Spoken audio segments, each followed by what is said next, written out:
Chapter 233. The Sutra Pavilion of the two Zen temples contained countless classics. It was made up of 16 floors, but there were still many books that could not be stored.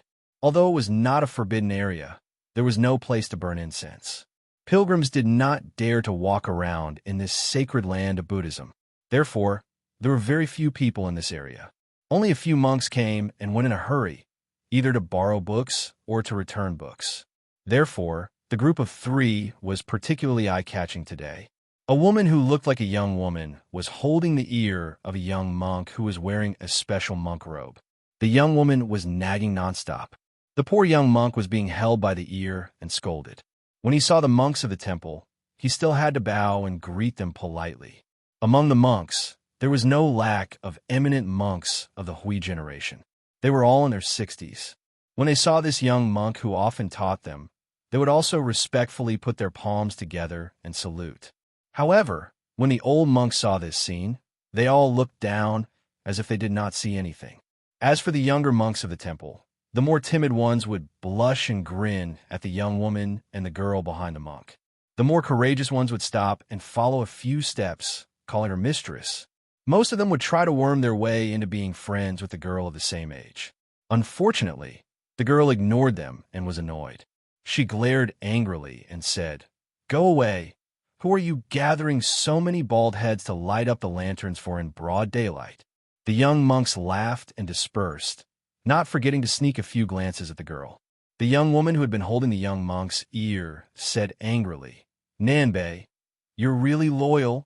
If I didn't ask my daughter to do it, how long would it take for you to give up your master? Tell me, why is your master hiding in the Sutra Pavilion? Which vixen at the foot of the mountain did he receive a love letter from this time?" The young monk, who had no choice but to tiptoe, said with a bitter face, "Mistress, I really didn't. Master is really studying the Buddhist scriptures. In the past few years, whenever the great abbot handed me a letter, I would quickly take the initiative to hand it over to mistress." The young woman laughed and said, "Bullsh asterisk T. Was it not intercepted by something first? You two little brats peeking at it? What's there to see? Isn't it just a roundabout way of expressing admiration, adoration, and yearning? These women don't even know how to be shy. They're actually flirting with a monk." These three were, of course, Miss East-West, the little monk Zun Nanbei, and the famous tigress of the two Zen temples. "Mother, you even married a monk.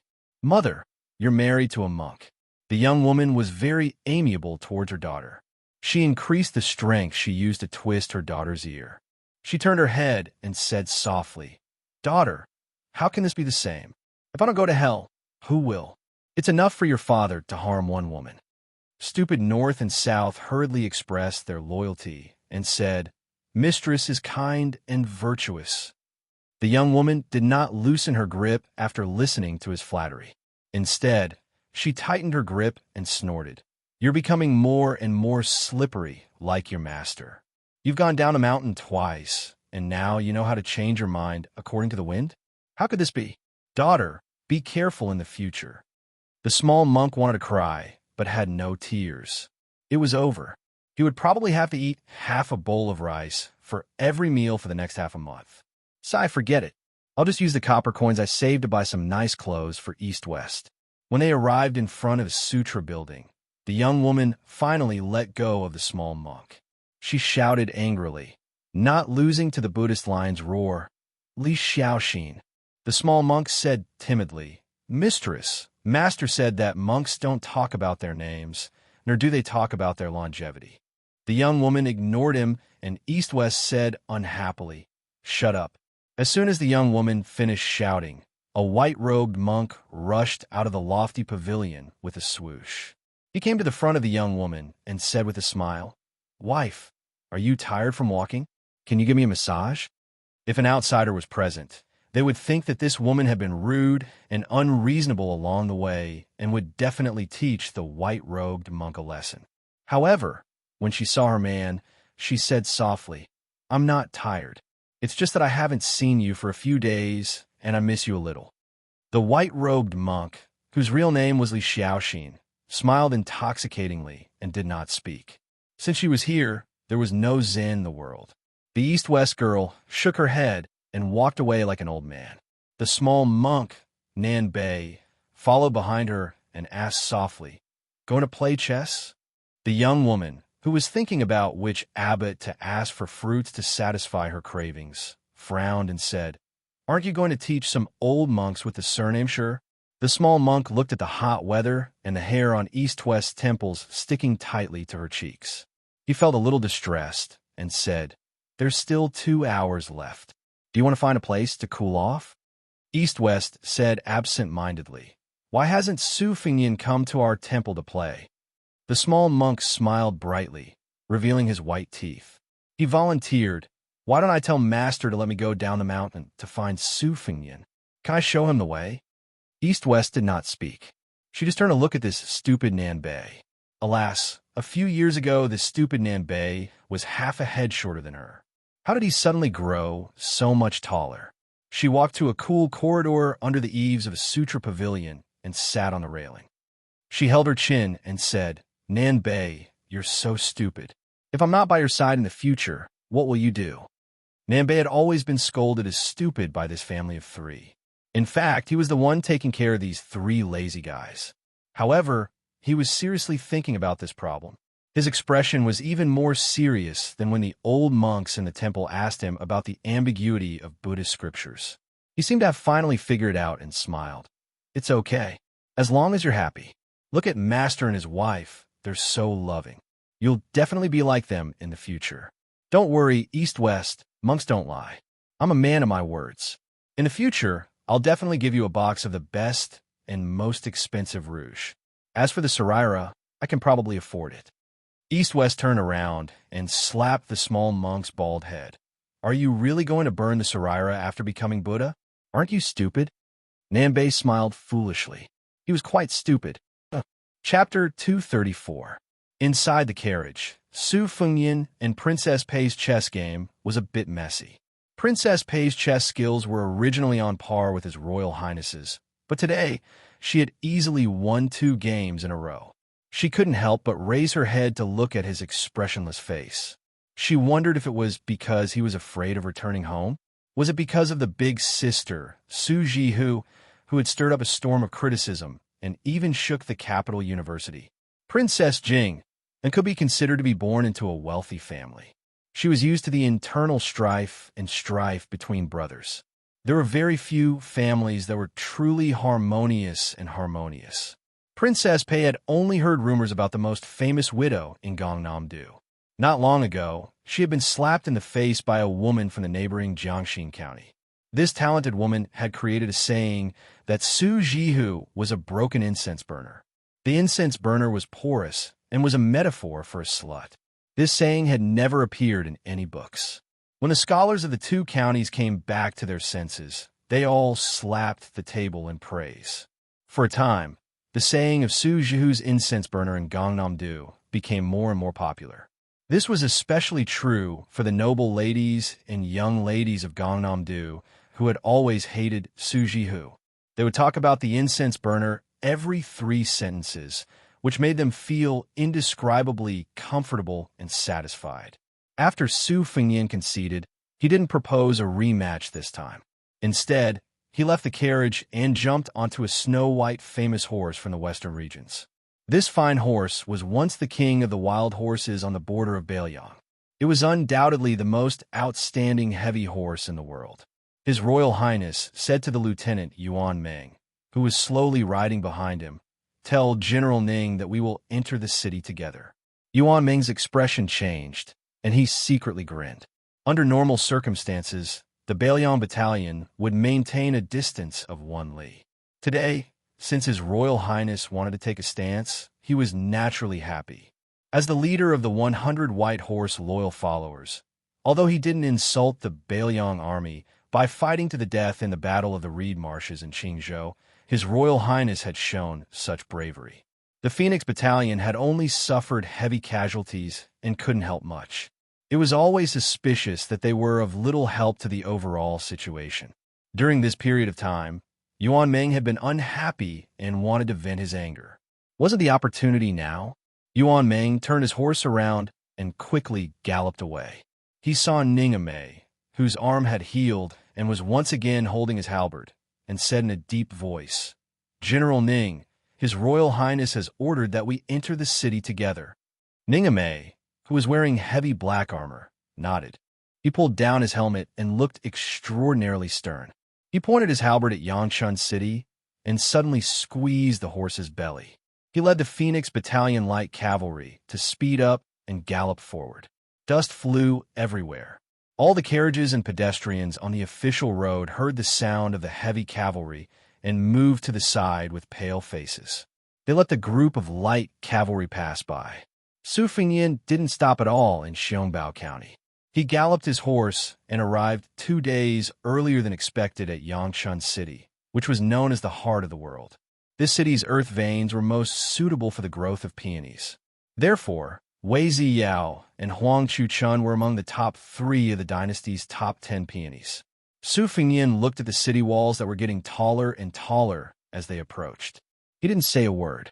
The guards at the city gate and the merchants and commoners who were using the road to enter the city all looked at this white-robed young master. Good heavens, this horse was extraordinary. Was it a heavenly horse?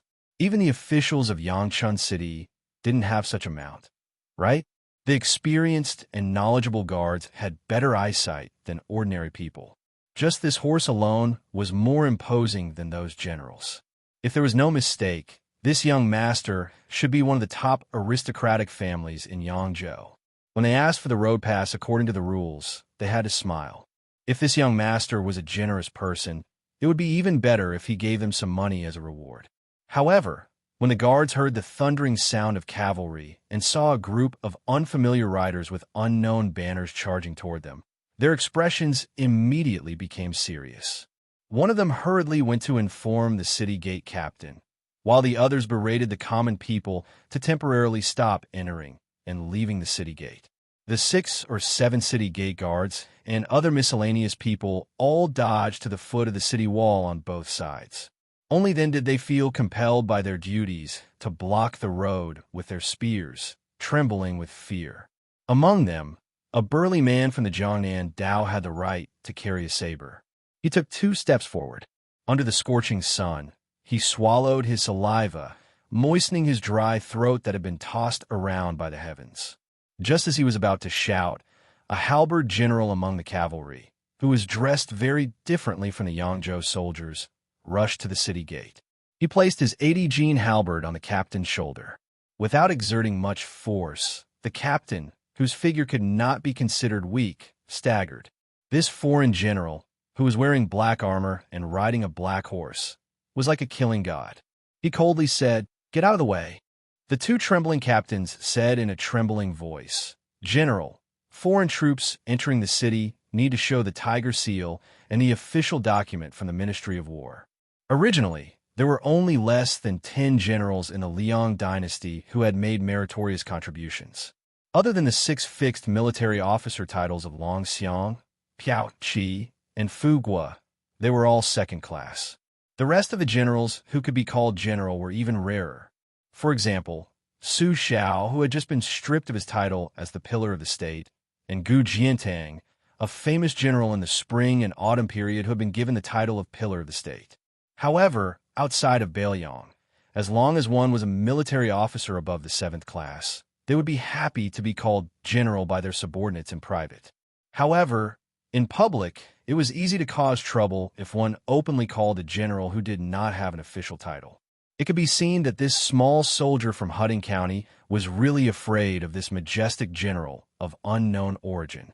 Damn, how could he not be afraid? This guy was holding a halberd. The dynasty claimed that there were millions of soldiers who dared to use a halberd. How many people dared to use a halberd? Su Fengyan raised his head and glanced at the 3 words, Yangchun City, written in seal script on the city wall. He pursed his lips and rushed in. Chapter 235.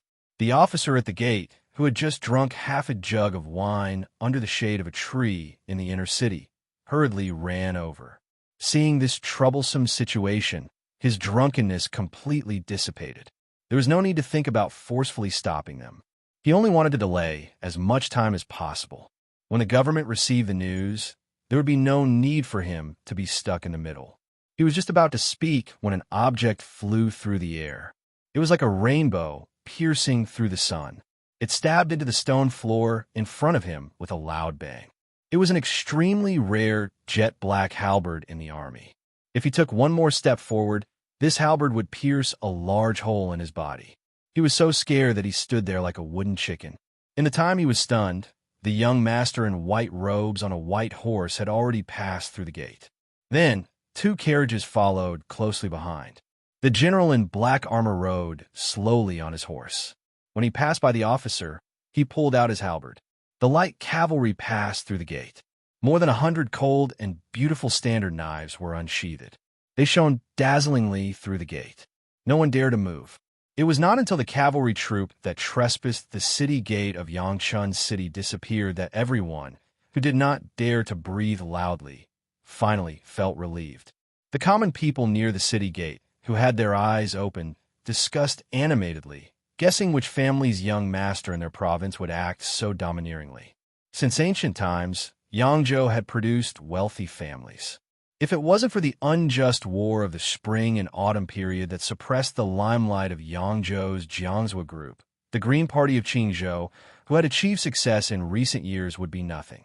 In Gangnam-do, there was the 8 Xianzhou song of the previous dynasty, the Hudding Liu family of the 4th generation of the 3 dukes of the 4th generation, the Boi Yuan family of the 4th generation, and the Gumu Su family of the 4th generation were all first-class families. After the country war led to the tragedy of 9 out of 10 families, these 4 families began to hide their strength and bide their time. However, Yangzhou, which was named after its great state, was far from what Qingzhou could compare to. Last year, there was a governor's son in Qingzhou who wanted to marry a crippled woman from the Yu family as his wife. He was rejected. The Yu family said that the governor's family was a poor family that didn't enter the ranks. If they married, what was the difference between the marrying animals? However, the county governor of Qing province, who had bitterly studied for a smooth career and became a high-ranking official of a region, was only resentful and did not refute this insult.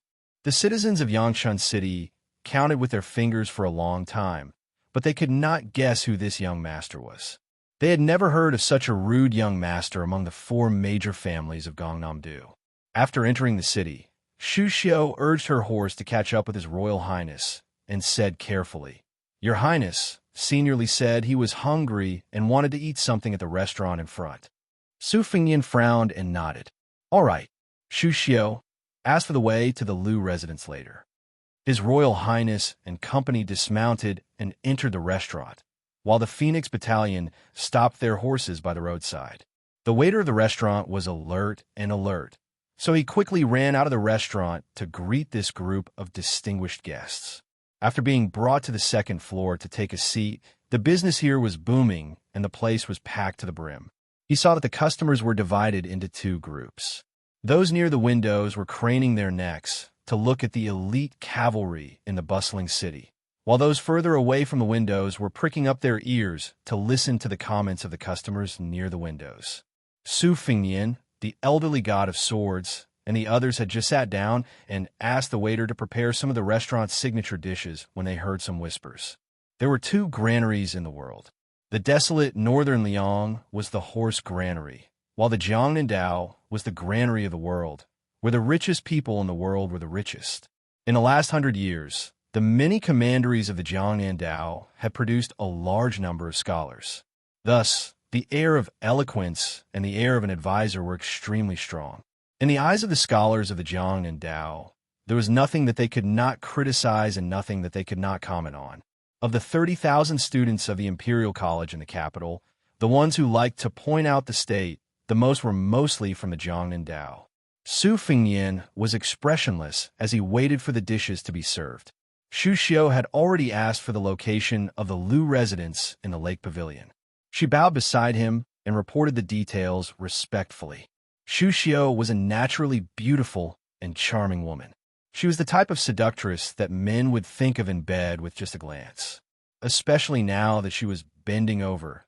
The view in front of her chest was very aggressive, like a pair of inverted bamboo shoots that were about to burst out of her clothes. In addition to Shu Xiao, Su Funyan also had Yu Wei, who was holding a white cat, and Princess Jian, whose face was covered by a veil but had a graceful figure. Such a feast for the eyes was rare in the world, and it made the diners on the second floor drool. They immediately had a strong desire to show off, as if they had taken an aphrodisiac. The voices on the second floor were much louder, as they only wanted to be remembered by these rare beauties. Not to mention getting intimate with them, just a few glances from them would be enough to make them ecstatic.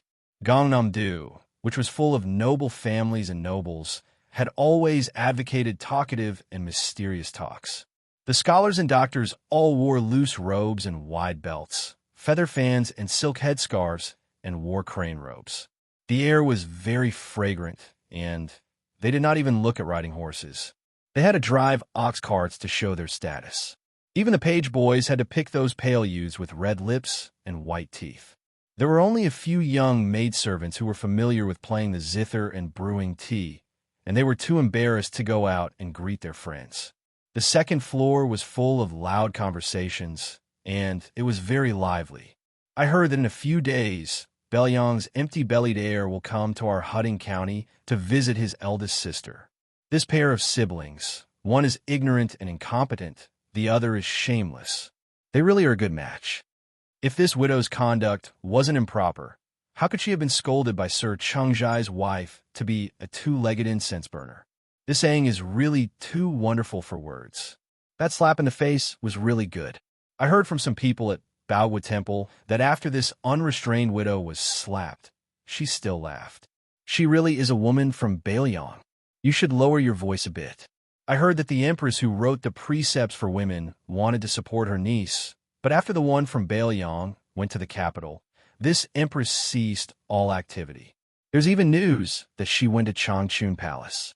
Humph, this world really makes me, a scholar, bitterly disappointed. No matter how much that boorish fellow covers the sky with one hand, how can he extend his hand to Gangnam-do? Wouldn't Grand Secretary Zhang chop off his claws? That's true. Grand Secretary, sir, is indeed amazing, a role model for all scholars under the heavens. Sir Qingzhai is a bit muddle-headed, but he doesn't neglect the greater good.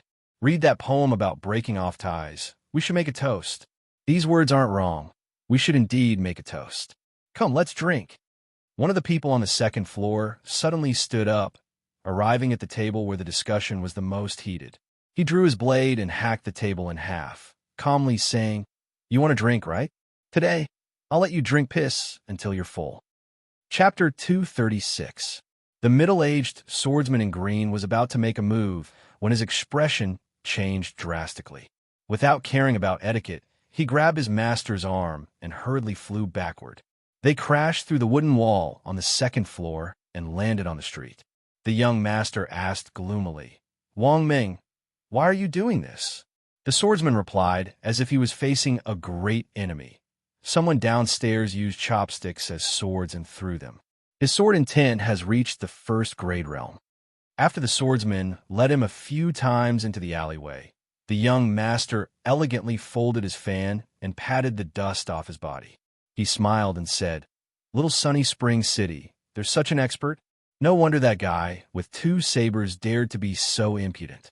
Wang Ming, what grade is the expert downstairs at?" The swordsman's expression turned ugly as he said, "Perhaps higher than the Vajra realm. He already has some hints of the Finger Xian realm."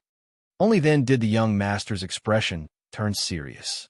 He snorted coldly and walked into the alleyway.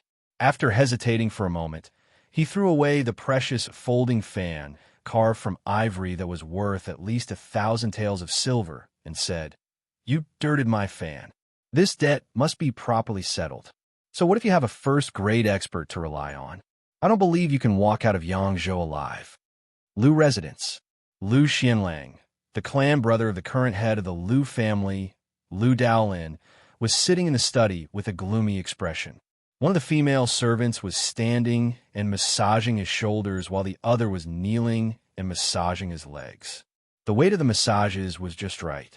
The 2 beautiful female servants were actually a pair of twin lotuses on a stalk. Individually, the 2 sisters were already bright and moving. When they were together, they were even more alluring. Lu Xianlang was a famous talker in Yangzhou. The Lu family had a total of 6 people in their generation. Compared to the other large families of the same rank in Yangzhou, they were not very luxuriant. However, the Lu family could be said to have produced many talents. When the previous emperor toured Jiangnan, he had personally praised them. It was clear that the Lu family was a shining jewel. With one word from the emperor, the Lu family was established as the leader of Yangzhou. The head of the family, Lu Daolin, was now the right chancellor of the capital's imperial college. Lu Xianlang oversaw Yangzhou, where the family's foundation was. Back then, he had a battle of words with the scholars at the White Horse Temple and convinced them. Then, he had a private visit to Jiangnan province with the old Grand Secretary on whether the 6 classics were history. The debate continued until the middle of the night. The debater who had confronted Lu Xianlang had not yet made a name for himself. Looking at it now, it was simply terrifying. Other than Huan Shu, who was now the left chancellor of the Imperial College, there was also the current Grand Secretary Zhang Julu. Lu Xuanlang's loftiness in the past could be seen. Now that he was old, although he could no longer do the open-minded behavior of spreading nudity and drinking wine in seclusion, he was still a half-saint scholar praised by everyone in Gangnam-do. However, what Lu Xianlang hated the most in his life was that he had married that widow. Not only had he caused the death of the son the family had placed high hopes on, he had also brought countless humiliation to the Lu family. In recent times, he had written letters to his brother, who had disregarded all opposition and strived to bring that wanton widow into the family, full of resentment and complaints.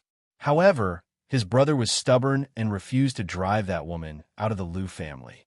Of the 4 major families in Yangzhou, the ranking was now Jiang Xinchuan, Bo Li Yuan, Hu Ting Lu, and Gumu Su. Originally, with the Lu family's wealth and power, they were firmly ranked second.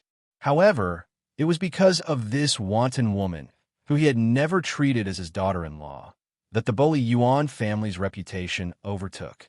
Now, the Crown Prince of Bailiang was coming to Yangzhou. Lu Xuanlang's resentment was mixed with the bitterness that was difficult to tell to others.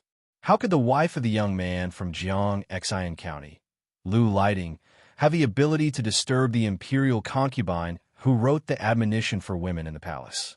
There was an arrangement that he did not know. His original intention was to endure the pain and remove the black sheep from the family.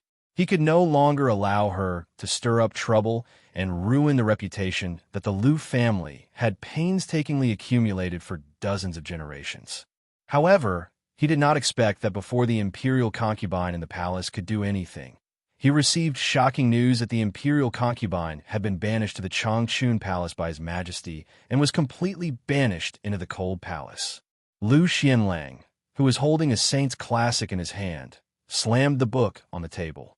The 2 maidservants were so frightened that their hands trembled and they could not help but increase their strength.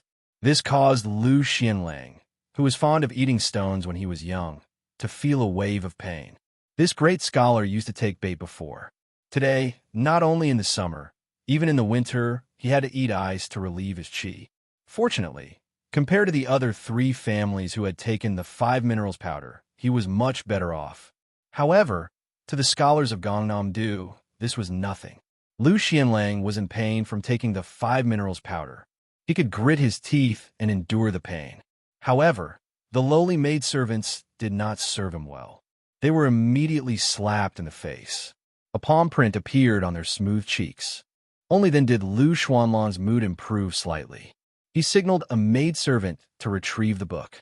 Holding in his hand, he coldly said, "Incense burner, what a fitting name." A cold snort came from the door. "If you knew this would happen, why did you do it in the first place?" The 2 maidservants' faces were as white as snow, contrasting with the red palm print. Lu Xianlang waved his hand impatiently. They quickly bowed their heads and left. They did not even dare to call out their honorifics. They just kept their mouths shut and left. This was because that person did not like them to talk. If they spoke, it would dirty her ears. At the door stood an old woman who was no longer in her prime. Her expression was cold and gloomy. She had a face that did not have any good fortune to speak of. She looked gloomy. The old woman said in a strange tone, "When I came here, I met that be asterisk tch. She even paid her respects to me. Lu Xianlang. Only you can pick such a virtuous daughter-in-law. What a blessing." Lu Xianlang coldly said, "The eldest brother is the father. What can I do?" The old woman sneered. Her voice was like that of a ghost. What an understatement. "My son was killed because of your lack of understanding of the big picture." Lu Xianlang angrily said, "Quan is still my son." The old woman sneered. "Lu Xianlang, you have a few sons. I only have Quan. Lu Xianlang dejectedly said, "I want to read." The old woman stared at the man who should have helped and respected each other. Her face was distorted. She turned around and said, "Lu Xianlang, don't forget who my father is. Back then, you did not stop that widow from entering our house. This time, if you dare to let that little bastard surnamed Su into our house, I will not let you off." Lu Xianlang waited for her to leave. He tore a Saint's classic in half and leaned against the chair, panting. The housekeeper hurried over and knocked on the door in a panic. He did not care about the usual etiquette. His lips were pale as he bent down and whispered a shocking news that shocked the whole city. After hearing it, Lu Xuanlang's expression was uncertain. His 10 fingers tightly grasped the chair. This famous scholar of Jiangnan, who had been praised by his late father for being calm in every major event, showed a hint of fear and muttered, "What should I do?" Chapter 237. For no reason, the Lu Manor closed the manor door in broad daylight. The servant girl nicknamed Qiao hurried back to the courtyard to tell the young lady this sensitive news. The most famous vixen widow in Gangnam-do was lying on the bed, reading a novel about scholars and beauties. However, compared to the first snow, it was unbearable to look at. After hearing Xiao Er's report, she was absent-minded. She thought it would take at least 2 or 3 days for her brother to arrive in Yangshan City. She did not care about the Lu Manor's little tricks. She was not stupid. The family that Lu Lighting of Jiangxin County belonged to was only a second-rate aristocratic family in Yangzhou. How could they enter the eyes of the imperial palace? The marriage alliance between the Hu Pavilion Lu and the other 3 aristocratic families was complicated. It cannot be said that they were bound together for good or ill, but it was true that they were bound together for good or ill. Without Lu Xuanlang's tacit approval, how could the imperial concubine from the palace be involved? Perhaps the mastermind behind the scenes was Lu Xianlang, the father-in-law in name. However, she was too lazy to care. No matter how Lu Qingquan died, she would have to take the blame for her husband's death.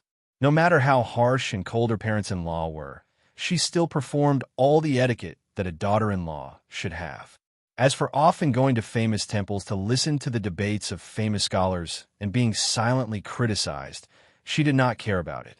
She liked to see those self-proclaimed distinguished scholars become as excited as if they had been injected with chicken blood when they saw her enter a banquet. Thus, when she was slapped in the face by the wife surnamed Lu at Baowu Temple, she only laughed. God knows who pitted who. After marrying far away to Jiangnan, she could be said to have seen through these scholars. Most of them had their eyes above their heads and relied on the shadow of their ancestors to not make progress. They rested on their past achievements. The officials from Gangnam-do, for example, were completely different from the remonstrants in the north. They liked to pick on trivial matters to make life difficult for the emperor. They were not afraid of being flogged by the court and were not afraid of being publicly humiliated. From time to time, they would make a scene of remonstrating to death. It felt like they were afraid that the emperor would not be angry or annoyed. They scrupulously adhered to orthodoxy and were loyal to the law to the point of being paranoid. It was no wonder that many scholars said that officials from Gangnam-do were the most like officials. However, the Jiangnan Dao had indeed produced a small group of rather formidable characters. They were well versed in politics, and their methods were well practiced. They were able to govern the world and help the people. However, these civil and military officials who held authority in their hands had all left the Jiangnan Dao, like carps leaping over the Dragon Gate, and were never willing to return. They were not keen on talking about the profound, But no one could deny that it was these important officials who had truly propped up the Jiangnan to flourish. If it was up to her, Lu Daolin, the head of the Lu family, who controlled half of the Imperial College, was one of them. The Minister of Personnel, Yu Lian, and the General of Dragon, Su Gong, were also one of them. As for Lu Xianlang and a large group of so-called famous scholars who were renowned in both the north and south of the Yangtze River, they lacked a lot of perspective. These old fellows only focused on the rise and fall of their clan status. If they rose, they would be wild with joy. If they fell, it would be as if they had lost their parents. In their eyes, the martial artists who had made great contributions to the dynasty during the Spring and Autumn War were just crude and barbaric generals. When they said that they were a family of generals, they were far more derogatory than praising. In Gangnam-do, they were especially disliked. If she was just an ordinary daughter of a family of generals, her spine would have been broken by the moral gentleman. Fortunately, who was she? She was the eldest daughter of the butcher, Su Xiao. The servant girl who loved her the most asked softly with a face full of anticipation, "Miss, when will His Royal Highness arrive at our Yangchun city?" The widow, Su Jihu, used a finger to scratch the little girl's beautiful face and teased, "Pinch your fingers and count. How many times have you asked in the past 2 days? Have you asked 10 times? The little girl blushed and said, "This servant is hoping that His Highness will help Miss vent her anger. Lu Lighting and that shrew are really too hateful." Su Jihu threw the book away and stretched.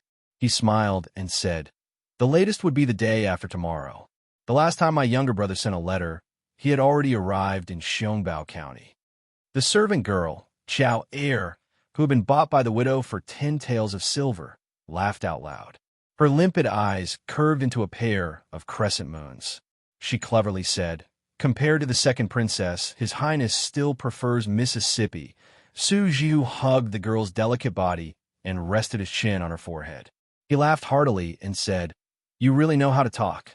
Outside the Lu mansion, the second housekeeper, who had just understood what Lu Xianlang meant, gave a look to the gatekeeper, whose status in Huding County was comparable to that of sixth-rank official.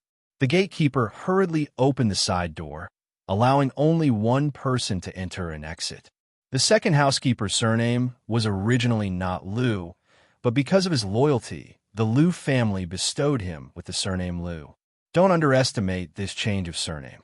In the era where the well-dressed gentry looked at the children of poor families as if they were dogs, it was already a great honor. The second housekeeper's name was now Lu Danyang.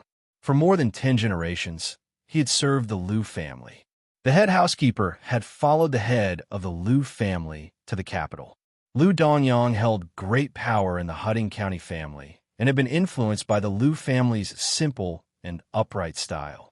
He liked to step on wooden poles and wear crane cloaks with large sleeves and heavy snow. He claimed that in his life, he liked to wear cold clothes, drink cold food, and sleep cold. Therefore, the Huding County gave him the elegant title of Mr. Forhan. He walked out of the side door alone and saw a group of 45 elite light cavalry escorting the carriage. "You can give me the name card. I'll visit again when I have time." Captain Yuan Meng's face was gloomy, but he couldn't act rashly. His Royal Highness wasn't present, and after all, His Highness's closest daughter, Commandery Princess Chong, was living here. As for the Lu family status in Gangnam-do and how powerful they were, would he care about these foul things? Probably seeing through the awkward situation of these Bailiang barbarians, the second housekeeper, Lu Danyang, with the deep foundation of the Linlang Lu family, suddenly woke up from the shock when he first heard about the bloody deeds of these people. He was no longer afraid and sneered in his heart.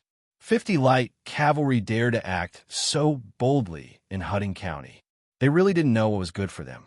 What kind of scholars were those unlucky scholars whose blood spilled on the scene in the restaurant? They were nothing more than low-class people in Huding County. At most, they were the descendants of the Jian men or the officialdom. They were thousands of miles away from becoming a scholar. Did they really think that they could be domineering in Huding County by killing a few low-class people? They had to lower their heads and beg the Lu mansion to bribe them. How could this group of barbarians be qualified to enter the Lu mansion. In the carriage, Princess Jing and Pei Nanwei had been lifting the curtain and watching from aside. They were sitting on top of the mountain and watching the tigers fight with relish. Chapter 238. After Su Xiao, Gu Jiantang, and a few other vassals toppled the 10 great clans of the spring and autumn period, the Liang dynasty vaguely formed 3 major clans. Gangnam-do was one of them. After the Liang dynasty destroyed the 8 kingdoms, it ordered a portion of the clans of the 8 kingdoms to move to the capital and form another group through marriage. There were also some clans who took the initiative to move north in the past 20 years. During the reign of Hong Jia, it was the most frequent. There were no less than 300,000 people. Thus, it was called the Gangnam-do northward migration. Most of them chose Gangnam-do, which was rich and far from the capital. This undoubtedly strengthened the strength of the 4 clans of Yangzhou. Under the influence of the current master, Lu Daolin, the number of talents the Lu clan absorbed was second only to the Yu clan. Naturally, the Lu clan had its own pride and confidence. If the guy who dared to stab a general of Qingzhou to death in front of Zhao Hong was here, there would be nothing to see in this undercurrent. Without a doubt, he would lead these brave and fearless White Horse soldiers to crush them. But since he went to Jiangxin County, it would be interesting. If the Huding County government had a powerful general who did not fear the Bailiang army, it would be even more lively and interesting. Thinking of this, Princess Pei finally revealed a long-lost smile. Jiang and I, who was sitting in the same carriage, was dazed. This sister was really beautiful. The old god of swords, Li Chungang, lazily leaned against the carriage door and dozed off. He had made up his mind not to get involved in such family matters. At some point, Yu Yuwei stepped out of the carriage. Holding the white cat, Wu Mainyang, she stood at the bottom of the steps. She looked at the second housekeeper who had pretended to be someone else and said calmly, "Open the middle gate." Lu Danyang sneered and pointed at the sign. Yu Yuwei turned her head to Yuan Ming, sitting on a warhorse, and said calmly, "Field Officer Yuan, the Lu clan of Huding County treated us with respect. Of course, we have to return the favor." Yuan Ming was puzzled. First of all, he was not clear about the relationship between His Highness and this beautiful courtesan. Since she was qualified to accompany His Highness out of Bailiang, she could not be too bad. Only an idiot would treat her as a famous courtesan. Secondly, the way she returned the gift was very particular. Therefore, he looked at the courtesan who had always given people a feeling of weakness and waited for her to continue. If she only told the Phoenix Battalion to turn around and leave, he would definitely look down on her. Unexpectedly, Yu Yuwei sneered and said, "Stab this blind servant to death." Earlier, His Highness said that after killing him, the corpse must be left at the door. Now, it seems that there is no need to waste energy. We are only here to see Princess Chong. When the time comes, if Princess Chong says that it is not suitable without the main door, the Lu Manor can just install it. If Princess Chong doesn't agree, then kill whoever dares to make a move. Yuan Ming laughed heartily and cupped his fists as a sign of respect. Then, he turned his head and said in a deep voice, "Draw your blade and return the gesture." Yu Yuwei hugged the charmingly naive white cat and turned to walk back to the carriage. The red-faced second steward was left behind, so angry that he couldn't speak. When he saw the Bailiang cavalry draw their blades, the fear that had just disappeared once again enveloped his body. Especially when he saw the fierce lieutenant jump up the steps. He was so scared that he immediately turned around and tried to run through the side door to ask for help. However, a person could not outrun a horse, let alone a Bailiang warhorse. When second steward Lu Dongyang stepped through the door, Yuan Ming's blade hacked down. He fell into a pool of blood and crawled forward with difficulty. This scene caused some of the servants in the manor to cry out in shock. Yuan Ming dismounted his horse and gave this Sir Sahan a heavy stab. Then he grabbed a leg and threw him out of the side door. His Royal Highness had told him before leaving that the corpse should be left at the door. Yuan Ming did not pay any attention to the Lu Manor servants who had scattered like birds and beasts. He stood at the door and gave the order, "Tear down the middle door." Princess Pei was stunned. She looked at Yu Wei, whose words and actions had always been as gentle as water, and was somewhat stunned. Jiangxin County, Lu Manor. The Lu Manor was considered a family with good roots in Yangzhou. However, the nobles were also divided into different ranks. Compared to the four great clans, the difference was like heaven and earth. Lu Lighting, nicknamed Mr. Chengjai, was currently comforting his wife. He was famous in Gangnam-do for his culinary skills. During this period of time, he did not care about the old adage that a gentleman should stay away from the kitchen. Almost every day, he personally cooked for his wife and racked his brains to please her. Lu Lighting was tall and slender. In Gangnam-do, he was like a crane in a flock of chickens. He had an elegant appearance and was born into a noble family. This kind of man was naturally not lacking in romance. A few years ago, when he first met the widow at the White Horse Temple, he was attracted to her. So what if she was a widow? She was the eldest daughter of that butcher and looked so foxy and delicious. It seemed like water could be pinched out with a light pinch. However, although she had a bad reputation and it seemed like anyone would climb into her bed for a night of pleasure, Lu Lighting, who was a womanizer, knew that this beautiful woman had a very cold temperament. This aroused Mr. Chengjai's infinite desire to win. He tried his best to please her and could not wait to serve her like an empress. A few days ago, she finally relented. When they were admiring the peonies at Baoguo Temple, she said that if he dared to divorce his wife, she would consider it. When Lu Lighting thought about it, he broke out in a cold sweat. How could he have been bewitched? He could not see through her cold temperament. This widow was clearly waiting to watch a show. Therefore, after he stirred up a big mess, his wife somehow got involved with a favored concubine in the palace. He could no longer care about his scholarly demeanor and face. He immediately wrote a poem to break off relations and threw it outside the Lu Manor. Fortunately, the widow's reputation had long been ruined. Who would stand on her side? Otherwise, the Lu Manor would not have remained silent and allowed him to splash dirty water. When Lu Lighting thought of this, he secretly rejoiced. It was a blessing in disguise. If she was not a widow who should be drowned in a pig cage, how could he know that his wife's family had incense burning in the imperial palace in the capital? This was something that could be heard all the way to the heavens. Lu Lighting rubbed his wife's shoulders and carefully asked with a smile, "Wife, why has there been no movement in the palace recently? Why hasn't that concubine sent an edict to Gangnam-do?" Wife Lu put on an indifferent attitude, but in reality, she could only pretend to be mysterious. Not to mention her, at first, even her family didn't know how to make the empress, who wrote the admonition for women, angry. Her father read by the light of a lamp and flipped through the family tree before he vaguely found a very faint relationship. As for why the thunder was loud but the rain was small, suddenly there was no sound. With her family background, how could she know the truth? As for her husband by her side, how could she not know the fishy smell that could not be brought to light? However, since she was married, she could only vent all her anger on that one widow. In her opinion, that slap was not wrong at all. This kind of immoral widow, who always wanted to seduce men from other families, should be paraded through the streets. It was fine for a man to have 3 wives and 4 concubines, but could it be that you, a widow, wanted to have 3,000 male companions? She was afraid that her husband would continue to pester her about the concubine in the palace, so she could only coldly say, "It's late. Go to sleep." Lu Lighting glanced at his wife's appearance and silently lamented in his heart. She really could not be compared to the heavenly beauty widow Sue.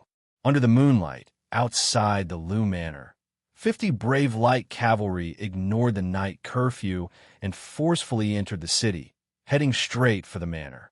The young master in the lead, wearing a white robe and riding a white horse, did not stop his horse. He urged his horse forward and pulled on the reins. The horse's hooves smashed down on the Lu Manor's central gate and stomped on it. After the horse stepped on the central gate, he urged his horse forward into the Lu Manor. Chapter 239. The middle gate of a slightly larger mansion would not be opened often, especially for the Lu family, which had deep roots in the present age. Not every guest would open the middle gate. not to mention the county chief of Huding County. Even the governor of Yangzhou and other officials of the border might not have the qualification and honor to do so. The door could be said to be the face of a family. The Liu family was full of hidden dragons and crouching tigers. There were hundreds of officials, advisors, and servants. Although they had just sent the housekeeper, Liu Dongyang, to send away the group of people on the street, many people were secretly observing every move here.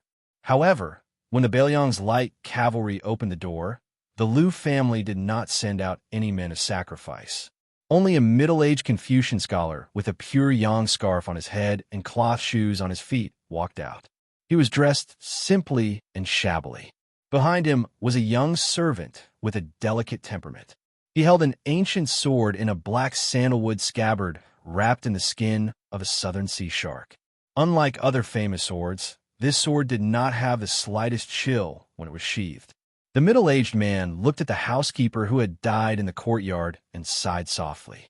The door had been opened in an uproar. Lieutenant Yuan Meng and the Confucian scholar in the courtyard looked at each other. The middle-aged man from the Liu family bowed slightly and said indifferently, "Today, the Liu family did not treat guests well.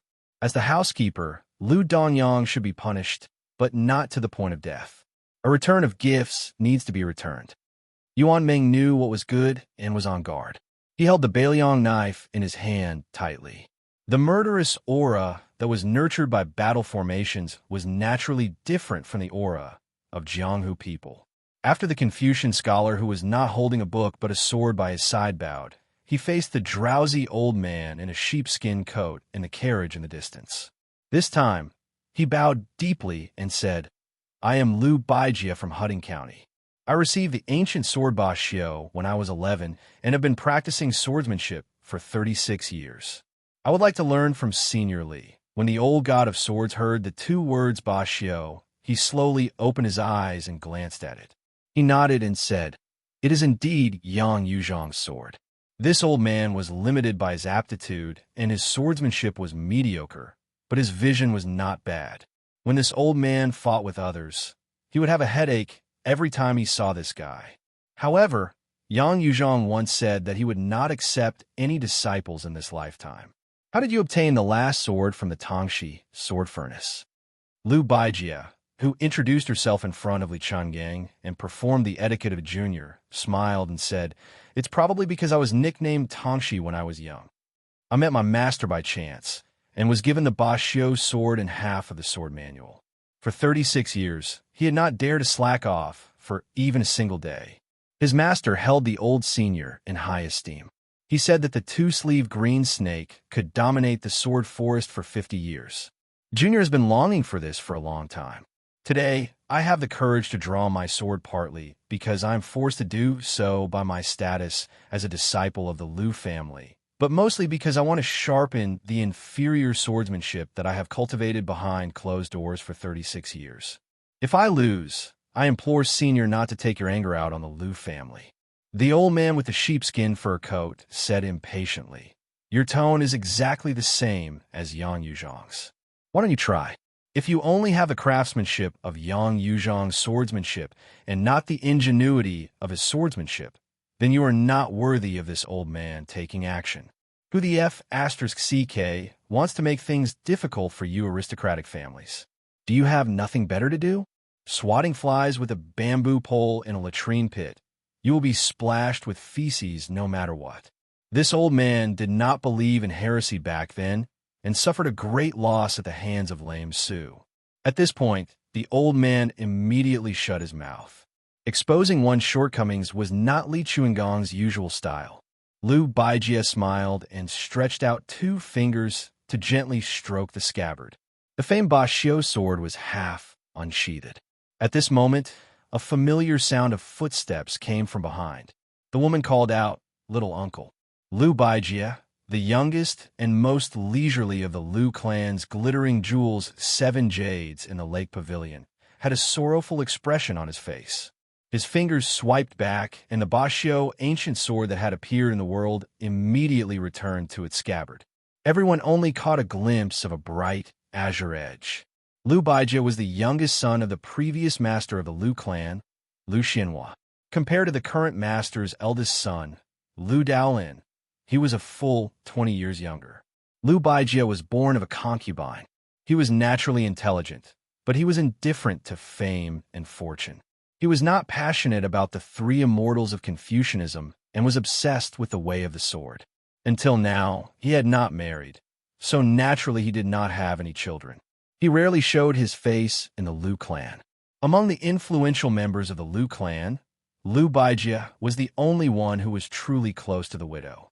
He, who did not have any children, largely regarded Su Jihu as half a daughter. If he had not secretly stifled the signs of many disasters, the Lu clan would have long been in chaos. Not to mention others. The woman whose father was the master of the Su clan had done too many dirty deeds. But he was apprehensive about her identity as his sister-in-law and felt the pain of losing a child. Otherwise, Lu Baijie would not have allowed such a scandal to happen in the Lu clan. After such a big event as the removal of the center gate, which was enough to shock Yangzhou, Su Jihu, no matter how much he was restrained in the Lu clan, still received the news immediately. Only then did he confirm that his younger brother had arrived in Yangchun City. Other than him, who else could have done such a shocking thing? How could Su Jihu bear to blame him? However, the Lu clan was still her home in name. It would not be good to make things too tense, especially when her father-in-law, Lu Xianlang, was willing to do anything for the sake of his reputation. Which famous person would not cherish their reputation? She giggled at Lu Baijie and called out "little uncle" in a coquettish manner. In return, she received a helpless expression. Su Jihu did not exchange pleasantries with the few elders in the Lu clan who were easy to talk to. She ran out of the main door. All the valiant light cavalry dismounted and knelt on one knee, respectfully saying, "Beiliang's Phoenix Battalion pays respect to Princess Chong." Su Jihu ignored them. Looking left and right, she did not see her younger brother's gentle, smiling face that she had always dreamed of. She was immediately disappointed. The maidservant, Blue Bird, could already walk with difficulty, but her complexion was still unsightly. Just as she was about to kneel, Su Jihu, who revealed a frightened expression but quickly concealed it, stepped forward to support her. Biting her lips, she asked in a low voice, "Where is Feng Yin?" Bluebird replied softly, "His Highness went to Jiangxin County. He said he would rush back to Yangchun City overnight." Su Jihu stamped her foot. Her eyes were red as she muttered, "That idiot." She took a deep breath and said rather majestically, "Follow me into the Lu clan residence." If Lu Baijie, who was of the same generation as Lu Daolin and Lu Xianlang, did not stop her, who would dare to? Lu Baijie's illustrious identity as the son of a powerful family was there, but his other identity was even more intimidating. There was a special sword review that listed Lu Baijie of Huding County in Yangzhou. The review said that Lu Tongxi's swordsmanship was upright and vast. Although the name of the sword contained the word tyrannical, it was fully deserving of being called the Sword of the King. The Lu clan residence's courtyard was deep and was a typical Jiangnan garden style. The size of the courtyard was not as large as the other three clan residences. However, the Sincerity Garden, which had hosted 6 emperors, was the most famous. The lake and rockery in the garden were created by the chief stone folding master. One mountain, one peak, exuding vitality. Every stone, every seam was properly accounted for. It was praised by the late emperor as being unique in Jiangnan. It should be known that the gardens in Jiangnan were the best in the world. One could see the ingenuity of the Sincerity Garden. Su Jihu personally led the way. Along the way, he briefly and comprehensively explained the essence of the garden structure to Yu Wei. Lu Baijie and the sword attendant were at the back. Coincidentally, Li Chungang, Jiang Ni, and Princess Jing were at the back. Lu Baijie, who had not used her sword today, asked the old god of swords about some doubts in the art of swordsmanship. The old man had some good karma with half of the younger generation, Yang Yuzhong, so he did not put on airs. Although Lu Baijie's character was a typical aristocratic family, in the end, she was like the sword. She was not old-fashioned and constrained.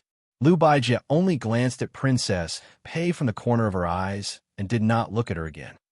Chapter 240. Su Jihu lived in the freehand garden in the northwest corner.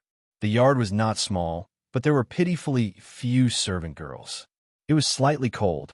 The Phoenix Battalion, including Yuan Ming, were arranged to live in 2 yards not far from each other. At the gate of the yard, Lu Baijie bowed again before leaving.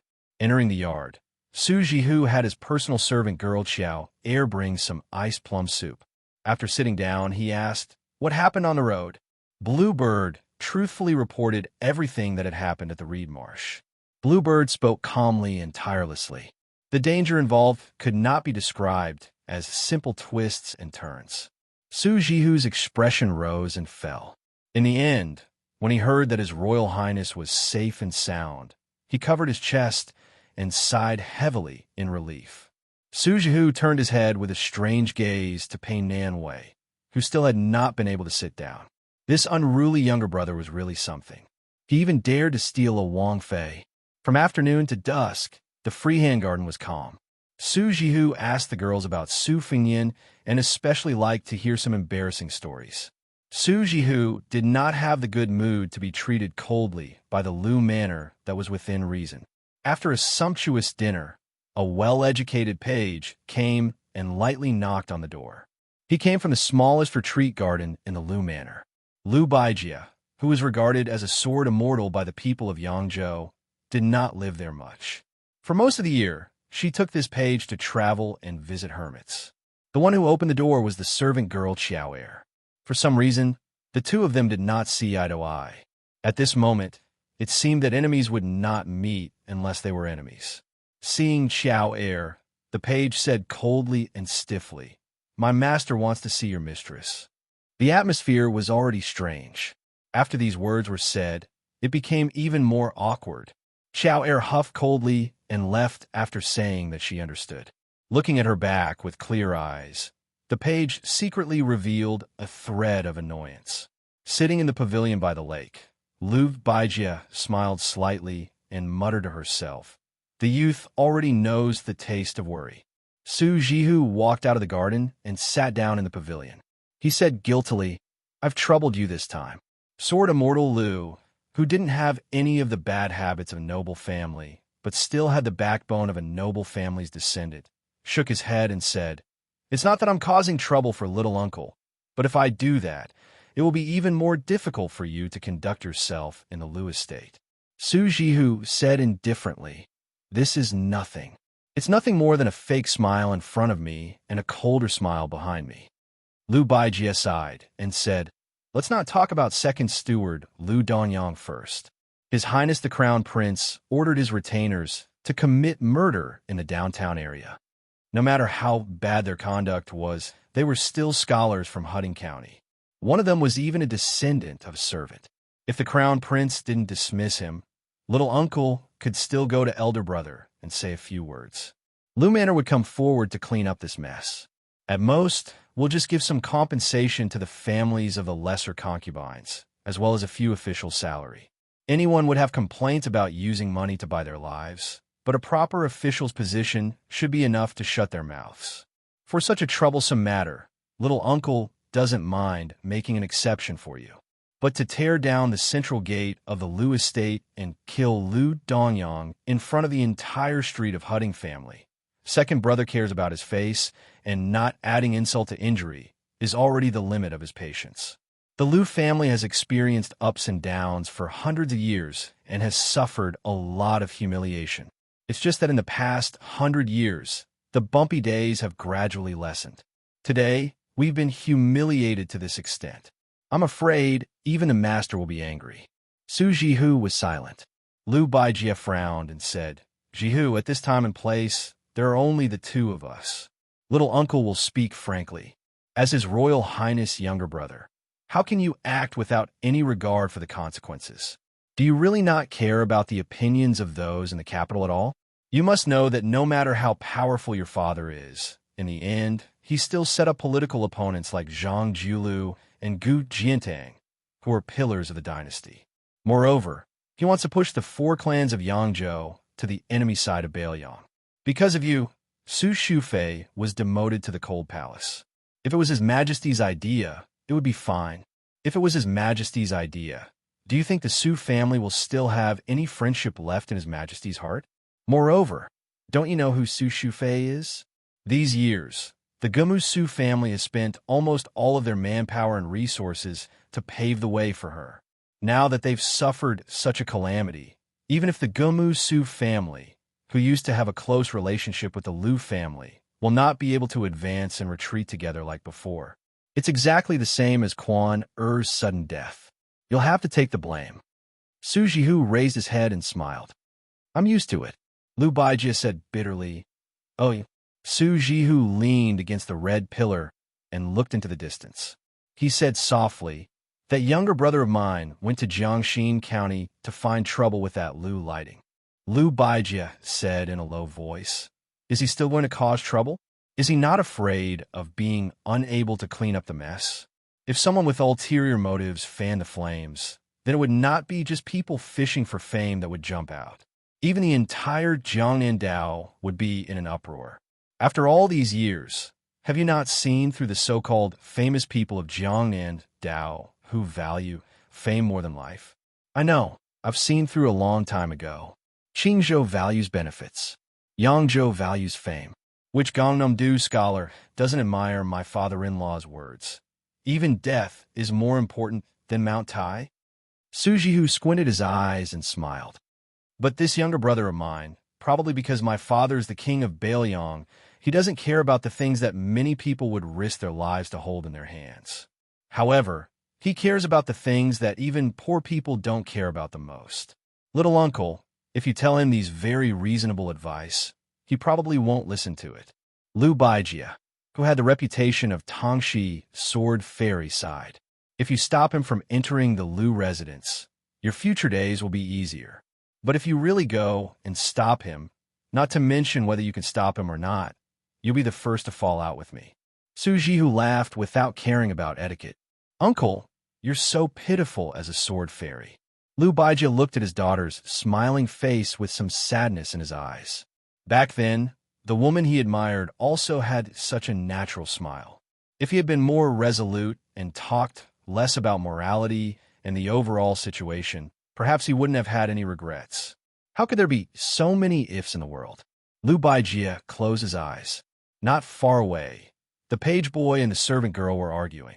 Would these two children also understand the unusualness of thinking it was normal at the time, many years later? After Liu Baijia left, Su Jihu sat in the pavilion and waited until late at night. When His Royal Highness appeared outside the Liu residence, the white horse was dragging a cold corpse that had long been badly mutilated. Obviously, it had been dragged all the way from Jiangxin County to Huding County. Although Liu Baijia, who was guarding the door, had expected this, he still felt extremely shocked when he saw this scene. After Su Fengyan dismounted, he raised his head to look at Liu Baijia. Because of his elder sister, Su Jihu, he didn't have any ill feelings toward this Tangxi sword fairy. He only saw Liu Baijia put one hand on the hilt of her sword and supported it with a Basho ancient sword. Su Fengyan said expressionlessly, "Is Mr. Tangxi trying to sell me some benevolence and righteousness?" Liu Baijia snorted coldly and turned to leave. In addition to shock, he was also puzzled. How did the Crown Prince of Bailiang get so seriously injured? Su Jihu ran all the way, leaving the servant girl Qiao Er far behind. She rushed out of the Liu residence's gate and stopped very close. She smiled and said, "Ah, we've caused trouble again." She didn't notice that Su Fengyan's back was dripping with blood. When the horse dragged the corpse through the city gate, the assassin, like a gecko, stuck to the ceiling of the cave, waiting for an opportunity, struck and almost shattered his spine. But Su Fengyan just stared at her with red eyes and said softly, "Sister, let's go home, okay?" Chapter 241. In the Free Will Garden, Su Jihu's private room was filled with the stench of blood. Even the 3 purple smoked sandalwood furnaces that had been added with high-grade ambergris biscuits could not conceal the smell.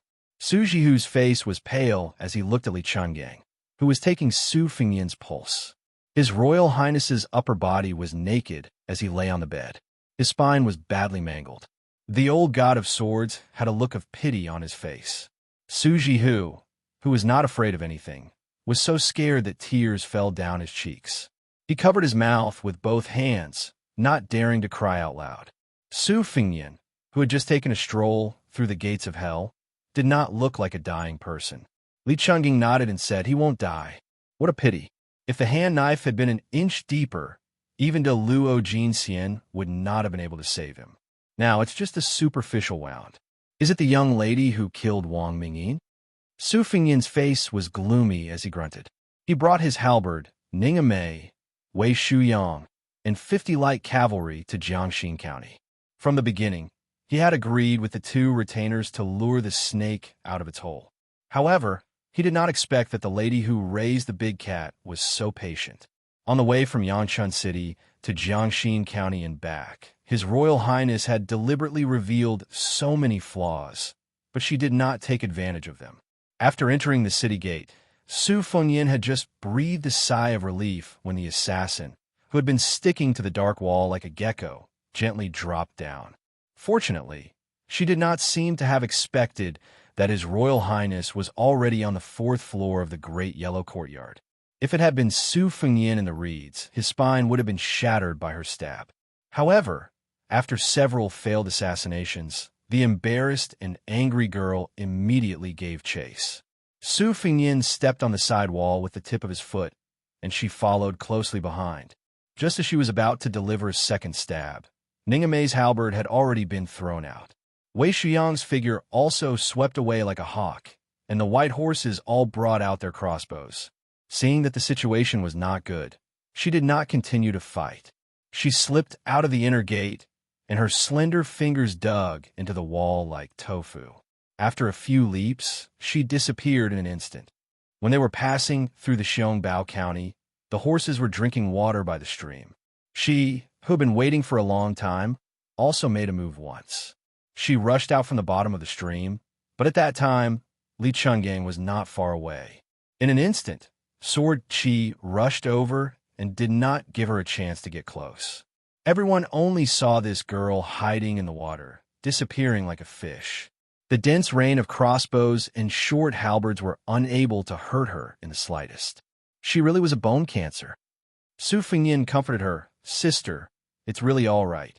Su Jihu, who had put down the huge stone in her heart, wiped her tears and smiled. "Ha!" She fiercely slapped him on the butt. It's all right, it's all right. With your conduct, how can I sleep in the same bed as you and whisper to each other at night?" Li Chuangong's expression was strange. He originally wanted to tease her, but after thinking about it, he gave up. With Su Fengyan's narrow-mindedness, he would not dare to be angry with him. Perhaps he would vent his anger on Jiang Mi's head. Damn, everything has its vanquisher. This old man also had a day like this. There was no justice in the world. He reluctantly got up and left the fragrant boudoir. In the room, Bluebird and the servant girl Chow Air also tactfully left. Only this pair of siblings who had been close since childhood remained. Although it was an external injury, the flesh was torn open and it was not good. Su Fengyan was just about to take a break when he felt that something was wrong. He was both helpless and resentful. "Sister, why did you take off my pants? There's no injury there." Su Jihu did not have the perception and arrogance of an older sister. She sweetly said, "Fengyan, I'm not at ease. It's better to take a look. There are no outsiders here. Why are you blushing?" Su Fengyan reached out to protect his belt. He turned his head and angrily said, "Sister, how old are you already? Don't be so shameless, okay?" Su Jihu pretended to have a face full of hidden bitterness. If it was someone with a shallow cultivation, like those famous scholars in Gangnam-do, they would have lost their souls. But Su Fengyan had been with this older sister for many years. How could he not know her tricks? He didn't dare to loosen his grip at all, fearing that she would succeed. The siblings were in a stalemate. Su Fengyan begged for mercy. "Sister, I'm begging you, okay? No one takes advantage of the situation and torments the injured like you." Su Jihu resentfully withdrew her hand. But she did not forget to slap His Royal Highness's butt again. She chuckled and said, "Oh, very perky. It's good to practice the blade. This physique is very good. When your injury is healed, the fertile water should not be left to outsiders. You have to let me have some fun. Su Fingyan had a headache and said, "If you continue like this, I'll go to my second sister's place tomorrow." Su Jihu leaned over, her charming face close to His Royal Highness. Her breath smelled like orchids. She snorted and said, "You heartless fellow, tell me, who in the family doted on you the most? Who wet the bed when you were young? And who secretly washed your quilt? Now you're turning your back on me?" Su Fingyan turned his head to look at this dignified and virtuous face. It was difficult for outsiders to see it. He said softly, "Sister, why don't you come home with me?"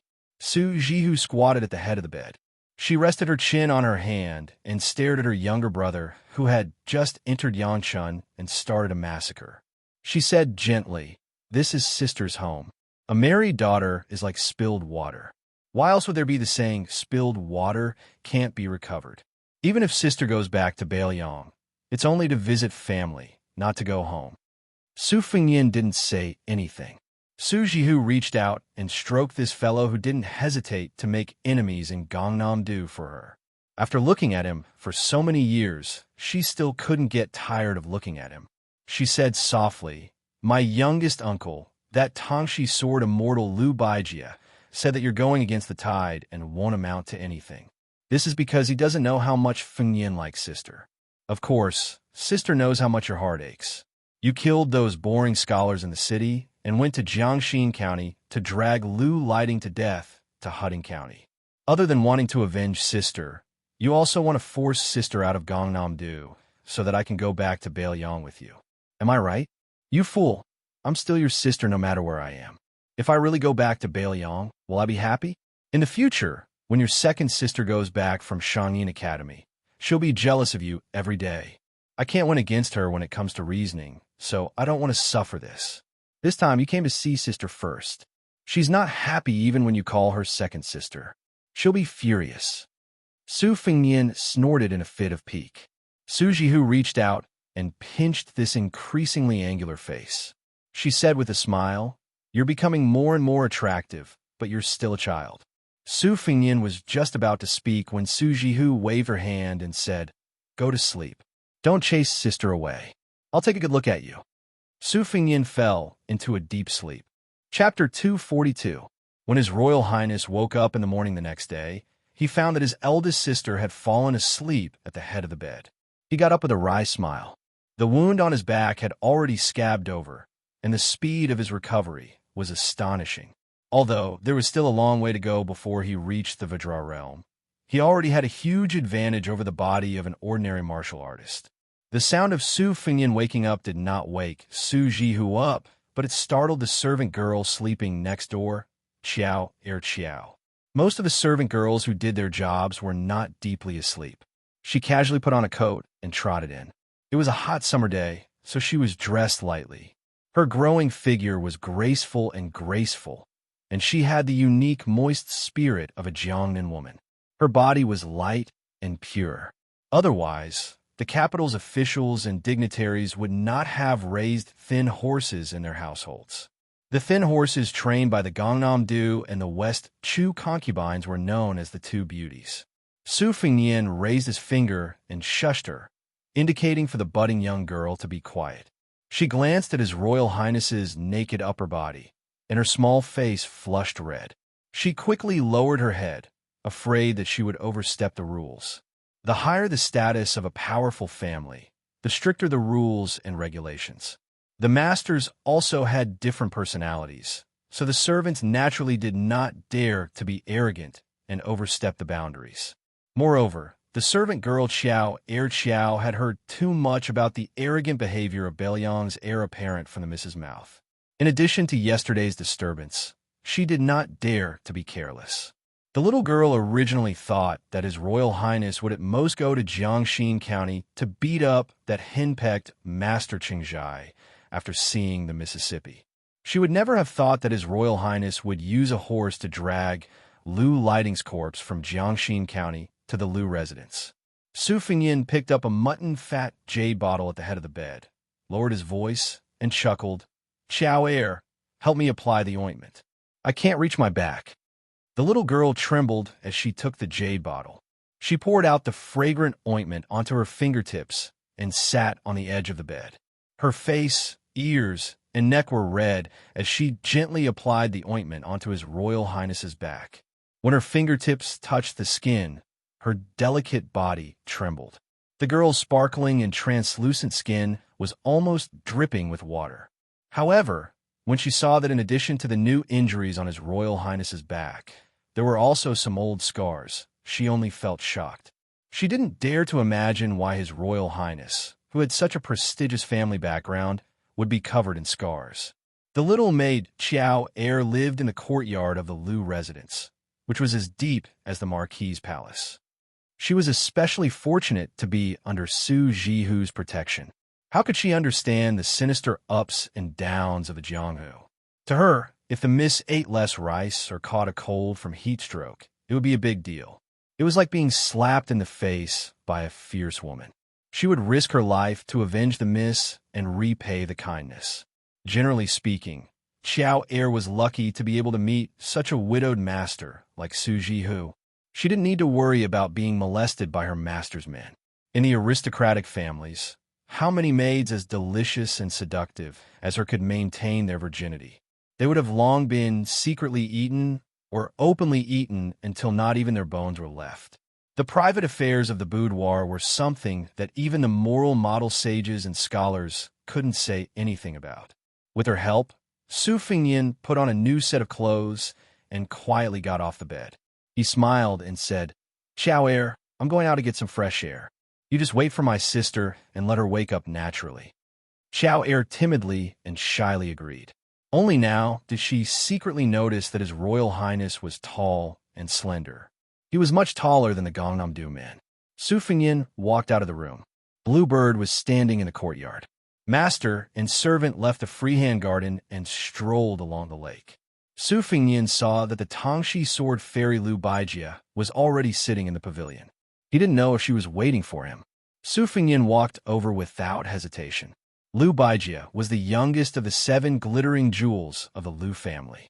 Because he had never married and had children, he did not leave the family and lived in Retreat Garden. Because the head of the family, Lu Daolin, held the position of the Right Chancellor of the Imperial College in the capital, all the affairs in the Lu residence were usually handled by Lu Xianlang. Tang Shi Sword Immortal usually did not care about worldly affairs.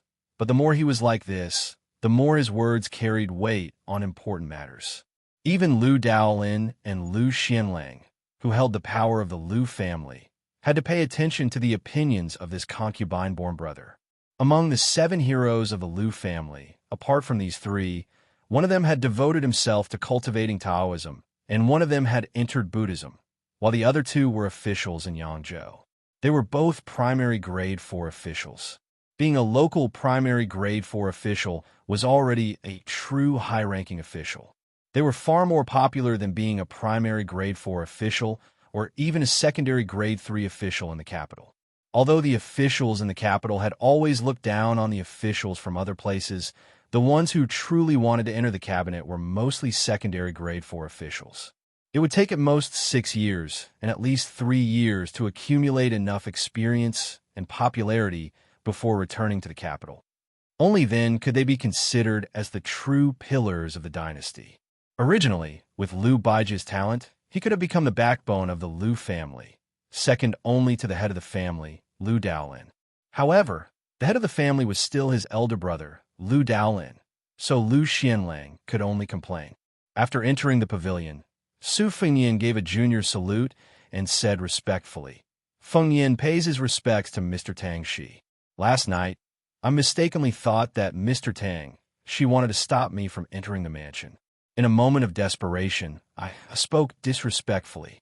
I hope Mr. Tang Shi won't blame me." Lu Baijia said coldly, "His Royal Highness is too serious. However, I don't have much moral benevolence to sell. Why did your Highness enter the pavilion?" Su Fengyin said with a smile, "Big Sister has been saying that Mr. Tang Shi is good all these years. Today, I came to ask for a beating from Mr. Tang Shi. Coincidentally, I was a little injured. I thought that Mr. Tang Shi would be gentler." Lu Baijia was obviously stunned for a moment. she said with a smile. Your Highness's scoundrel temper is exactly the same as your sister's. Su Fengyin said. Both of us learned from Su Xiao. This was the first time Lu Baijie heard the two words Su Xiao from someone's mouth. In Gangnam-do, no matter how famous people talked, they would at most refer to the barbarian son of Baelyang. There were very few who dared to call him Lame Su. At most, they would only do so in private situations, not to mention calling out Su Xiao's name directly. Lu Baijie smiled and said, How long does your Highness want to stay? Do you plan to kill a few more Gangnam-do scholars? Sword will overflowed in the pavilion. Bluebird frowned and was about to step into the pavilion when Su Fengyin waved his hand and stopped the daughter of Spear, Immortal Wang Xiao. He faced Sword Immortal Tang Shi and said calmly, It's fine as long as they don't provoke me. I'm not a devil who has nothing better to do than to kill people. It's more like having a full stomach thinking about sex. Lu Baijie smiled coldly and said, Is your Highness not afraid of causing trouble for the king of Baelyang who is still in the capital? Su Fengyin shook his head and smiled. Mr. Tang Shi, you don't know. If I came to Gangnam-do calmly and then left Gangnam-do calmly and let those scholars talk about my elder sister, Su Xiao would really be angry. Whether it's killing Lu Lighting or scholars, the memorials from Jiangnan are flying to the capital like snowflakes. Su Xiao has a headache, but he's actually very happy. When he returns to Baelyang in the future, he might secretly scold me for killing so few. Lu Baijie sighed helplessly and said, Your Highness, your family. However, there was clearly more sincerity in Sword Immortal Tang Shi's faint smile. Su Fengyin looked at the lake and said, My elder sister still refuses to return to Baelyang. She says this is her home. What's so good about this home? Mr. Tang Shi, please teach me. Unexpectedly, Lu Baijie laughed for no reason and said, It's not good at all. It's a pity that I don't have the final say in this home. Otherwise, I would have told your sister to scram back to Baelyang long ago. Hurry up and scram. Out of sight, out of mind. Otherwise, I won't be able to enjoy myself when I go out to play. Su Fengyin immediately had a good impression of this Sword Immortal of Yangzhou. He grinned and had a bit of the feeling of a naughty junior interacting with an enlightened senior. Chapter 243. Most of them were acquaintances from Huting County. When they saw the widow Su Jihu get off the carriage, they immediately shut their mouths. Compared to their previous attitude of watching a show, after yesterday's incident, the other counties in Huting County were still fine. However, all the well-informed aristocratic families in Yangchun County had long been shocked speechless by the methods of His Highness the Crown Prince. After killing the scholars on the street, he rampaged through the soldiers in the city that were several times more numerous. It was said that he even dismantled the middle gate of Lu Manor. That night, he dragged Mr. Qingzhai's corpse into the city and threw it at the gate. What kind of behavior was this? How could this be described as tragic? The elders of the aristocratic families in the city got up in the middle of the night and talked with their old friends under the light. They all lamented that this was the greatest humiliation in Yangzhou in 100 years. It was said that Lang Jiangdong Gonghuang, who was the most ruthless in dealing with the aristocratic families, had received orders to bring 600 elites from the provincial capital to Yangchun today. Who didn't know that Lang Jiang, who killed Gumu Su's third son as soon as he took office, had a deep relationship with the Yu family? Furthermore, he was General Gu Jiantong's trusted aide in the past. The gate of the temple was tightly shut. After Su Fengyin got off the carriage, he saw that there was a small and exquisite square pond in front of the temple. Beside the spring, there were green trees hugging each other, and there was also a strange old pine. Su Jihu intimately held his arm and walked over. There were stone dragon heads on each side of the pond. Spring water dripped from the dragon mouths. The water was clear, and the scattered copper coins at the bottom of the pond could be seen clearly. Su Jihu picked up a dead branch and crouched down to stir the spring water. When she stopped stirring, a line as thin as a silver thread would appear on the surface of the water. She raised her head and smiled. Do you see? It's said that this is the scene caused by the mixing of mountain water and spring water. Interesting, isn't it? Su Fengyin crouched down and wanted to reach into the water to pick up a few copper coins. Su Jihu smacked him with the branch and scolded him jokingly. Have you gone crazy from being so poor? Su Fingyin still picked up a copper coin and pinched it between two fingers. He chuckled. I'll save as much as I can. He stood up. The air outside the temple was fresh and the birds were chirping. He raised his head and saw that the greenery in the temple was higher and higher. He withdrew his gaze. The old pine tree beside him was indeed not vulgar. Its thick trunk twisted left and right, twisting like a crouching dragon. He didn't know if it was the will of the heavens or man. The old god of swords and Jiang and I were standing under the tree. The old man with the sheep fur coat sighed. The will of the heavens are too sentient, but if it was done by man, it would be too heartless. But I've never actually seen anyone actually do it. I've never seen anyone actually do it. But I've said,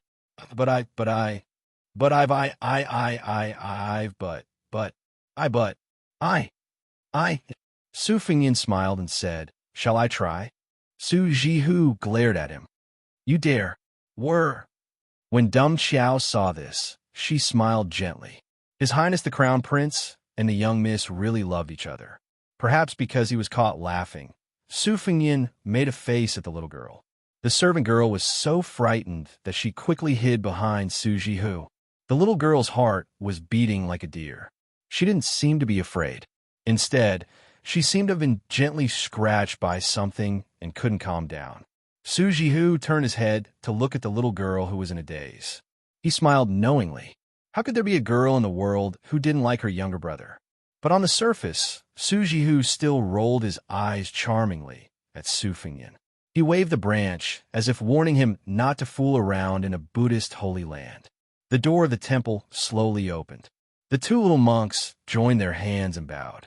It was just that today, the side room was the place where pilgrims and vegetarian meals were provided. After Su Jihu and his entourage took their seats, no one else dared to enter. At Su Fingyin's table, Su Jihu was sitting. In addition to the 9 bushels of Taoist mi and Taoist Wei Shu Yang, there was also an empty stool. The maidservant Er Qiao and the military general Ningame were both standing. Princess consort Jingon knew her place, and in addition to the fact that she had been terribly bullied on the way here, she was even more unwilling to sit down. Su Jihu was a person who liked crowds. He asked Jiang and I, who was sitting at the next table, to call her over. The little mud girl hesitated for a moment, but didn't refuse. When she approached, Su Jihu pulled her over to sit beside him.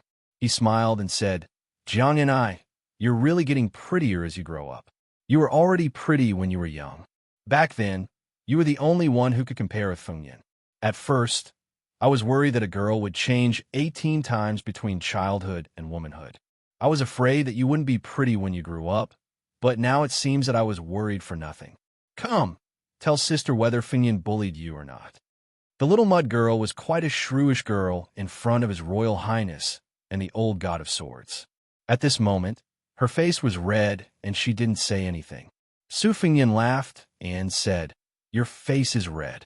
It's rare. Jiang and I didn't glare at him angrily, but she lifted her foot and stomped on him. His Royal Highness lifted his foot and laughed. I'll hide. You want to fight with me? With Su Jihu present, Jiang and I didn't make any verbal moves. Su Jihu laughed softly. It seems like you're often bullied. Don't worry, I'll help you take care of him later. The little mud girl lowered her head and didn't say anything. Su Fengyan muttered, Is it my sister or her sister? Su Jihu raised his hand and pretended to hit her, but His Royal Highness leaned to the side. She lovingly stroked Jiang Ni's slender shoulders. Jiang and I heard that after leaving Bailiang, you've been reading for this scoundrel? This is a good thing. During this period of time, if you come to read Wang Dongxiang's The First Snow to your sister, the price will be doubled. It will all come from that guy's pocket. He won't dare to not pay. Jiang and I raised her head and grunted heavily. It was the first time she smiled this month. Su Fengyan ruined the mood and teased. Dimples, 2 little dimples. Ha, I saw it. Fine, double the price is double. It's worth it. Jiang and I immediately put on a straight face, but there was still a smile in her eyes. Naturally, it was all because of Su Jihu. It had nothing to do with that scoundrel. Su Jihu laughed. Our little Jiang and I looks the best when she smiles. No girl in the world can compare to her. That's why you have to smile more. You won't age easily. An old man wearing a sheepskin coat sitting at the next table with his legs crossed laughed. Little Sue, your sister didn't give birth to this body for nothing. Her heart is much better than yours. Su Jihu hugged the little mud girl, turned his head and smiled charmingly. Just because of Sword God Li's words, I'll give you 10 jars of good wine. The old sword god gave a thumbs up and praised. Heroic. This old man will definitely drink this wine. If anyone dares to make things difficult for you in Gangnam-do these days, this old man will be the first to go against them. Su Fingyan was vexed. Why do I feel like I'm not a good person? Jiang and I, who was in Su Jihu's arms, laughed. You just realized. Su Fingyan was pleasantly surprised. Look, you have dimples again. Jiang and I turned her head and was about to put on a straight face when Su Jihu gently poked her little dimple that could make all the men in the world drunk. She lowered her head and teased. You cute girl. Sister is willing to let that guy leave Gangnam-do, but I can't bear to let you go. Su Fingyan stretched out his hand and slapped it on the table in front of Jiang and I. After retracting his hand, it was the copper coin that he picked up from the spring water. He shamelessly said, I'll give it to you. Isn't that heroic? Jiang and I hesitated for a moment. Probably because of Su Jihu's face, she reached out and took the copper coin and held it in her hand. After the vegetarian meal was served, Su Jihu ate the wonton and said, Today there's a debate at Baogwa Temple. Do you want to listen? Su Fingyan said indifferently, Up to you. Su Jihu emphasized, You can listen, but you're not allowed to fight or kill. Su Fingyan buried his head in a vegetarian bun and said, Don't worry, Mr. Tang, she will definitely keep an eye on me. After breakfast, Su Jihu took him to see the peonies in Baogwa Temple. Jiang and I and Li Chungang walked to the back. The little mud man took advantage of the fact that no one was paying attention and opened his palm. He peeked at the sweaty copper coin and then quickly clenched it tightly like a thief. The old god of swords who seemed to be looking left and right sighed in his heart. Mother, you silly girl. You're going to be eaten alive for the rest of your life. Could it be that a small copper coin is more valuable than this old man's lifetime of swordsmanship? Chapter 244. Most of the peonies in Baogwa Temple had already passed their flowering period, so the two types of peonies, Yao, Huang, Wei, and Zi, no longer competed for beauty. Only a few relatively mediocre peonies were still blooming, such as the Mo Koei peonies that had flowers in the leaves, which reduced their charm. However, a starving camel is still bigger than a horse. The peonies in Baogwa Temple could still be considered splendid compared to Baoyang Palace. Just walking around the temple and admiring the scenery took up 3.5 hours. There was still some time before lunch, so the group of people sipped tea in an elegant meditation room. It was clearly a temple, but the one brewing the tea was a graceful Taoist nun. The emperors of the two dynasties all worshipped Taoism, following the example of their superiors and subordinates. Zhuang Laoshui also said that tea was an important topic for the scholars of Gangnam-do. Many women of aristocratic families had the habit of devoting themselves to Huang Laoshui's elegance. However, it was still somewhat strange for a Taoist nun to appear in the meditation room. She was about 30 years old, with red cheeks, long eyebrows, and blue eyebrows. She looked very much like a Taoist cultivator. Su Huipeng could be considered Su Fingyan's close friend. Probably because the two women were both widows, they had gotten closer over the years. Perhaps this Taoist nun loved the house and its crow, so she was quite polite to Su Fingyan. Although she did not speak much while brewing tea, most of her time was spent exchanging pleasantries with Su Weisheng. Occasionally, her gaze would meet His Royal Highness, and she would smile. The teapot was an exquisite tin bottle. It was expensive because it was tightly sealed, and the nature of tin was similar to the nature of tea. Before storing it, the large bottle was filled with water, and the small bottle was blown to test for leakage. She looked like an expert in the way of tea. How could a layman like her understand these things? She only thought about how to make the jade more expensive. The teapot was a simple and unadorned style. She saw Su Fingyin staring at the teapot. So she explained, "My father came across this when he was young and went to the two Zen temples to listen to the teachings of the eminent monks. He took the mud from the hands of a monk who had been farming all year round and sank it to the bottom of a vat. He followed the pattern of the gall of a ginkgo tree in the two Zen temples and carved it into it. Later, for some unknown reason, it spread. The name of the pot came from hiding one's fingerprints can welcome spring. However, in Yangzhou's ordinary wintering pots, the mud and sand are all dug from the head of the Yangtze River." Su Jihu was trying hard to insert a peony into Su Fingyin's hair bun, but Su Fingyin would rather die than comply. The brother and sister went back and forth, but Su Jihu, who had not succeeded in the end, panted and laughed. "That old monk is the great abbot of the two Zen temples. I heard that he has lived for 150 or 160 years. In the whole world, only the great master of the Dan Cauldron of Wudong Mountain in Bailiang, Song Jiming, can compare." Every 10 years, Uncle Su would go to the two Zen temples. Other than listening to Zen and scriptures, he would also ask the old monk for the mud for his hands. Therefore, a caddy of mud on the head of the Yangtze River is worth a caddy of gold. In the end, the teapot made by Uncle Su's father has the Buddhist aura.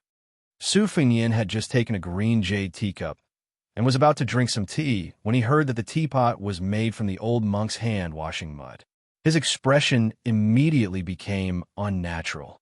He could not drink the Buddhist aura, and he really did not want to drink it. However, since he had already boarded a pirate ship, it was difficult to disembark. He could only force himself to take a sip. He could not drink the tea properly, so he did not dare to blindly show off. The tea leaves and the spring water used to make the tea were naturally excellent, but as soon as he thought of the 3 words hand-washing mud, he felt a little discouraged and lost interest. In a moment of carelessness, Su Jihu inserted the peony flower into his hair, but he was too lazy to pull it out. For no reason, he thought of Miss Li Zi, who claimed to live in the temple, and the little monk Zunan Nan. For a moment, he was lost in thought, and then he thought of the rumors about the old abbot of the two Zen temples. It was said that this old monk, who was regarded by the world as a holy monk and destined to be called an ancestor after his death, was very interesting. He was very illiterate. When he was young, he only chopped firewood and burned charcoal to support his mother. The family who bought firewood believed in Buddhism and often read the Diamond Sutra. Over time, he understood something. After his mother passed away, as soon as he went up the mountain, he received the mantle of the two Zen Buddhas, shaved his head, accepted the precepts, and became a monk to preach the Dharma in one go. It should be noted that he was preaching the Dharma and not the scriptures. Although this had something to do with his poor background and illiteracy, there is no doubt that this monk's comprehension was close to that of the great Buddha. Listening to the Diamond Sutra, he understood 10,000 things. The monks of the two Zen temples had recited more than 10,000 scriptures. However, when they asked this monk for advice on Buddhist scriptures, the monk would come straight to the point and say that he had never read their scriptures. Therefore, the monk only asked them to recite the scriptures. Often, when they recited a small part or half of the scriptures, the monk would say, "Stop," and then he would explain to them. No one disagreed. There was once a century-old abbot of the Fahua Temple, the largest temple in the southern kingdom, who asked a 40-year-old monk why he could not understand the meaning of the Lotus Sutra after reading it 10,000 times. In the end, after the old abbot recited only a few paragraphs, the young monk began to explain the meaning of the scriptures. The old abbot was enlightened and left with gratitude. When the world heard this, it was simply amazing. It was impossible to imagine how a monk who could not even read scriptures could save people. Even the immortal Chi of the Dragon Tiger Mountain had to salute him when he saw him. The two most outstanding figures of Buddhism appeared at the same time in a lotus debate 60 years ago, but the result left everyone confused. The two just sat facing each other without saying a word for the whole night. That was the last time the immortal Qi Xuanjin appeared in the world before he ascended. Chapter 245. When this monk was no longer young and grew older, No one had ever heard of him learning to read or read scriptures. Only when the white-clothed monk, who had been away for 15 years, returned did he have his disciple talk about scriptures for 3 days and 3 nights, nodding repeatedly. In the end, he risked universal condemnation and allowed the white-clothed monk to drink wine and marry a wife. Later on, he had an epiphany of betrayal. Su Fingyin was shocked and spilled tea all over the floor. He muttered to himself, "White-clothed monk Li Xiaoxin, Miss Li, who has lived in the temple since she was young." Taoist nun Su Huipong had already seen that Su Fingyin was not in the mood to drink tea. Spilling tea like this was even more rude. How was it different from the secular world? She was somewhat unhappy, but did not say anything. She no longer had any thoughts of pouring a second cup of tea for His Royal Highness. It seemed that what the world said about the Bailiang heir having a golden exterior was not an exaggeration. Her sister, Su Shufei, who was originally expected to be the most favored in the harem, was suddenly banished to the cold palace. Everyone in the Su family was furious, but she was a widow and would not vent her anger on Su Jihu like the other members of the family. Last night, when she learned that His Royal Highness was stirring up trouble in the 2 counties, she only laughed it off. She did not even agree when the family told her to use Su Jihu to get close to His Royal Highness to find out the truth. Seeing it with her own eyes today, she was really disappointed. He was nothing more than relying on the king of Bailiang's family to bully others. This was no different from the useless descendants of the 4 great clans in Yangzhou. Su Huipong glanced at Su Jihu, who she used to be able to talk to, and sighed in her heart. The tea was not cold, but the atmosphere was much colder. It was not something that could be changed by adding a few pieces of charcoal. Su Jihu seemed to be close to ink and was not as quick to understand as before. He only said that he wanted to walk around Baowu Temple with his younger brother, and then left the meditation room. Su Hui sat quietly for a while, waiting for the group of people to leave. Then she slowly got up and walked out of the back door of the courtyard. She went straight up the tea mountain. After walking for half an hour, she finally saw a bamboo building. There was a bamboo chair under the bamboo eaves. An old man with snow-white eyebrows was sitting on it. On his knees was a shikigami with snow-white fur. The old man stroked the shikigami's head and looked at the mountain in the distance. The old man stretched out his hand, and Su Hui sat upright on a small stool beside the bamboo chair. Before she could speak, the old man smiled kindly and said, "You came so early. You must be very disappointed." Su Huipong said softly, "Old ancestor, you have a clear understanding of worldly affairs." The old man smiled and said, "That's good too. Since His Royal Highness can't be helped, then so be it. Us old fellows will also be relieved." Su Huipong knew that her opinion might affect the future plans of the 4 great clans in Yang Province. She said nervously, "Old ancestor, why don't you send someone to test him again? I'm afraid I'm wrong." The old man glanced at her. The Taoist nun, who already had a high status, was so scared that her delicate body trembled slightly. The old man stroked the shikigami's head and smiled. "What are you afraid of? Do you think a little girl like you will bear such a huge burden? That would be looking down on people like Cheng Lian, Su Gong, and Lu Daolin. Yang Province isn't that shabby." Su Huipong's face was pale, and she didn't dare to make a sound. The Minister of Personnel, Cheng Lian, was the head of the Yu family in Jiangxian. Lu Daolin was the head of the Lu family in Lake Pavilion. Dragon General, Su Gong. Although he wasn't the head of the Su family in Gumu, he was still a great general of the dynasty who held military power. However, when these talented big shots of Yang Province saw this old ancestor, even if they did not tremble with fear like Su Huipong, they still had to stand and speak respectfully. The reason why Su Huipong could sit down was not only because she was a woman, but also because she was the granddaughter-in-law of this old consecrator of Yang Province. How could the foundation and power of the enormous Jiangnan Scholars Group be compared to the Green Party, with only 100 years of foundation? Hong Jia's escape to the north was planned by the old ancestor. There is also the family traits that evaluated the ranking of the clans in the world. A total of 9 people from the dynasty participated. The old ancestor's ranking was even higher than that of the current Grand Secretary, Zhang Julu. This was because when the old ancestor was young, he was under the same master as the old Grand Secretary and the Grand Preceptor of West Shu, Sun Shiji.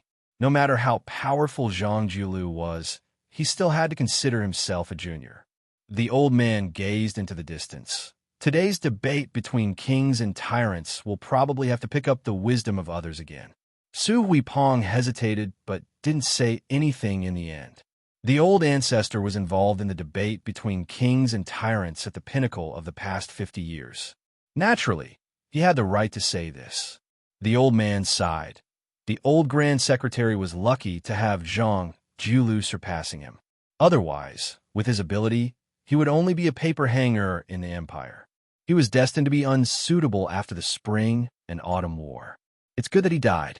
Otherwise, he wouldn't be able to maintain his integrity in his later years. That old man's son from West Shu is miserable. In terms of reputation, the two of us added together can't compare to him. Now, among the scholars, he only loses to Su Rintu in terms of infamy. It's better for him to die. Su Huipong only listened with an open mind. The old man heard the lion cat meow and lowered his head to look. He smiled. It's not good for that crown prince to not be able to rise. It's a good thing in the short term. In the long term, wouldn't we have lived in vain after being called old by Tang, she sort of mortal, for so many years? Su Huipong fell to his knees. The old man muttered, "What happened between you and Liu Baiji in the past is nothing. Get up. The ground is cold, and it's not good to get cold. One has to be down to earth, but this isn't the way to do it." Su Huipong stood up shakily and sat down again. The old man narrowed his eyes and said, "Go. Let that humble scholar meet his Royal Highness. With him coming up with plans for Bailiang, he won't lose to Zhao Guangling and Su Rintu back then. This stagnant water will be revived." Su Huipong stood up gently. The old man said calmly, "Go and recommend yourself to that crown prince. Only then can you completely sever your relationship with Liu Baiji." This female Taoist priest who had been pure of heart and few desires for many years didn't refuse. When she left, she bit her lip until it bled. Chapter 246. Su Huipong walked along the Tea Mountain path and finally walked out of the great ancestor's field of vision.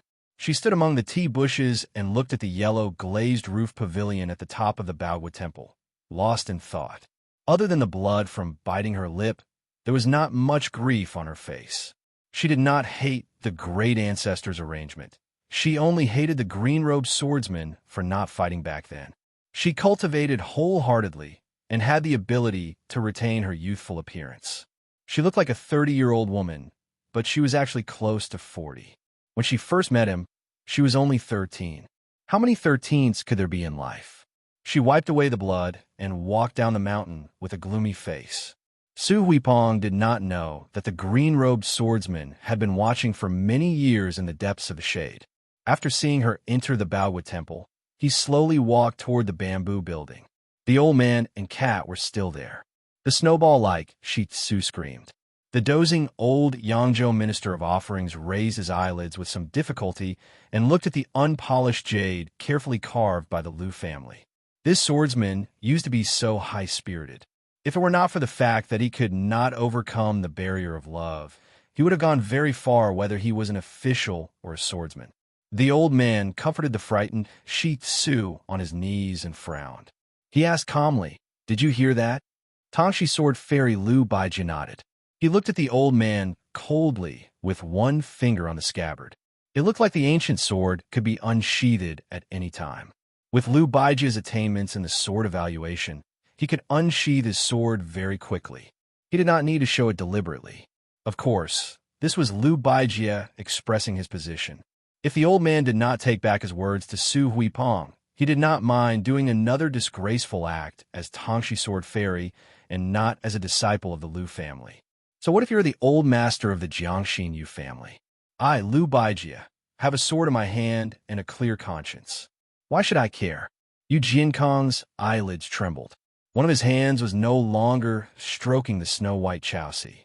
Instead, his 5 fingers formed a claw and gripped the pet's head. However, he didn't use any strength. The Chaosi, which instinctively felt uncomfortable, didn't seem to understand. It turned its head. Yu Jiankong, one of the few people in the dynasty who had hopes of obtaining the posthumous title of Wenzhong after his death, suddenly laughed self-mockingly. As for the posthumous title of Wenzhong, that was even higher than Wenzhong. The dynasty had been empty for 120 years. Even he didn't have any extravagant hopes. The old man only looked again at the distant Green Mountains. There were many mountains and rivers in Jiangnan, and he never got tired of looking at them. There was actually a rare hint of compromise in his light tone. He said softly, "Tongshi, you know that back then, my original intention was for you to be the head of the Liu family." Lu Daolin was also willing. Lu Baijie rudely interrupted. "I don't want to." Old consecrator Yu Jian frowned and said, "You are unwilling to marry the pearl of the Yu family, unwilling to become the head of the Liu family, unwilling to be recommended to become an official, unwilling to be a general. As a child of the Liu family, Tongshi, do you know that there are too many things you are unwilling to do that are against the rules? If you didn't slack off like this, how could the Liu family even surpass the Bo family and the Yuan family and suppress you all?" Lu Baijie was silent. Her finger no longer touched the scabbard. The old consecrator sighed and extended his hand, indicating for this junior that he had once thought highly of to sit on the stool. After Lu Baijie sat down, Yu Jiankong, who had specially rushed over from Jiangxin County to Baowu Temple today, smiled. "It's a pity that she's not a descendant of the Yu family. The juniors of my family are more than steady, but lacking in drive. They can only preserve what they have, and it's very difficult for them to revive. How would they dare to call us old fellows old farts? Even if they have resentment, they don't even dare to curse in their stomachs. At such a young age, they all have an unbearable stench of lethargy. Tongshi, do you know why I'm making things difficult for a girl like Su Huipeng?" Sort of mortal Tongshi shook her head. The old consecrator picked up the Persian cat with both hands and sighed. "How is she worthy of you?" Lu Baijie smiled bitterly. "But I just can't let go of her." The old man snorted coldly. "Your father had a son in his later years, and he especially doted on you. Before he died, he even left a letter for me and Su Yinsheng. Ignoring the rules of the sect, he didn't hesitate to hand over some of his family's assets and take the risk of inviting a wolf into the house, begging us to help you become the head of the Liu family. Do you really think Lu Daolin doesn't know this secret?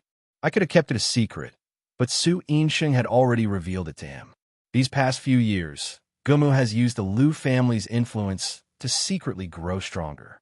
The wolf has already entered the house, but you have greatly disappointed your father.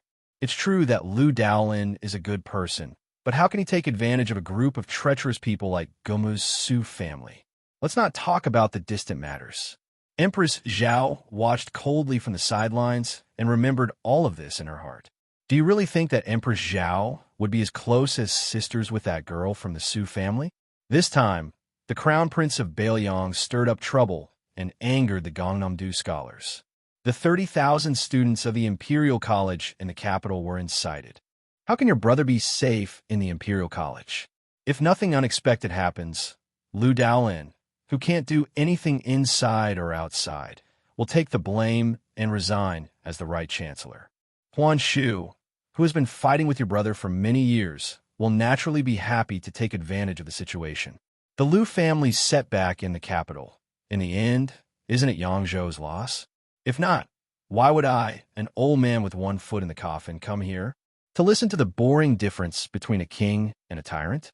Or to be threatened by you with a sword? Sword Fairy Tang, she said calmly. Uncle, aren't you afraid of playing the lute to a cow by telling me this? It wasn't clear whether he was angry at her misfortune or lamenting her incompetence, but the old consecrator was vaguely angry. He raised his voice and said, Tang Shi, I can prevent Su Hui from doing that thing, but this time you have to come out and share the burden of the Liu family. Otherwise, with my temper, letting an insignificant Su Hui go and embarrass the Gumu Su family all these years is just a reminder to them. Tang Shi, I'll ask you one last time. Are you willing to go to the capital to be the assistant minister of the Ministry of War? No matter how you become a fourth-rank official in the capital, I'm only asking if you are willing or not.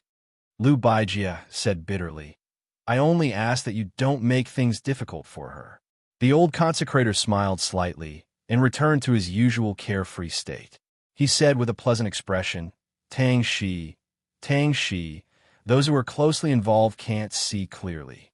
If you are willing to be an official, who would dare to make things difficult for her?" Lu Baijia shook her head and said, "Even the daughter of the king of Bailiang is bullied like this. She is only an abandoned child of the Gamu Su family. How can I be at ease?" The old man said calmly, "All right, I can make an agreement with you. You go to the capital. After all, she is the granddaughter-in-law of the Yu family in name. No one can bully her." Sword Fairy Tang Shi, Lu Baijia, stood up and left calmly with her hands clasped in front. The old man narrowed his eyes and leaned back in his chair. His thoughts were unfathomable. Chapter 247. A pair of master and servant walked out of the bamboo building. They were the young master, holding a fan, and the green-robed swordsman who had seen the Bailiang's light cavalry in the restaurant. The handsome young master had changed into an ivory fan with 3 different beauties painted on it. He squatted beside the old guardian Yu Jiankong and reached out to pet his Persian cat. He raised his head and smiled. "Old ancestor, why do you have to trouble yourself to let Sword Immortal Tangshi become an official? The Lu family's foundation is not much worse than our Yu family's. One Lu Daolin is nothing to be afraid of, but with this one, it's hard to say. How can Lady Yuan and Lady Gumu Su enter your eyes? However, once the Lu family has Sword Immortal Tangshi, as long as they earn some military merits, they can become an assistant minister of the Ministry of War. In another 7 or 8 years, with the Lu family support, it won't be difficult for them to take charge of a ministry. Compared to Lady Su Shufei, it will be more important." The old guardian smiled. "Lady Su Shufei is nothing. To tell you the truth, no matter which family's woman enters the palace, she will not be a match for Empress Zhao. Nowadays, taking the path of a foreign relative is the stupidest method. Lady Gumu Su does not believe in heresy and is short-sighted. Sooner or later, she will cause trouble. However, the path of a dynasty's military and politics is very profitable. Our Gangnam-do doesn't lack scholars, but we lack people like Lu Baijia who can immediately make contributions. Whether it's in the long run or in the private sector, I will let him enter the Ministry of War. As for whether Lu Baijia can emerge from the cracks between Lame Su, Gu Jiantang, and the other vassals, we will have to take it one step at a time. With Lu Baijia's personality, he can at most become a general and not a minister of the Ministry of War. However, we can distract the Lu family, create a rift between the Lu family and the Su family, make Lady Yuan, who has been arrogant all these years, feel as if there's a fishbone stuck in her throat. We can also make the Lu family feel indebted to our Yu family. Think about it. How many can we achieve in one fell swoop?" The young master held the fan with 2 fingers and smiled. 4. After pondering for a while, the young and handsome young master opened his fan and said carefully, "Ancestor, the Su and Lu families are in-laws after all. If Sword Immortal Tang, she controls the military power in the future, it seems that he can make the imperial court fear Bailiang even more." The old man was gratified and said, "This is only half a gain and half a loss. It's not good to talk nonsense. Cripple Su and Lu Baijia's personalities are naturally incompatible. His Majesty may not be unable to see it. Even if His Majesty can't see it, Empress Zhao can see it clearly. In this world, the marriage between the aristocratic families is only stable because of the study of aristocratic families like ours. Deep down, the Su and Lu families look down on each other. But for you to be able to see this point, it's already not bad." The young master smiled and opened his fan. He fanned the elder ancestor and the Persian cat to cool them down. The old man said softly, "Although I called that guy Lame Su, he's still the demon slayer who destroyed nearly half of the youths in 8 countries. He even trampled on the righteousness of spring and autumn. He's not someone a child like you can casually provoke. Thus, don't think about how to vent your anger on the small fights in the restaurant. If you make a mistake, you'll be inviting trouble to yourself. Lame Su's protectiveness is something that you children haven't personally experienced. I don't care if you don't understand it now. You just have to remember these words. The delaying tactics of small officials can give even ministers and generals headaches. When it comes to you, you have to learn to wait. It's a good thing to be young. You can wait. Whether it's Zhang Jiulu or Gu Jiantang, their achievements today are all due to waiting. The young master nodded. He didn't dare to take the elder ancestors' advice lightly. Although it was a bit regretful that he couldn't immediately trip up the Bailiang heir, since even the elder ancestors said to wait, he was only a bastard son of the Yu family. He naturally didn't dare to disobey and understood the importance of patience. At this time, Su Fengyin only brought Princess Jing'an with him as they walked and stopped in Baowu Temple. As they walked, they arrived at the foot of the crouching dragon pine outside the temple. There was shade and a clear spring. Su Fengyin sat on a rock beside the spring. He was particularly comfortable in the scorching heat. Today, Baowu Temple was hosting an unprecedentedly grand debate. Ordinary pilgrims couldn't enter the temple to burn incense and worship Buddha. There were several monks standing guard at the entrance. Other than familiar faces, ordinary people had a hand over their name badges. Only those with sufficient status could enter. Su Fengyin saw a poor and pedantic scholar pacing back and forth outside the temple for a long time. The sun was scorching hot, and he was quickly covered in sweat. He guessed that it was because Su Fengyin was dressed in brocade and had an extremely charming maid serving him by the spring. He didn't dare to come forward to enjoy the shade. In Gangnam-do, it was a great shame for a descendant of an aristocratic family to sit at the same table as a child of a humble family. Of course, the scholar didn't dare to ask for trouble. However, he really couldn't endure the heat of the sun. After hesitating for a long time, he finally squatted down at the spot furthest away from Su Fengyin by the spring. He cupped a handful of water and splashed it on his face. It was extremely comfortable, and he let out a long breath. After squatting for a while, he saw that Su Fengyin didn't make a sound. Only then did he carefully sit down and wipe his wet hands on his sleeve. He took out a book from his bosom and silently began to read. Su Fengyin glanced at it out of the corner of his eye. It wasn't a book commonly seen in Jiangnan, but rather the For Scriptures, Chapters and Sentences collection by the great scholar of Bailiang, Yao Baifeng. Looking at the scholar's lips, it was even more interesting. It was simply deviating from the classics to the extreme.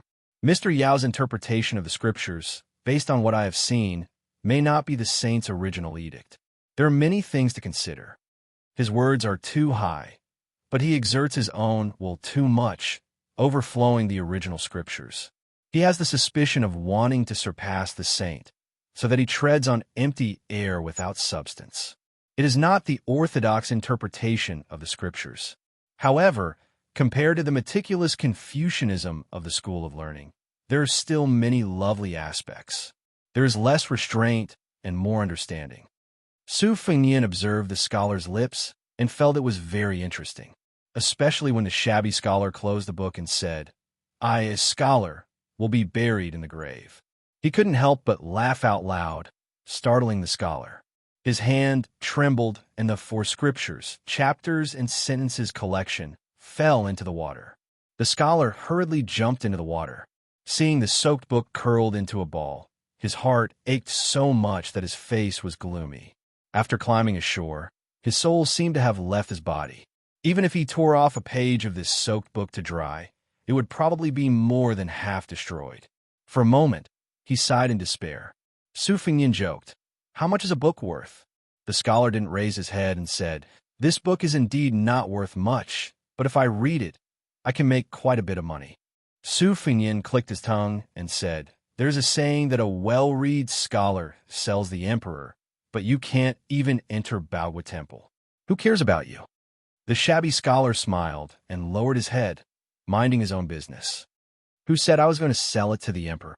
The sage Yin Xiao governs the country and pacifies the world, but there is no such thing as the emperor." Su Fengyin bent down and picked up a watermelon that had been chilled for some time from the spring water. He reached out and knocked on it. It just happened to split into two. He smiled and said, "Do you want to eat?"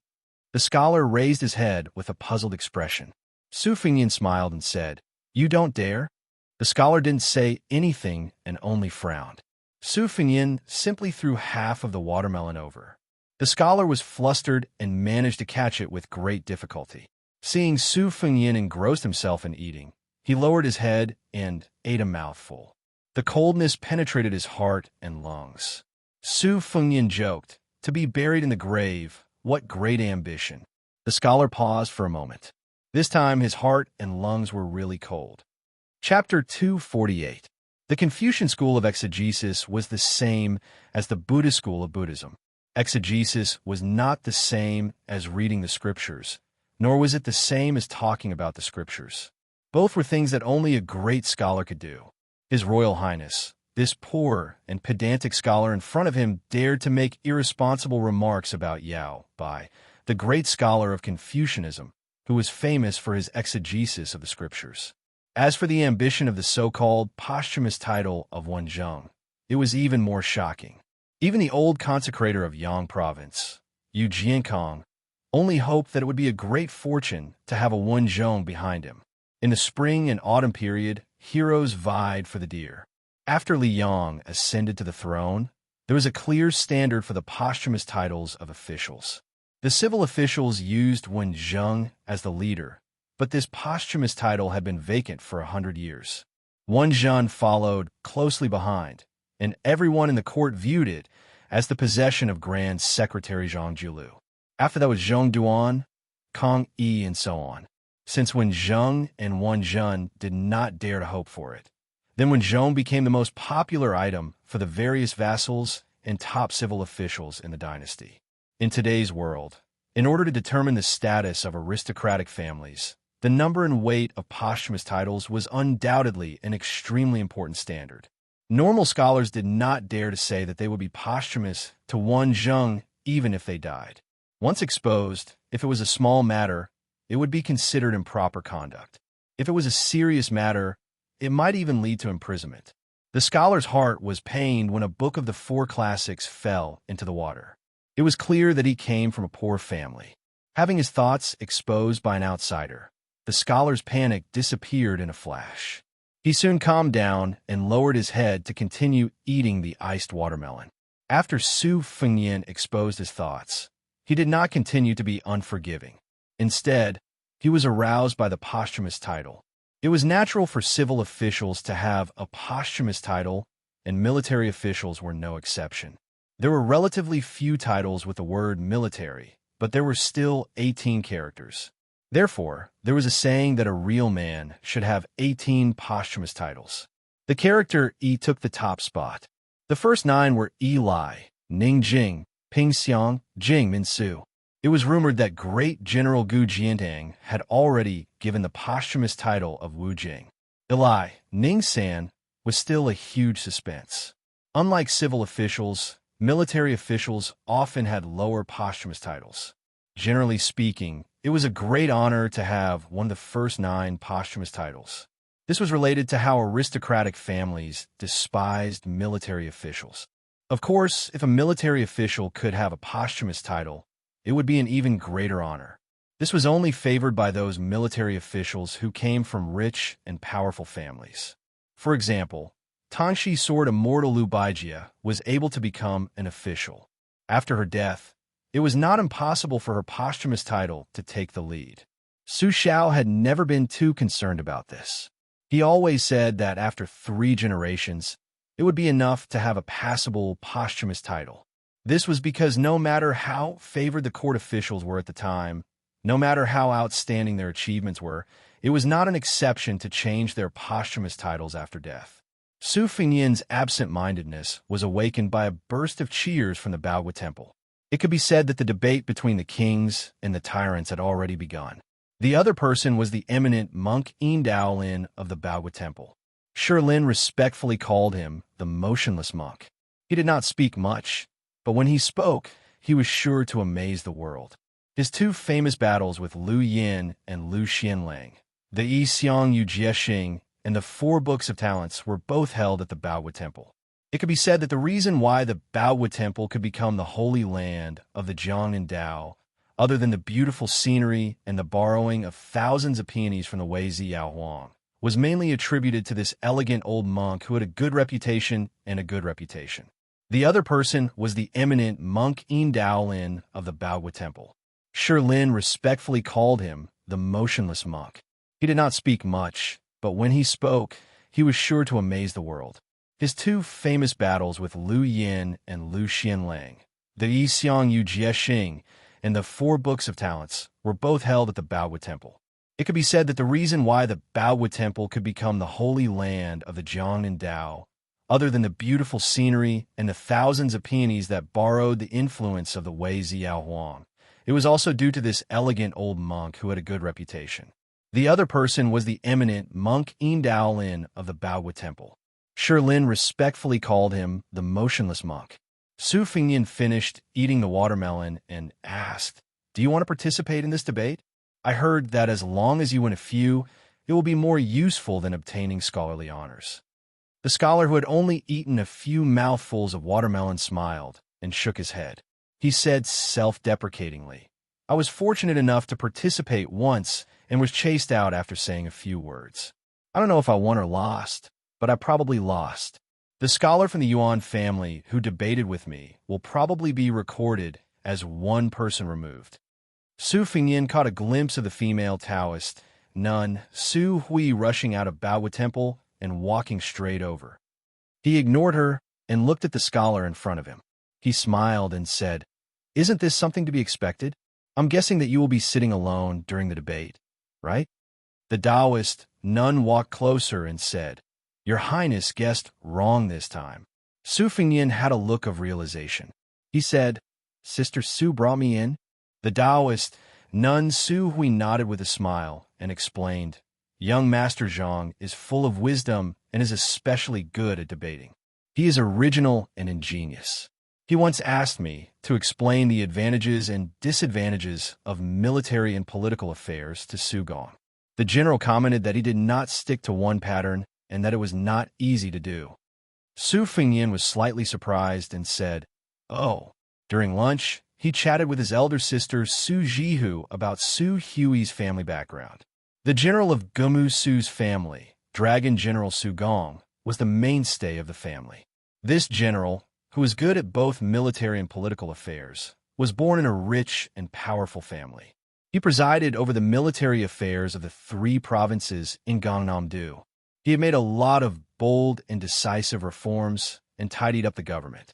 Su Xiao thought highly of this person. Since he could be praised by Su Xiao, who was known to be arrogant, he was naturally a very powerful character. As for the 6 matters that disappeared in Yangzhou, even Su Fengyan might not believe it. There was a copy in Su Xiao's study room, and he circled a lot of it himself. As for how to strengthen the border defense and solve the financial problems, Su Fengyan had seen it with his own eyes, so there was no need to doubt its weight. On the way to Hutting County, he had specially asked Lu Qiu to get a copy, but he did not expect it to be written by the poor scholar in front of him. He just did not know how this child Zhang was related to Su Hui. The relationship between a woman from a rich family and a poor scholar was just a beautiful scene in a novel about a scholar and a beauty. Especially in Gangnam-do, where family status was very important, it was even more unrealistic. This was probably the reason why Wang Dongxiang's The First Snow was so popular in Gangnam-do. During the banquet, Su Jihu bluntly talked about the grudges between Su Huipong and Lu Baijie, as well as the Lu, Yu, and Su families. It was obviously impossible for this female Taoist nun to be tired of this poor scholar. This made Su Fengyan even more curious. Could it be that this scholar was really a great talent in running a country? Born in a poor family, it was really rare for him to have a strategic vision. Su Zhao's former right-hand men, Yang Talent, Zhao Guangling, and Yin Talent Li Yishan, were not poor scholars. They were real gentry families. Su Fengyan was just about to exchange some pleasantries when he found that Tang, Shi Sword Fairy, had also appeared. Su Hui's face immediately darkened, and she turned a blind eye. Lu Baijie smiled bitterly. When the poor scholar saw this, one of Lu's glittering 7 jades, he did not bow to her and seemed to be familiar with her. He took the initiative to bow to her, but he regarded himself as a nephew. This kind of arrogance would make a scholar's hair stand up in anger.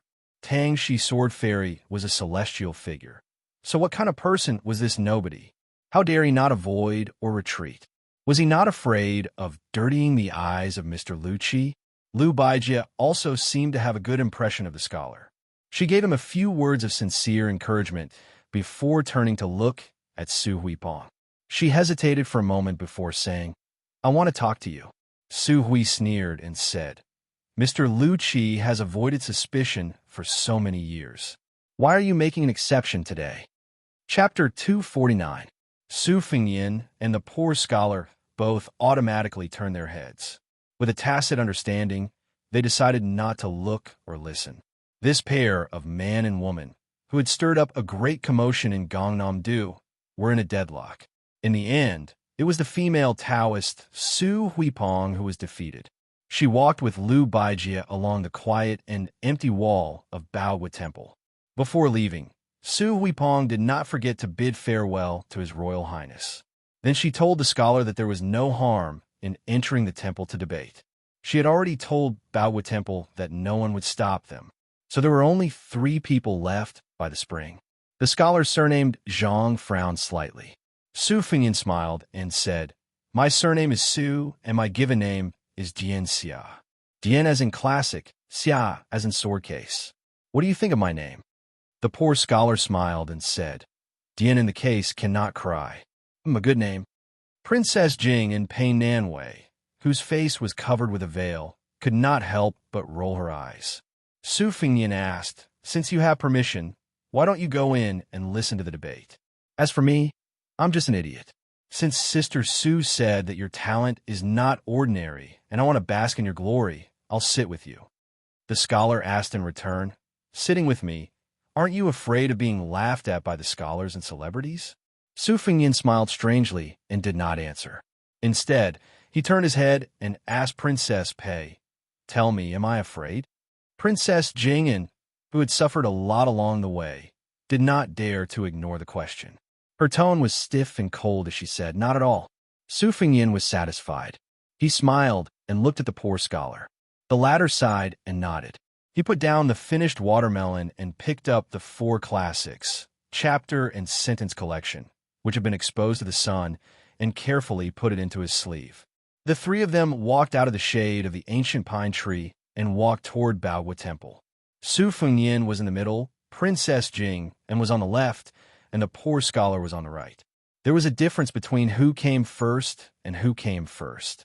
As soon as the 3 of them left, Su Fengyin saw a little girl who had been wandering at the foot of the wall, trotting to the spring.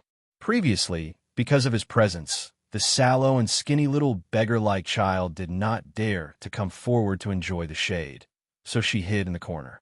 After the 3 of them left, she finally gathered her courage and went to the spring under the tree. First, she lifted the 2 halves of the watermelon and placed them on a rock by the spring. But when she inadvertently met eyes with Su Fengyin, the little girl in ragged clothes turned pale and quickly put the watermelon back to its original place.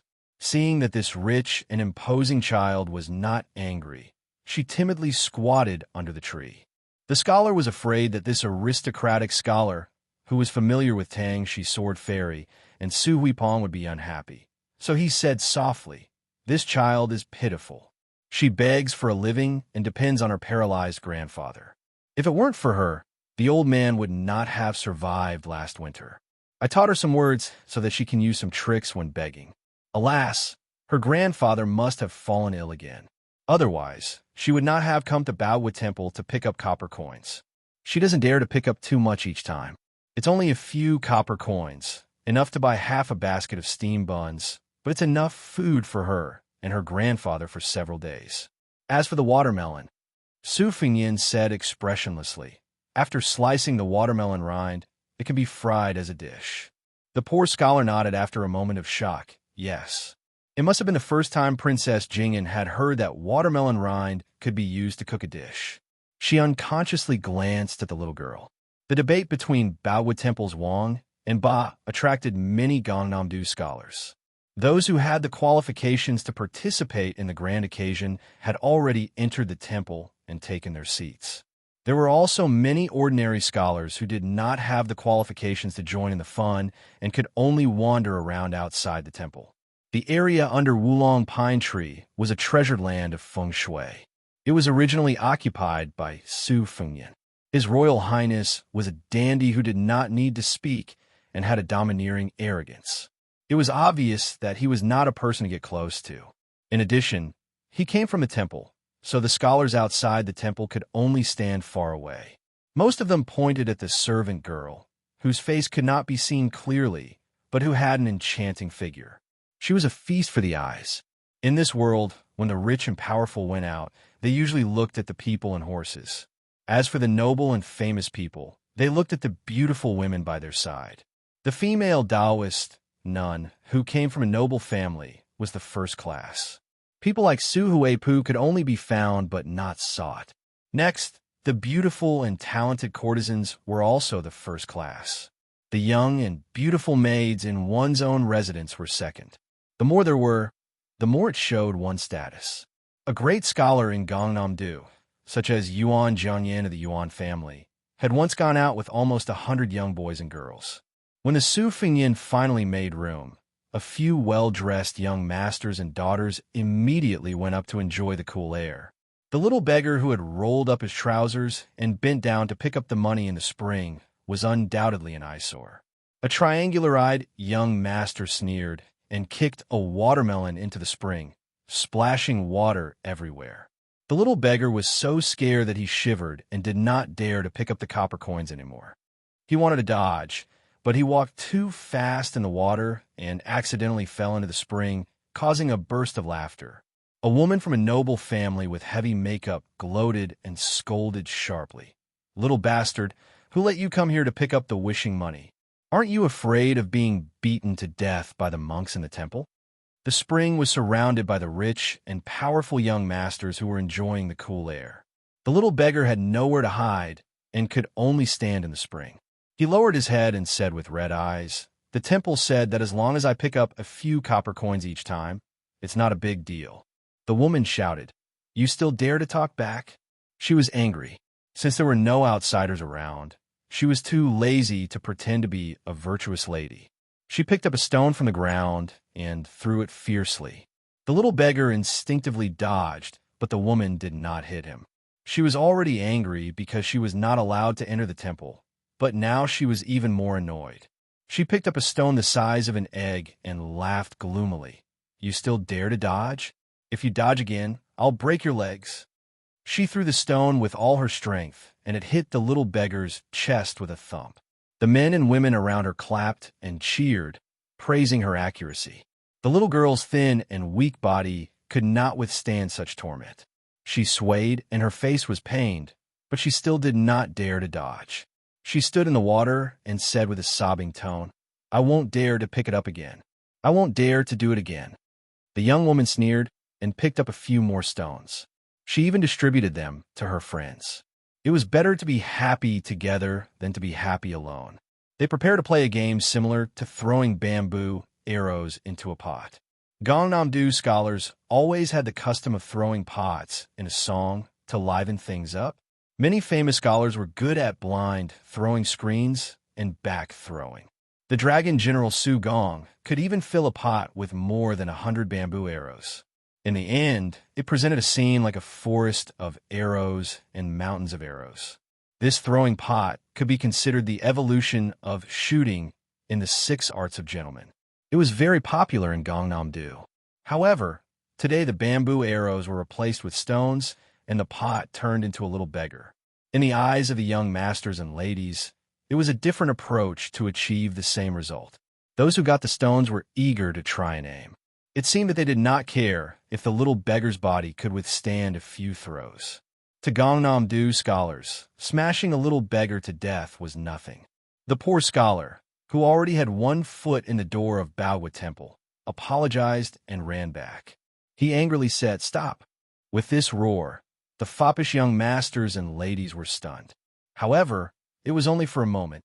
They looked at each other and laughed, no longer paying attention. The 2 impatient young masters instead increased their strength and threw stones at the little beggar in the water. One hit his chest, and the other hit his arm. The little beggar bit his lip and did not dare to make a sound. He only crouched in the cold spring water that reached his knees and curled up. Where was the human heart not colder than water? However, the little beggar, who was in extreme pain, still squeezed out a pale smile. He said to the poor scholar who stepped forward bravely, "Brother Zhang, it's okay. It won't hurt after a few hits. It won't hurt." How could not hurt?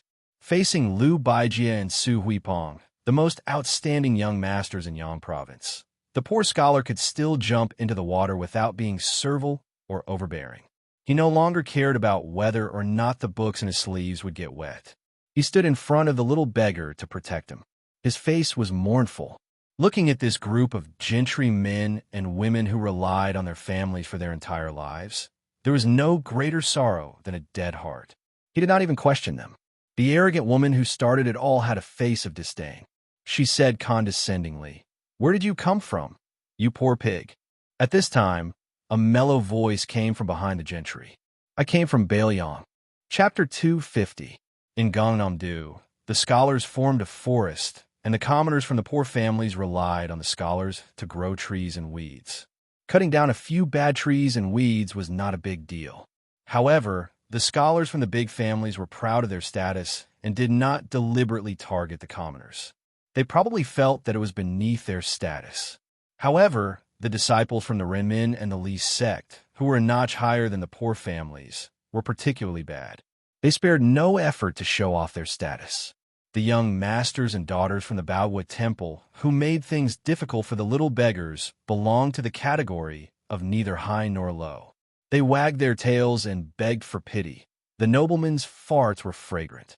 However, when they squinted at the people below them, the commoners would feel that they were vulgar even if they wrote a real beautiful article. Needless to say, these two groups of people had excellent eyesight. They were able to see through the poor scholar's family background with a single glance. Of course, they were unscrupulous. However, when they turned around and saw the young man who claimed to be the crown prince, they were somewhat apprehensive. After all, the tailoring and texture of his luxurious clothes, as well as his superior aura, could not be faked. The heir was a title that only the legitimate sons of the kings and dukes in ancient times could have. In the past 500 years, the noble families gradually took control of the government. It was only then that it became more widespread. The descendants of the kings and the legitimate sons of the big families could be called heir. In Gangnam-do, the descendants of generals were the descendants. Other than the children of General Su Gong, no one dared to go out with a sword. Moreover, General Long Xiang was originally from the Gumu Su family and was not an orthodox family of generals. Gangnam-do advocated feather fans and silk scarves and ox cart wielders. They did not like the swords and sabers that were used by low-level rangers. Then, who was the heir in front of them? For a moment, they were a little uncertain. After all, this unbelievably handsome guy was talking and laughing with Mr. Tang, Shi, and Miss Su. No matter how they guessed, he could not be an ordinary person. But then again, if his family was really extraordinary, why would he hang out with the poor scholar in the spring? Heir. In Gangnam-do, there were more than a pair of hands who were qualified to be called heir. However, they had never heard of any heir who liked to carry a sword. Did he come from Bailiang? Was he born in the wild Bailiang? Or had he just returned from his travels? The woman who was the first to make trouble for the little beggar felt her eyes brighten. She had no time to think about it. She sighed inwardly. What a handsome child. He's so good-looking. It would be even better if he didn't wear a saber so rudely. She secretly let go of the stone in her hand and threw away the stone in her hand. She looked coquettishly at the unfamiliar heir who was walking towards her. Just as she was about to bend her waist and salute him, Su Fengnian was a little bored. It seemed that these guys did not understand his words. They did not associate him with the devil of Bailiang who killed Lu Lighting. Otherwise, this woman would not have the guts to flirt here. Gangnam-do was different from Bailiang, where only he could call himself heir. Heir was not that valuable. If the eldest legitimate son of a big family called himself heir, no one would chase after him. In Bailiang, if anyone dared to do so, they would have been visited by Su Fengnian with his servants and dogs. Su Fengnian smiled and slowly pulled out his saber. He was about to kill. Throwing a pot is very elegant, isn't it? I don't want to take these heads, so I'll take the arm. Aren't Gangnam-do good at cursing people? I'll keep your mouths open. Su Fingyan's subtle movement seemed to be noticed by the poor scholar. He said softly, "No." Su Fingyan turned his head and asked with his eyes. The poor scholar tilted his head, indicating that there was still a little girl standing behind him who had no one to rely on in Yangshan. How could the little beggar withstand the revenge after this? Su Fingyan frowned. His thumb was still on the hilt of his Shodong saber. The group of belated disciples finally regained their senses. The seductive woman was so scared that she took a few steps back. If it weren't for the support of the strangely handsome, triangular-eyed young master who was flattering her, she would have fallen into the spring. Drawing a sword at the slightest disagreement. What kind of impolite barbarian would do such a stupid thing? Air my ass. He must be from a small place. Yamen was a special name for the descendants of officials in Gangnam-do. The military camp used animal teeth as decorations, and the camp gate was also known as the Tooth Gate. Therefore, Yamen was a very good image and soon spread. However, in Gangnam-do, no matter how big the Yamen was, it was extremely disliked. General was a derogatory name given by scholars. So how good could Yamen be? Unless it was in the border towns where there were vassals stationed and the military officers were powerful. Yamen had the capital to be arrogant. Families had a genealogy. Naturally, the children of officials and rich families were also ranked according to their ranks. Not to mention the capital, where there were as many influential people as there were hairs on a cow. In the local areas, the eldest son of a rich family, the son of a provincial governor, and a supervisor of a case, were of course the first class of young masters. Next were the children of a county chief, plus the descendants of a general aristocratic family, followed by the sons of gentry and ordinary officials with real power. Finally, it was the children of the enslavement and the official school. The rank of the father was the most important consideration. Although the famous scholars with profound family knowledge did not have a title, they were better than ordinary officials. Born in such a family, the enslavement and the official school could not be easily compared to them. If one added the important areas of the capital under the emperor's feet, it would be even more complicated. Those palace scholars, 6 ministers, several great generals, deep-rooted families with hundreds of years of history. Among them were the powerful officials and retired meritorious deeds, and then there was the extremely reclusive son of a distant relative. These prominent circles were intertwined. Who could distinguish between them? But apart from the capital, there was one thing that everyone knew. In the local areas, in front of the 6 vassals, especially the only one with a different surname in the dynasty, no matter who you were, you had to be well-behaved. If you were a snake, you had to coil up. If you were a tiger, you had to lie down. Among the vassals, Zhao Ying, the Duke of Huainan, was the most aloof, but who dared to underestimate the Duke of Huainan's crown prince?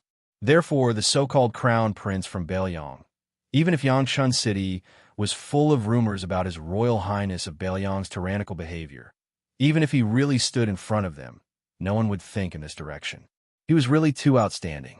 Su Fingyan curled his lips and quietly returned the embroidered winter to its scabbard. He somewhat missed the time when he was domineering in Beiliang. On his left was Qing Tsang, on his right was the Yellow Emperor, and behind him was the evil servant. Although it was not presentable, it was really satisfying to think about it. At that time, he did not practice the saber, so he did not have a fancy posture. But every time after the dust settled, he rolled up his sleeves and performed a set of deadly 18 kicks or something. The group of foppish girls was probably a little afraid of the 2 sabers at their waists, so they did not puff themselves up at their own cost. One by one, they dispersed and gathered in the distance. They whispered to each other, convinced that this foreign crown prince was an abominable person who did not know what etiquette was. Su Fingyan did not bother to make a fuss. Otherwise, the king of Jing An's crown prince Zhao Sun, who had been tormented like a drowning dog, would complain.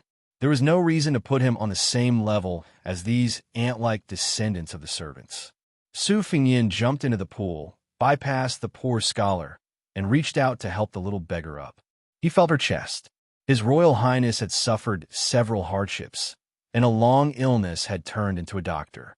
He used Wudong's big yellow palace to slowly remove the clotted blood for the little girl. The little beggar did not dare to move and stood timidly. Fortunately, her face was no longer pale. Su Fingyin saw that the little girl was very nervous and did not dare to look at him directly. He did not know how to comfort her. He only said to the poor scholar, "It's all right." The poor scholar felt relieved. He hesitated and did not say thank you. Princess Jing and saw His Royal Highness roll up his sleeves and pick up a handful of more than 20 copper coins from the pilgrim's wishes. He handed them to the little beggar. She did not take them. She looked at the scholar with a panicked expression. Seeing Brother Zhang nod, she stretched out her hands, which were yellow from years of frostbite. Su Fingyin said, "Let's continue to listen to Wang Ba's argument. Bring her along." Then His Royal Highness picked up the 2 halves of the watermelon. When they reached the shore, he did not say anything and handed them to Princess Jing, and "You take them." Princess Pei's face was ashen. Half of the watermelon in each hand. What a scandal. But in the end, she did not have the courage to disobey this bastard who killed without blinking an eye. In the end, not everyone in the world had the qualifications to challenge King of Jing and Zhaohong. It was even rarer to find someone who could make a powerful vassal return empty-handed after meticulous planning. The poor scholar helped the little beggar hide the copper coins and then held her hand as they walked into Baowu Temple. This kind of behavior was against the rules, but if he did not do so, who knew if those fancy pants would vent their anger on the child next to them? He would just treat it as asking for a medium-sized protective talisman for her. He could only hope that those children of Yangshan City would be a little smarter. The poor scholar stepped over the threshold of the great temple and saw Su Dianxia in front of him. His brocade robe was soaked through. He smiled, somewhat incredulous. Su Fingyin seemed to have guessed his thoughts. He did not turn his head as he led the way. "Don't think that I'm a good person. Those people bully this child, and I bully them. We're all the same." When the poor scholar heard this extremely mocking remark, he could not help but laugh. Princess Pei, who had a stomach full of endless grievances, deeply agreed. Chapter 251. The Baowu Temple was full of people. Excluding the 100 or so scholars who could participate in the Tsushui debate, there were about 300 to 400 spectators. The pavilions were all crowded with people. Su Fingyin went straight ahead and chose a relatively empty corner. He knocked on 2 relatively insignificant scholars with his embroidered winter scabbard, hinting them to move aside and let him sit on the mat. The scholars who could sit here were not simple. The debate of kings and tyrants was at the critical moment when they were suddenly interrupted. The 2 Gangnam-do scholars were about to reprimand him when they saw this barbarian coming out of nowhere with his scabbard and making a throat-slitting gesture. They were so scared that they had no choice but to sit on the mat with the scholars nearby. After Su Fingyin sat down, he beckoned the poor scholar to sit with him. The latter did not stand on ceremony. After sitting down, he looked absent-minded, as if he had mixed feelings. Su Fingyin looked up and saw a middle-aged scholar with a long beard standing and speaking generously at a place far away. He was tall and slender, with 3 strands of beard floating in the air. He could be called a bearded man. Almost every sentence he spoke drew cheers from the audience. His cadence was very infectious. Every time he paused, there was a gap for the audience to clap. Obviously, he was an experienced scholar. Su Fingyin was not interested in the debate of kings and tyrants, nor was he good at it. Naturally, he did not feel anything when he heard it. On the contrary, the poor scholar sitting cross-legged closed his eyes and murmured to himself, "Righteousness, profit, kings and tyrants." The sages of the previous dynasty did not have a deep understanding of it. This dynasty unified the country. First, the 2 chancellors of Shangyin Academy distinguished the natural order and human desires. Later, the Yao, Liu, and Zhu families each had their own opinions. Only then did the truth come to light, so we scholars did not fall into the clouds and mist. Yuan Honghu considered himself a refined scholar who respected the king and the despicable tyrant. He criticized the use of both righteousness and profit. He believed that this kind of attitude would only destroy the foundation of Confucianism. In the end, He abandoned the way of the king and respected the way of the tyrant, and then fell into the way of the legalism. Su Fengnian was a layman, but he could still get the gist of it. He turned around and asked, "Is this person trying to reason with the heavens and think that Wang Ba is different?" The poor scholar opened his eyes and nodded. He sighed and said, "Yuan Honghu has always insisted that the prosperous era of the ancient times was the prosperous era of the king. The current prosperous era of the dynasty is just the decline of the tyrannical era. He believes that the people of the world are too ambitious. This trend cannot be allowed to grow, or else a great disaster will befall." Su Fengnian smiled and said, "Aren't you afraid that Beijing will be angered by your words?" The poor scholar shook his head and said, "I don't know if what I said is right or wrong. It is indeed from the bottom of my heart. Let's not talk about whether the imperial court will mind. How can a scholar keep quiet because of this? Although I believe that where one succeeds, there is virtue, and where things come to their aid, there is justice. But I also admire Yuan Honghu's knowledge and foresight. Although he abhors unrestrained, selfish interests, he does not blindly reject the benefits of helping the people. But as he said, even if we retreat again and admit that Wang Ba is inseparable, 500 years later, there might not be a single Confucian scholar left. Walking the path of profit, there will only be utilitarians left. Because of this, Yuan Honghu was once nearly drunk to death in the Litao Pavilion, calling out that we should cry 500 years later. I can't stand those empty talkers with loose hair and bare chests, but I deeply sympathize with Yuan Honghu's drunkenness and crying."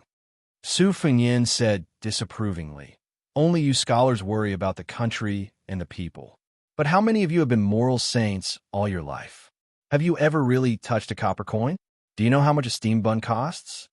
The poor scholar smiled and said, "The great scholar Yuan Honghu may not know, but I do." This time it was Su Fengnian's turn to be speechless. The two of them were so engrossed in their conversation that they did not notice that the water was flowing and the wine was already in front of them.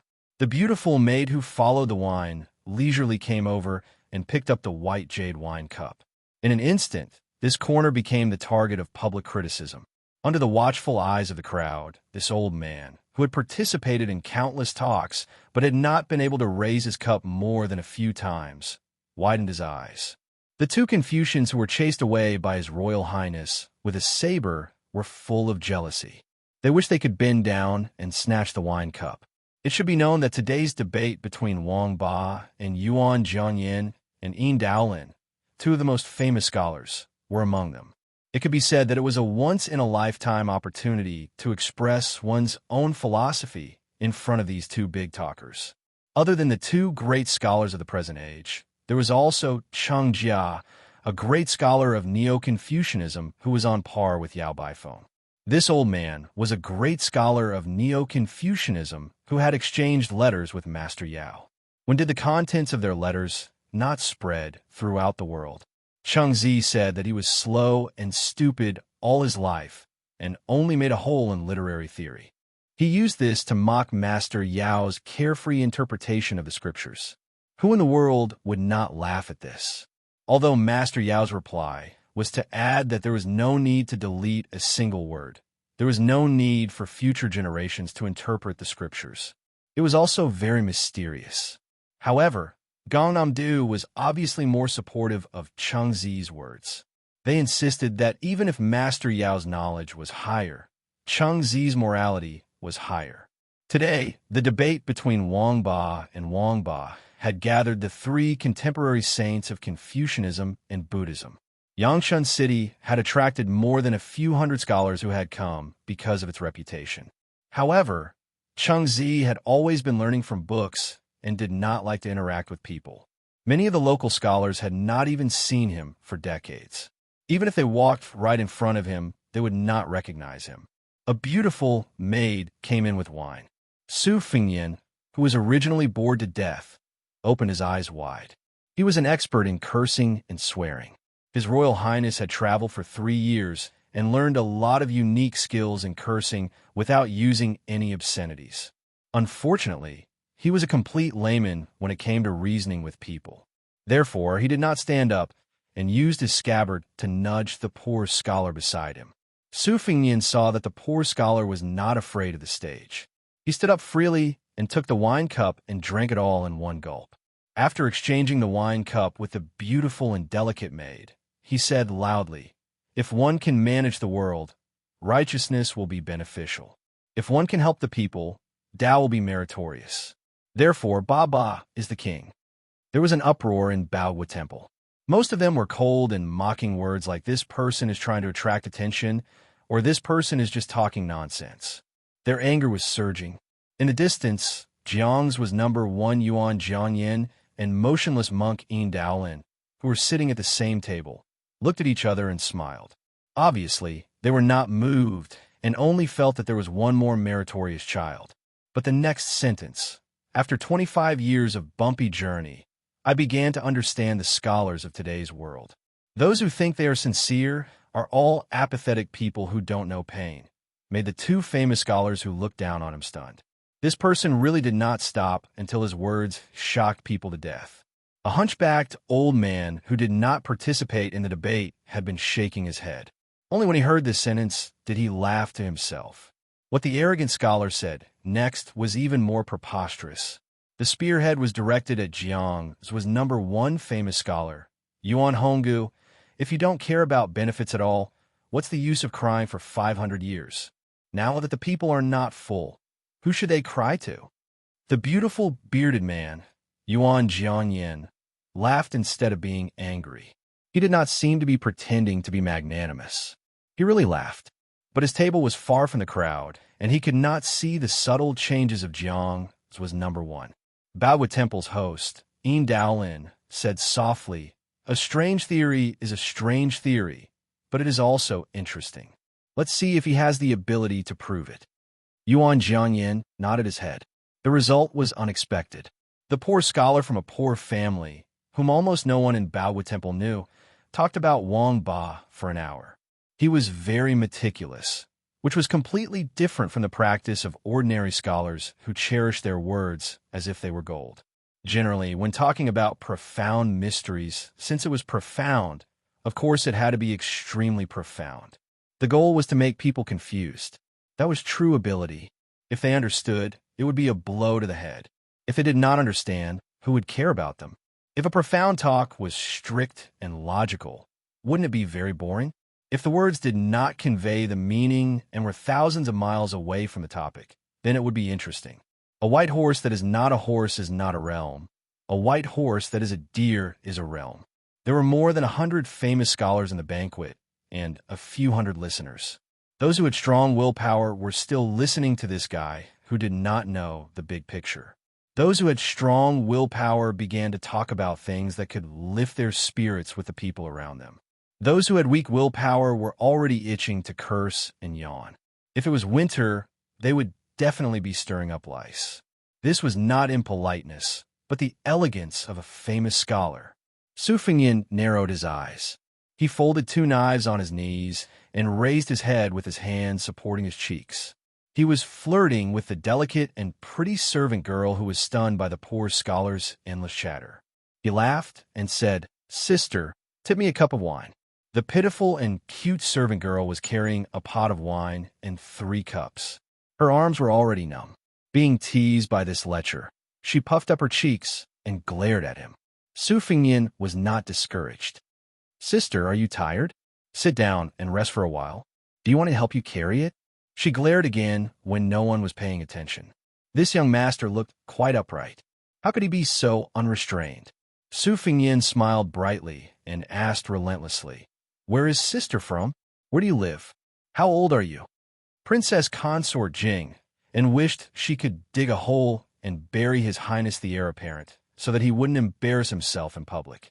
Fortunately, no one paid attention to this young master who was flirting with the servant girl because Yuan Jiangyan, who had not debated with anyone in public for 10 years, spoke out for the first time. Yuan Honghu's talent and learning were the best on the left side of the river. If one traced back a little, one could see that the scholar's concept of using both the king and the tyrant came from the same root as Mr. Jishang of the Shangyan Academy. In those days, This Mr. Jishang only needed to win 2 out of 3 debates to become the Grand Chancellor of the Academy. However, he first won the debate of name and reality, then lost the debate of heaven and man. The last debate should have been the debate of the king and the tyrant, but Mr. Jishang unexpectedly gave up.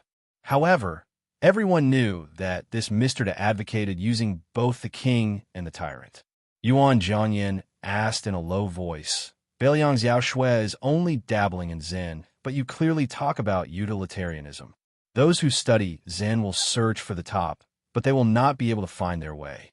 They will leave and turn back. If you talk about utilitarianism, the scholar will learn and see immediate results.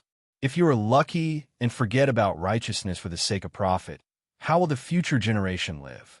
We scholars and common people laugh for a while, but the younger generation will cry for 100 or 1,000 years. Is this what you call a tyrant? There was an even bigger uproar. Yuan Honghu's words clearly implicated the eminent monk Yin Daolin, who was close at hand. It could be seen that this number 1 scholar Jiangzhua really attached importance to the scholar who everyone thought spoke without thinking. Everyone's spirit was shaken, and they began to sit upright and still. Su Fengyan was shamelessly flirting with a beautiful servant girl who was carrying the wine when he caught a glimpse of elder sister Su Jiu, who was in a yellow glazed roof pavilion, making a threatening gesture of knocking a chestnut. He rolled his eyes and was about to say a few more words to the servant girl when he caught a glimpse of a middle-aged Confucian who was staggering toward the pavilion. The old god of swords blocked the steps of the pavilion, his sword intent bursting out. Even when facing the Su of Gojozi and Wu Lu Ding, he had never shown this kind of attitude, as if he was facing a great enemy. His Royal Highness suddenly stood up. His figure flashed again and again. He shuttled through the crowd like a fish. Su Fengyan approached the pavilion and saw that when the green-robed Confucian was 20 steps away from the pavilion, he waved his sleeves, as if he was trying to brush away the dust to show his great respect. Then he suddenly knelt down. The Confucian cried mournfully. He gritted his teeth and said each word. His voice wasn't loud, but it exploded in Su Fengyan's ears. West Chu's criminal, Chao Chongqing greets Your Highness the Princess. Chapter 252. Su Fengyan felt his scalp go numb. What was bound to come was bound to come. However, there were countless survivors of West Chu. Why did they have to encounter this man in green robes? When he was 9 years old, he was summoned into the inner court. The Emperor of West Chu suddenly came up with such a grand proposition as testing the school's life and death.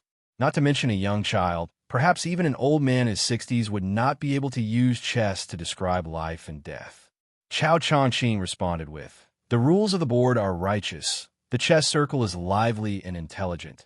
The movement is like a talent in chess. The stillness is like a complacent chess death. The emperor bestowed upon him the title of Chao family's little complacency, and made an exception for his family to be promoted to the rank of nobility.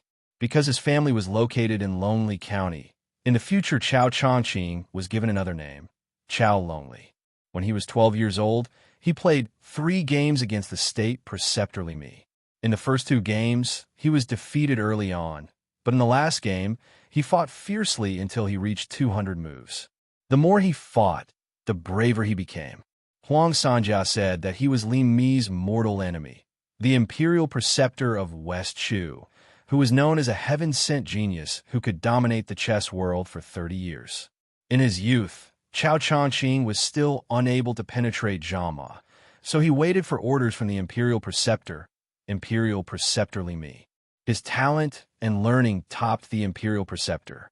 In his youth, this dragon carp of the West Chu, who found it difficult to use a bow and arrow and was not good at riding a horse, began to lead the Ministry of Internal Affairs. However, it was difficult for him to escape the stereotype of an internal court official. After the death of imperial preceptor Li Mi, his favorite disciple, Chao Chongqing, returned to being a nobody. Before the age of 30, he hid himself in layers upon layers of the imperial preceptor Li Mi, unknown to the public.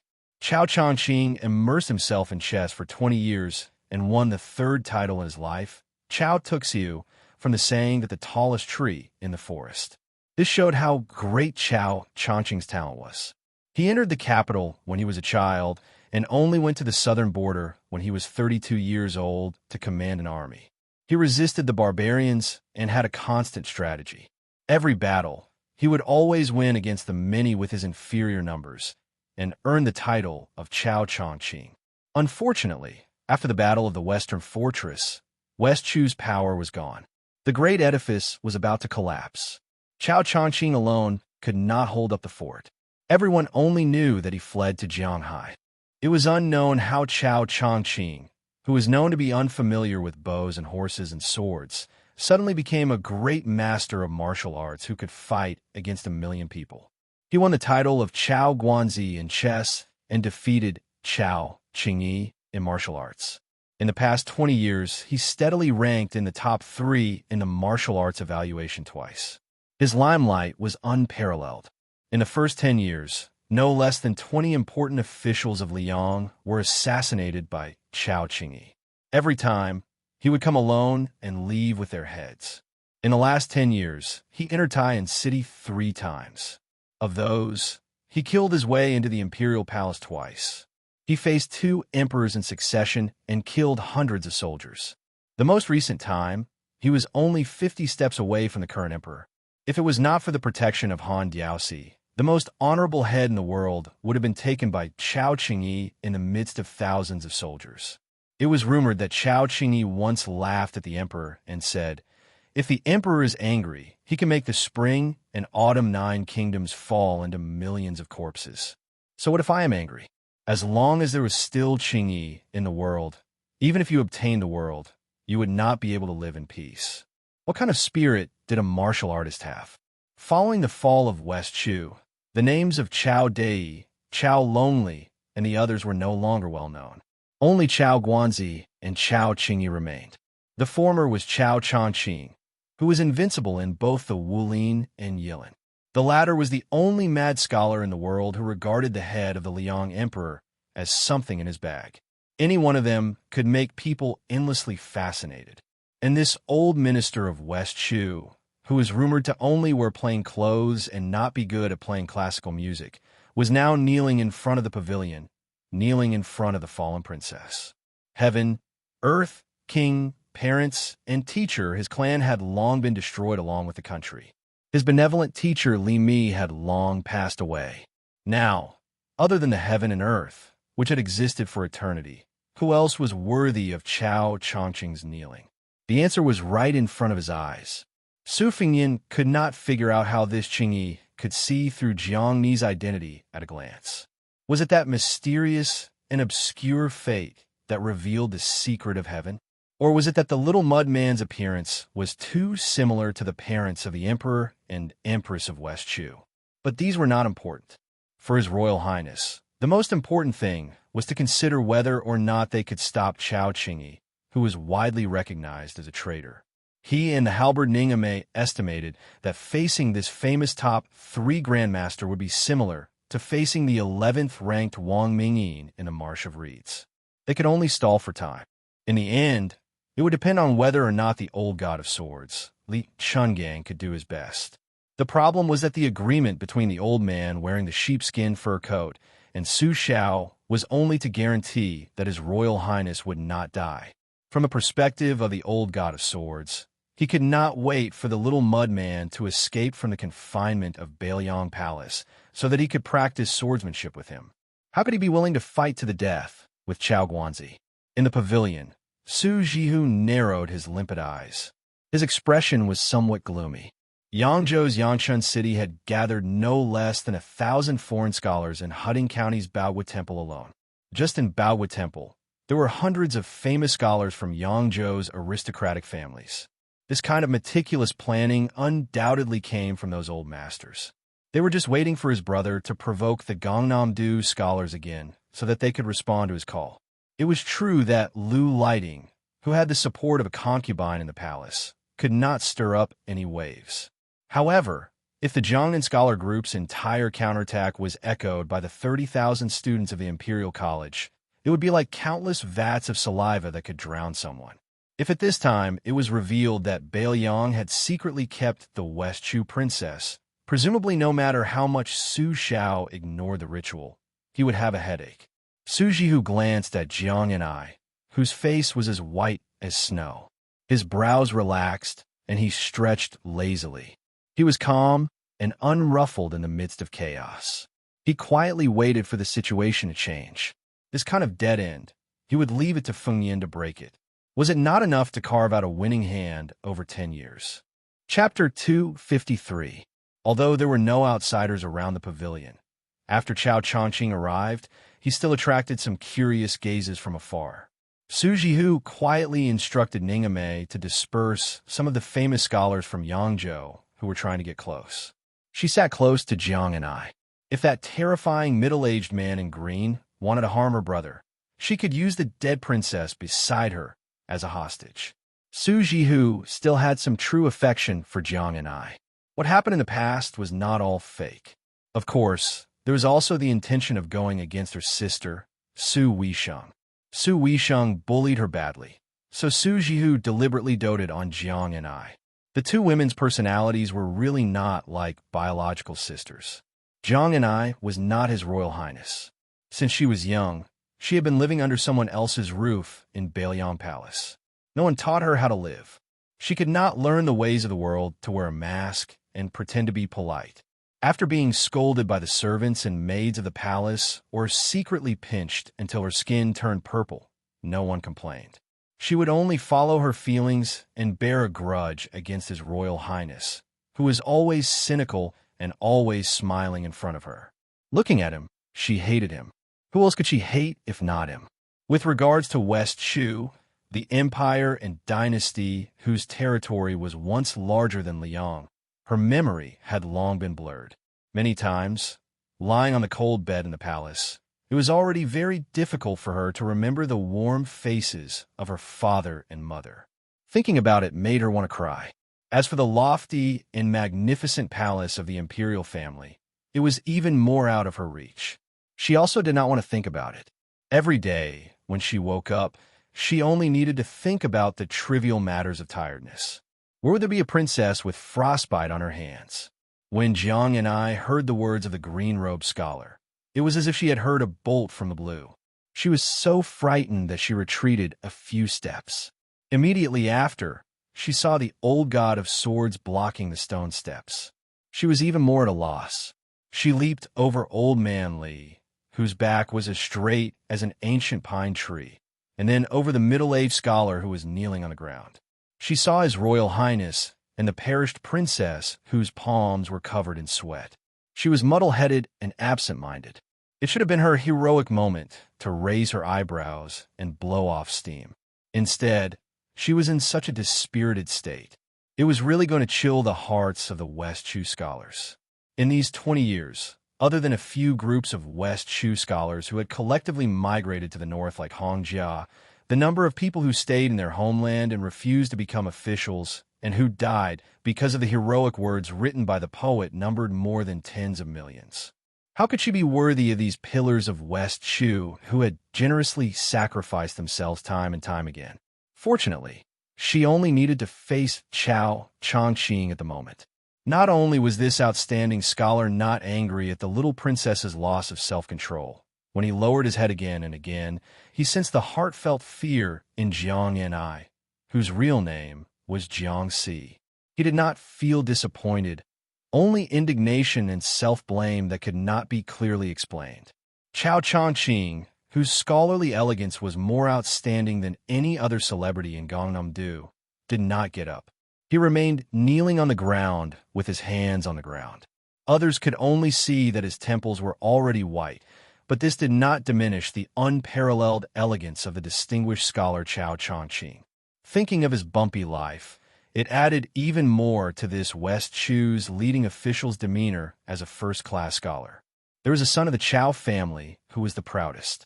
At the age of 32, he led an army out of the capital. In the end, he played chess with the emperor. The great eunuch, who had the power to overturn the palace, personally took off his boots for the chess piece.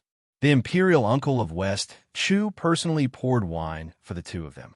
Chao Chongqing slowly raised his head. With tears in his eyes, He looked at the princess who was just a lively little girl in his memory. He had once held her little hand.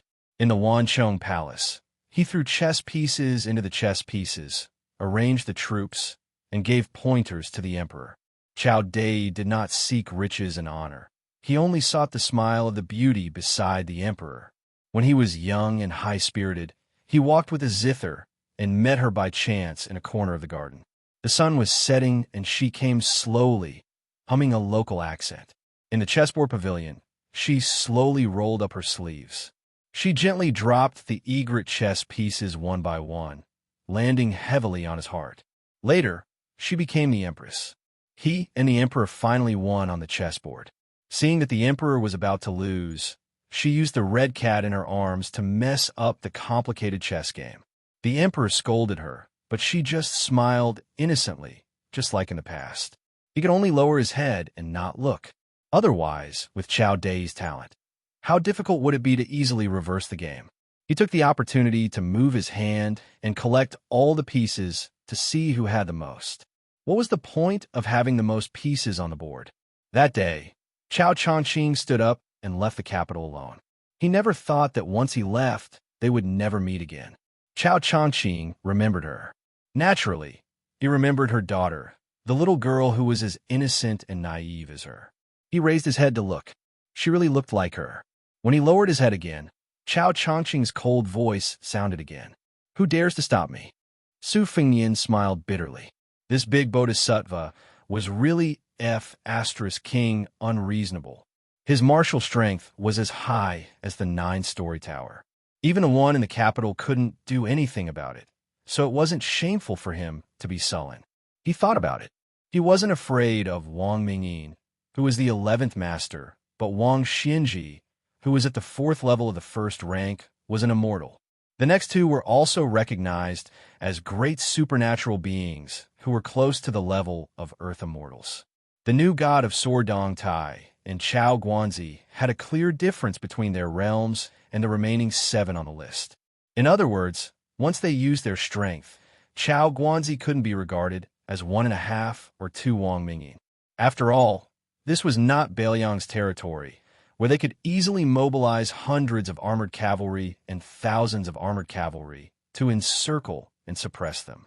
Moreover, even if there were thousands of armored soldiers surrounding them, Chao Guanzi, who was the only great grandmaster in the world, was determined to escape or to kill a few people before retreating. He wouldn't be exhausted like the sword sage of Shishu who had drawn a circle and died. This was the horror of a celestial state master. The old god of swords sneered. "Chao Chongqing, you can try." Chao Chongqing's palms on the ground suddenly clenched into fists. Dust rose. Boom. 2 tornadoes appeared. Rings of strong qi, centered on Chao Chongqing's indigo robe, rolled out. The fur on Li Chuangong's sheepskin coat suddenly curled up. Standing behind Chao Chongqing, Su Fengnian was forced to take 3 steps back by the invisible qi. He clenched his teeth and pressed his hands on his saber. His feet made 2 pits on the ground before he could stop himself. Chao Chongqing only stood up slightly and did not make any other movements. Su Fengnian, who had just entered the best state of martial arts, could not withstand the pressure and was forced to take a dozen more steps back. Li Chungang instantly reached the peak of sword intent.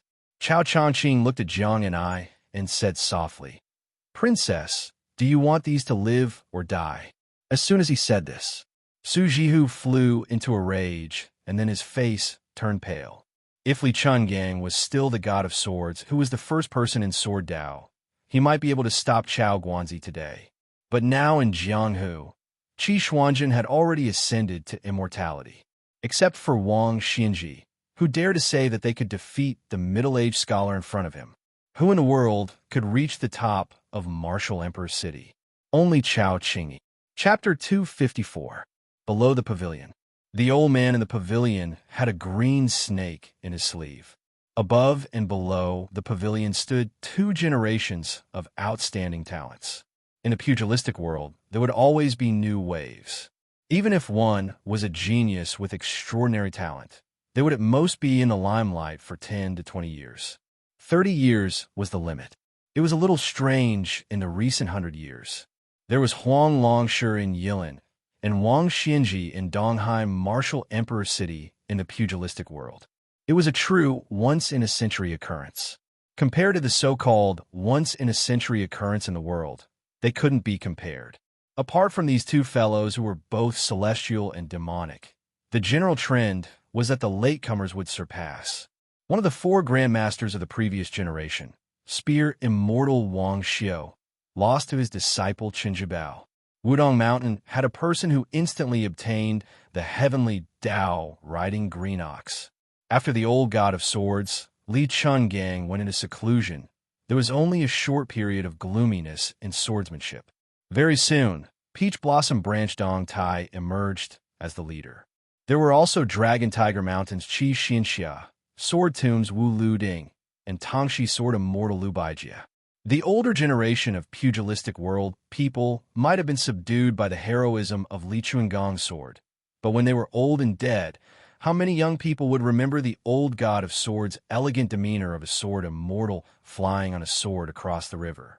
If they didn't hear that Li Chunggang's swordsmanship was eternal, they would feel that it was too conceited and absurd.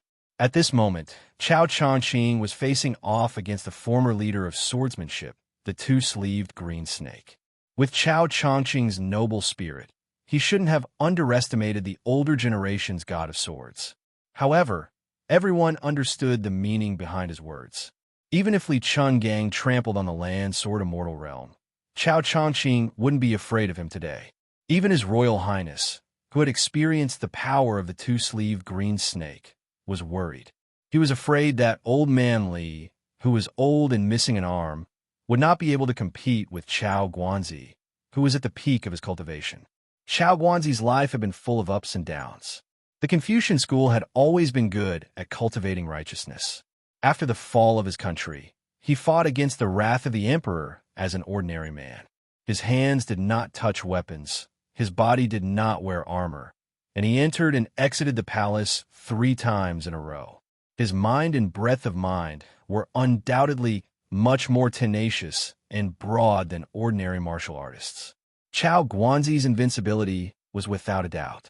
After Wang Xianji became invincible in the world, he built a city in the Eastern Sea and built the army tower.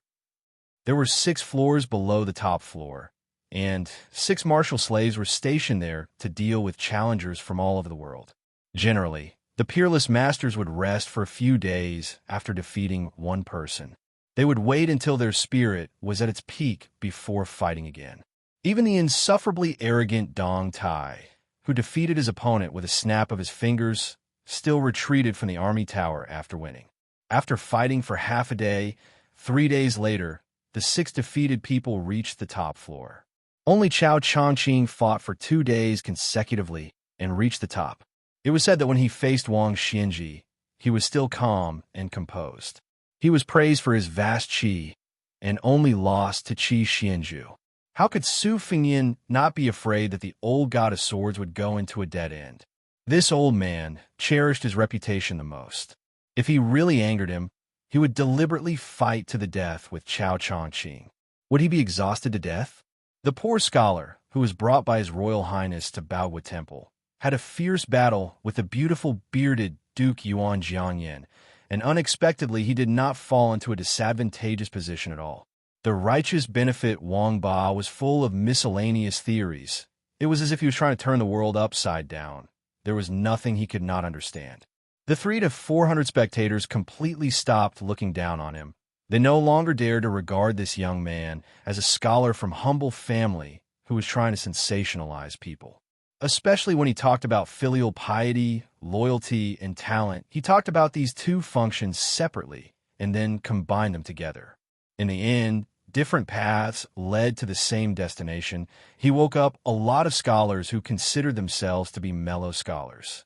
The poor scholar's sentence: ability is vast, time is sufficient, you can be a sage, ability without time, empty talk, you can only be a pedantic scholar, was an extreme slap on Yuan Jiangyan's face. But Yuan Honggu was not angry at all. He dismissed it with a laugh. The scholar spared no effort in praising the view that the monarch was capable and meritorious. So he was magnanimous and did not make a fuss about it. Otherwise, based on Yuan Jiangyan's status, one word was enough to decide life and death. Although in all fairness, this debate was still won by Yuan Jiangyan, he personally judged that this debate was neither a win nor a loss. The host of Baowu Temple, Yin Daolin, nodded his head in agreement. As a result, naturally no one dared to raise any objections. If a commoner from a commoner family wanted to stand out among their peers, participating in a debate where celebrities gathered together was a shortcut. However, it was easier said than done. For a commoner from a commoner family to enter the banquet was as difficult as ascending to the heavens. Being able to enter the eyes of a celebrity was even more difficult, let alone winning a debate against Yuan Jiangyan, this kind of first-rate celebrity who was worthy of his name. As a result, no one doubted that this scholar sitting at the end of the banquet was already an overnight success, with riches and honor to be expected. Perhaps the aristocratic families who relied on their noble status had not yet been moved and were ready to make a move. Some of the second- and third-rate gentry families and high-class commoners were already considering whether or not they could make the first move to gain the upper hand. After the banquet was over, they could snatch this cheap son-in-law and take him into their family. After he was accepted into their family, he could participate in a few more debates and fight for his reputation. When the conditions were right, success would follow naturally. First, he would enter the rank of a nobleman, and then he would seek an official career. This was not inferior to a marriage alliance with a mediocre scholar with shallow learning. If his luck was good, this kid would be able to enter the eyes of Yuan Honggu, this kind of powerful family's direct descendant. Chapter 255. Su Jihu, who was idling in the pavilion, watched coldly from the side and laughed coldly. The reason why Yuan Honghu was so generous was because the scholar had borrowed her younger brother's influence. The scholar spoke with an authentic Gangnam-do accent and was clearly from a poor family in Yangzhou. Since the heir of Baoyang could lead him into the temple and sit at the banquet, the famous scholars of Yangzhou would not mind his lowly background and would personally make him famous. It was hard to say which of the two favors was more important. Su Jihu thought that for Yuan Jiangyan to be the leader of the Jiangzhou Scholars Group, her eyesight was not bad. Her ability to disgust people was quite good. Su Jihu, who was looking down from above, saw that the scholar did not show the slightest complacency after becoming famous. He stood up and looked around. There was a sense of desolation that did not match the situation. Su Jihu, who had experienced ups and downs in life, rarely misjudged men. His eyesight could be said to have reached the point of perfection. This was a bit strange. Scholars from poor families were like carps leaping over the Dragon Gate. There were those who cried tears of joy and those who went crazy. In his memory, this scholar named Chen Liangxi was acquainted with Su Huipu and was good at drawing dragons and tigers. Today he met her younger brother by chance. Su Huipu's temperament was cold and arrogant, but in the end, she was a caged bird in a noble family. She was undisciplined in small matters, but without exception, she had no choice in big matters. Just like herself, when did she ever want to marry far away in Jiangnan? The beautiful maidservant, who had been teased by His Highness the Crown Prince over and over again, stared blankly at the scholar beside her. She was fascinated. Just now, the way he scolded the eight extremes was peerless. Even when he was competing with Yuan Honghu, a famous scholar who was second to none, he still did not have stage fright. Moreover, she had participated in countless conversations, so she was quite knowledgeable. The servant girls who could participate in the banquet were not simple. First, they had to come from a noble family. Second, they had to be beautiful, refined, and talented. For example, she was a servant girl who had been fortunate enough to enter the Yuan family since childhood. She was naturally intelligent and was taught poetry, literature, zither, and chess. Today, the servant girls who served wine were all wonderful people taught by the Yuan family. When she saw Chen Liangxi stand up, she hurriedly handed him a wine cup. The latter smiled warmly, took the cup, and drained it in one gulp to quench his thirst. In her heart, she couldn't help but compare the handsome man in front of her with that debauchee. That scoundrel and frivolous young master was so handsome for nothing. What a waste of his skin. The poor scholar, Chun Liangshi, did not see that Su Dianxia. He felt somewhat regretful and wanted to express his heartfelt thanks. Since he couldn't find her, he didn't worry too much. He turned around and saw the little girl with a sallow face and felt pity for her. He asked the maidservant for some fruits and desserts and pulled the little beggar to sit down again. After the beautiful maidservant brought the lunchbox, the little beggar didn't dare to eat, so he picked up the exquisite desserts and gave them to the child. The little beggar lowered her head and ate nervously, not knowing whether she remembered the taste or not. From time to time, he smiled and helped the little girl wipe the crumbs from the corner of her mouth. When the beautiful maidservant saw this scene, she was destined to be unable to imagine such a warm and affectionate scene in the past. Her heart softened. This young master was truly a good person. Outside the pavilion, Su Fengyan could only promise that he wouldn't retreat. It was already difficult for him to take another step forward. Chao Changqing, who never brought weapons to fight, was arrogant. Even if he was facing the former Jianghu legend, Li Chungang, he still went straight ahead, ignoring the old god of swords' rising majestic sword will. Before the old man with the sheepskin coat raised his arm, dozens of crisscrossing gullies appeared on the ground between them. Sword Qi, rolling dragon wall. Li Chungang once fought with the West Shu sword sage in the palace. When Li Chuangang's sword Qi reached, the entire dragon wall, which had existed for hundreds of years, was shattered. Before that, Li Chungang said that West Shu had no swordsmen. He entered Shu alone and killed 16 swordsmen who blocked his way. At that time, it was undoubtedly the peak of Li Chuangang's swordsmanship. He was almost invincible. Numerous ravines cracked apart. It was a ghastly sight.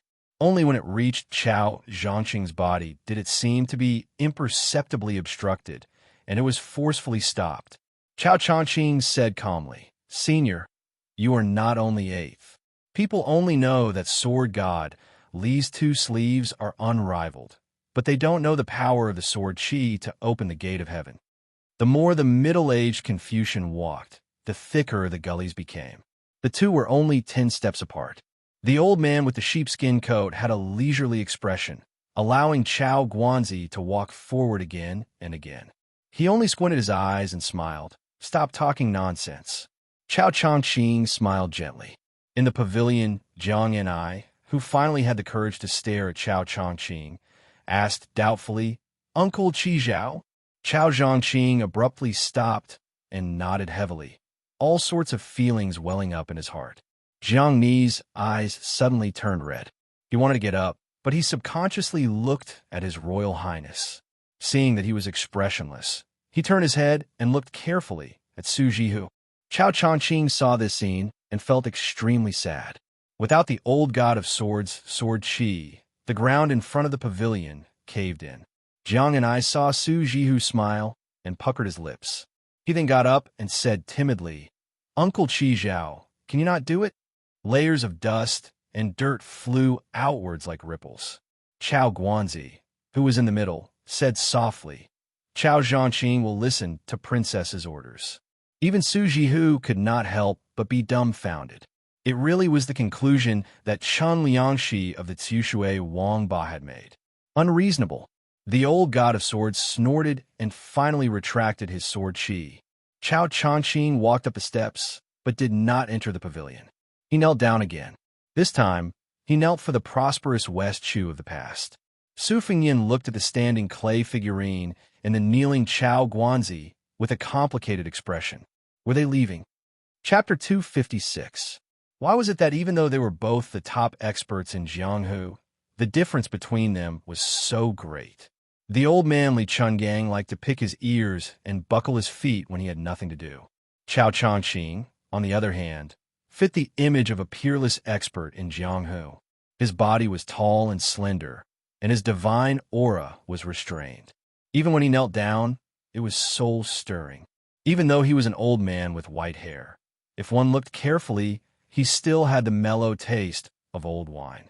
It was believed that those middle-aged women with rich experience would be subdued by Chao Changqing's scholarly demeanor. Su Fingyin stood at the bottom of the steps and quietly watched. Counting with his fingers, he had already seen 3 of the top 10 experts. However, the farmer Wang Mingyin had already been killed by a handblade. Who could have predicted such an ending? Su Fingyin saw Jiang An foolishly looking at Chao Guanzi, as if he didn't know what to do. He wanted to say something, but didn't. He found it funny. This idiot, how could he think of taking advantage of the situation? If it was someone else who was slightly smarter and had the support of a great bodhisattva, like Chao Guanzi, wouldn't he become arrogant? Who cares if he was a Bailiang or His Royal Highness? He would be pinched half to death by the world's number 3 Chao Changqing with 2 fingers. At the very least, he would be beaten into a pig's head to vent his anger. Su Fingyin smiled and shook his head towards Su Jihu, who was standing behind Jiang and I. He quietly signaled her not to make any moves. In front of Chao Changqing, it was best not to add feet to a snake. Even if the old god of swords was willing to use all his strength to stop him, it would be easy for Chao Changqing to injure anyone. In the world, the only person who could make this green-clothed official bow his head was the stupid girl that he had bullied for many years. His Royal Highness was unconvinced and sullen. In the 100 years of Jianghu, there were millions of martial artists. How many Chao Changqing were there? For some reason, Jiang and I saw the corner of Su Fingyin's mouth curl up and instinctively glared at him. Her glare was just a small habitual action without any lethality. However, today was different from the past. With Chao Guanzi present, even though his back was facing His Royal Highness, Su Fingyin immediately felt a strong murderous intent. Chao Changqing slowly turned his head and said, "Your Highness, Chao Changqing?" As long as you nod, Chao Changqing. As long as I can do it, I will not refuse. As long as I can. Even the 2 emperors of the Liang dynasty could not sleep well because of this old minister. Was there anything that Chao Changqing could not do? Generally speaking, Jiang and I was only a small vase that Surintu had brought back to the Bailiang Palace. It did not have any real meaning. In the 8 kingdoms of the spring and autumn period, there were hundreds of imperial sons and grandsons, empresses and concubines. If they fell into the hands of the king of Yin and king of Guangling, the beautiful women would at most be reduced to concubines and maids. The mediocre women would mostly be used as prostitutes for officials. As for the princes, there is no lack of them being killed by 10 of them at once. They would become the theme of the celebration banquet. Keeping these former nobles alive, if it was said that they harbored a disloyal heart and conspired against the emperor, they would be laughed at. Since that was the case, it was fine to give away a princess of West Chu. Moreover, they could befriend one of the top 3 in the world, Chao Guanzi. Why not? The old god of swords, who had been revealed by Chao Changqing that he had other skills besides the 2-sleeved green snake, paid no attention to this matter. The old man followed the agreement. As long as he could ensure that His Royal Highness did not die, then he wanted the little mud man to learn swordsmanship from him. As for other nonsensical matters, he did not worry about them. Moreover, Li Chungang, who had lived for more than 80 years, knew very well that as long as the little mud man stayed by His Royal Highness' side, there was an 80 to 90% chance that he would learn swordsmanship. It was better to sever this ill-fated relationship earlier. Where in the world could he not go? The old god of swords glanced at His Royal Highness with schadenfreude. He wanted to see how this kid would respond. After the reeds, he was probably afraid that the elusive assassin would take his head. He gritted his teeth and carried the 2-sleeved green snake every now and then. This kind of perseverance and ruthlessness was not at all like His Royal Highness, who was destined to be the king of Bailiang. Su Fingyin smiled mischievously and said, "No, she's mine." Jiang and I said angrily, "Who's yours?" Chao Zhangqing was as calm as a dried-up well. Perhaps he was rejoicing that this time he had traveled far and wide only to find what he was looking for without any effort. His mood was not affected by the crown prince's arrogant words. He smiled and said, "It's fine. After a while, Your Highness will change your mind." Su Fingyin still had a sloppy attitude. He smiled and said, "I can't guarantee anything else, but this matter is really non-negotiable." Chao Changqing glanced at His Royal Highness and said with a playful smile, Your Royal Highness, don't hold the blades with both hands. Wipe your sweat. Otherwise, the sword-drawing technique you learned from Dong Yue's imperial family will be greatly reduced. The thick-skinned Su Fengyan laughed. As expected, he released his hands from the spring thunder-embroidered winter blades and wiped them on his sleeves. Su Jihu, who sat down in the pavilion again, smiled, and the haze in her heart dissipated a little. She did not know Chao Changqing, but Chao Guanzi had vaguely heard about him from some wanderers and officials. Naturally, she did not know that the green-robed Confucian who could make Li Chuangong's sword chi roll off the dragon wall was that famous master. However, Su Jihu had sharp eyes and dared to ignore the old god of swords and the power of Baoyang. How could she relax? She was worried about her brother's safety. She looked at Jiang and I. Femme fatale, it was true. The pity she had for this fallen princess was swept away the moment Chao Zhangqing appeared. Cold temperament? Su Jihu, who was most willing to tarnish her reputation, would never deny it. Chao Guanzi did not speak, Su Fengyan did not speak, and Jiang and I did not speak. For a moment, the atmosphere in the pavilion was heavy. It was Su Jihu who came out to smooth things over. She smiled and asked, Jiang and I, do you want to drink tea together? Chapter 257. Jiang and I nodded. Chao Zhangqing frowned, but he didn't say anything. He seemed to have made up his mind to follow the etiquette of an official in front of Jiang and I, not daring to step out of line. The group returned to the tea room. Su Hui was inside. After some polite greetings, she skillfully brewed tea. Her technique was experienced and pleasing to the eye. A woman from a noble family could see elegance in the details. She obviously noticed the unfamiliar scholar kneeling beside her. A man from a noble family, especially after 40 years of age, not to mention appearance, most of them had a spiritual chi support. Whether it was righteous chi or yin chi, it was very different from the common people. This was the so-called foundation. Su Hui could not help but take a few more glances and felt more unfathomable. Jiang and I called Uncle Chi Zhao and handed him a cup of tea. Chao Changqing bowed his head and took it silently. Fortunately, he did not call her princess again.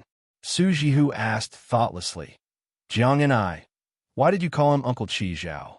Jiang and I said softly, Uncle Chi Zhao is a great national player. I often watch him play chess. Chao Changqing shook his head and said, this sinner cannot be called a national player. Then he added, this sinner will one day cut off Huang Longshi's head as a sacrifice to the late emperor. Su Huipong was startled. Huang Longshi, this was not a mortal person. The unjust war of the spring and autumn period was all because of him. That game of chess had never been played before and would never be played again. Cut off Huang Sanjiao's head? The late emperor? Su Hui, who was shocked, did not change her expression. She quickly thought about who the middle-aged scholar was. Su Fengyan did not want to be followed by Su Hui on this topic. Chun Liangxi's sudden appearance had already made him vigilant. Gong Namdu advocated talking, but those old foxes were more cunning than the other. God knows if this great scholar who became famous in one battle was a carefully planned hidden chess piece. Moreover, taking the risk to recruit Chun Liangxi was the opposite of the original intention of this trip.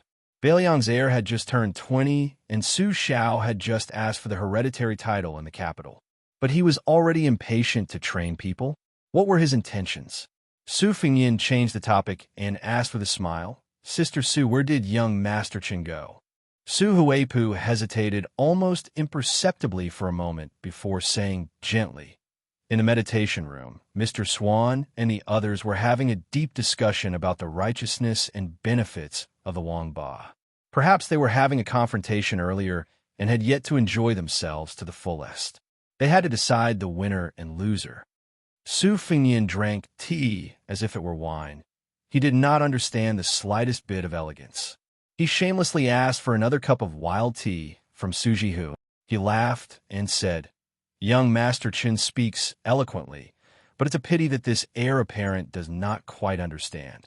Fortunately, Yuan Honghu and the other scholars are knowledgeable, otherwise it would have been buried. Su Huipong furrowed her eyebrows. She was no longer young, but her temperament was good and she had a unique charm. She patiently said, "Your Highness, although Child Chun is as talkative as the famous scholars, he does have the ability to save the world. He can't be regarded as an ordinary metaphysical person." Su Fengyin said absent-mindedly, "If that's the case, then I'll ask Big Sister to inform the Lu Mansion. If Lu Xianlang doesn't care about his talent, let Mr. Tang Shi promote him." Su Hupong's face immediately darkened when she mentioned Tang Shi sword St. Lu Baijia. She did not speak anymore. The corner of Su Jihu's mouth curled up.